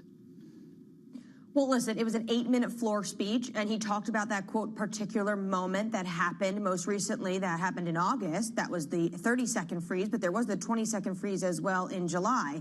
Very sad, uncomfortable that this was all played out in public for the Senate Minority Leader Mitch McConnell. What we did hear is from the congressional physician who said this has nothing to do with a stroke or this has nothing to do with seizures. Remember, Mitch McConnell fell earlier in the year, suffered a concussion. Potentially that is just him still recovering from that. But it is an elephant in the room that will be discussed likely today, as Lisa mentioned, when Senate Republican members meet. And what we heard from Senator Thune, who is a top contender, part of the leadership structure in the Senate on the Republican side, Senator John Cornyn, another top contender, part of the leadership structure, and he's from Texas, is that this is something Mitch McConnell does want to address and be a bit more transparent about. So maybe behind closed doors with his colleagues, he will be a little bit more transparent about what is going on with his health. We only got really a snippet, I would say, into that window. Don't believe your lying guys. I think many people find this incredibly frustrating, Anne-Marie. Who are these doctors that say these presidents have clean bills of health when we can all see that there is something wrong here? And it's not just Republicans, it's Democrats as well. Dianne Feinstein, a senator we talk about a lot. Who are these doctors giving these clean bills of health when we can all see something's not right?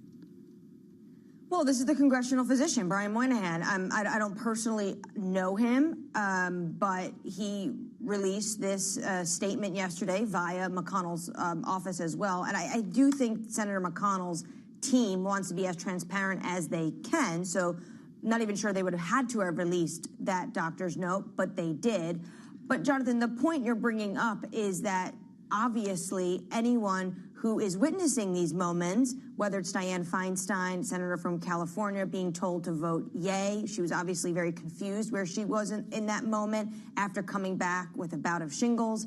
And then Senator McConnell freezing up twice this summer. The public sees this, and they want more answers. And there's also a lot of polling to the upside of individuals and voters who want to see term limits enacted or age limits or mental acuity tests, because there is a concern that America, we're just living in more of a geriocracy than a democracy. Anne-Marie, there's a real concern here on a policy front, too, in terms of timing. If Mitch McConnell's leadership is questioned in any way, what does that mean for the negotiations having to do with the budget and government shutdowns potentially later this month?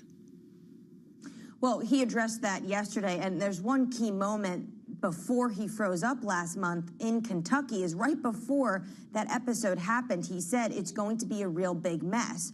So they have a federal spending issue because the government runs out of money September 30th. They need to either vote on a continuing resolution, because it doesn't look like they're going to get all the 12 appropriation bills from House and Senate and then go into a conference done in time. There's just a number of legislative days they have left. On top of that, there's another issue, but potentially it'll be linked together in one bill, is this supplemental funding. And Mitch McConnell spoke about that yesterday, because obviously when you see a divide among some Republican voices about aid to Ukraine, what the White House is asking for in this supplemental funding package is more than $40 billion. Some of that will go to aid to Ukraine, which Mitch McConnell says we need to vote on for national security purposes, but also money for disaster relief, what we saw just take place in Florida, in Maui. So this is going to be a showdown, not just between Republicans and Democrats, but between the House and the Senate.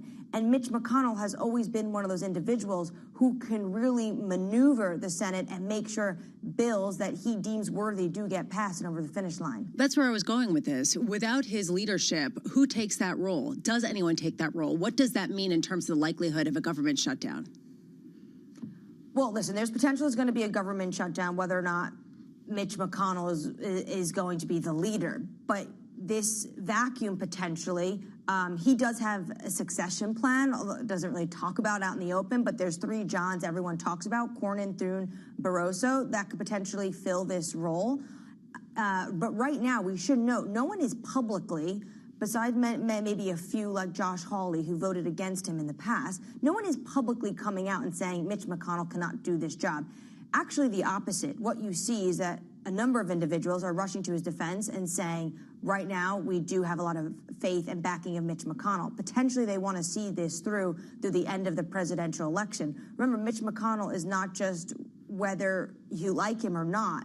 He is a very successful legislator in what he does on the Senate. He has immense institutional knowledge. His super PAC is also the biggest when it comes to money. So he is prolific when it comes to raising for the GOP. So right now, there's no out and open calls for him to step down. But potentially, this is something we need to watch because these are serious health concerns. 4 Johns, potentially.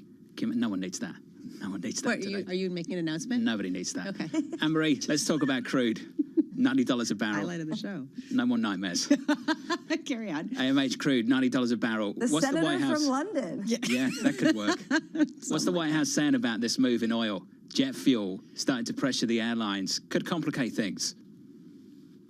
Well, gasoline prices is something that Jake Sullivan spoke about yesterday. He was on the podium previewing the president's G20 trip, and he was asked about this because you have Saudi Arabia, an ally, and Russia cutting, and the Saudi cut is just more prolonged, and we saw Brent crude go through $90 a barrel. Gasoline prices in America are already inching up towards $4 a gallon.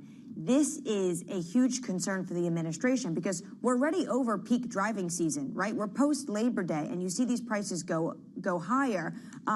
This is something that's a huge concern because what you see in the polls is Americans are continuously worried about higher inflation and give the Biden administration poor marks when it comes to the economy. So this is something, John,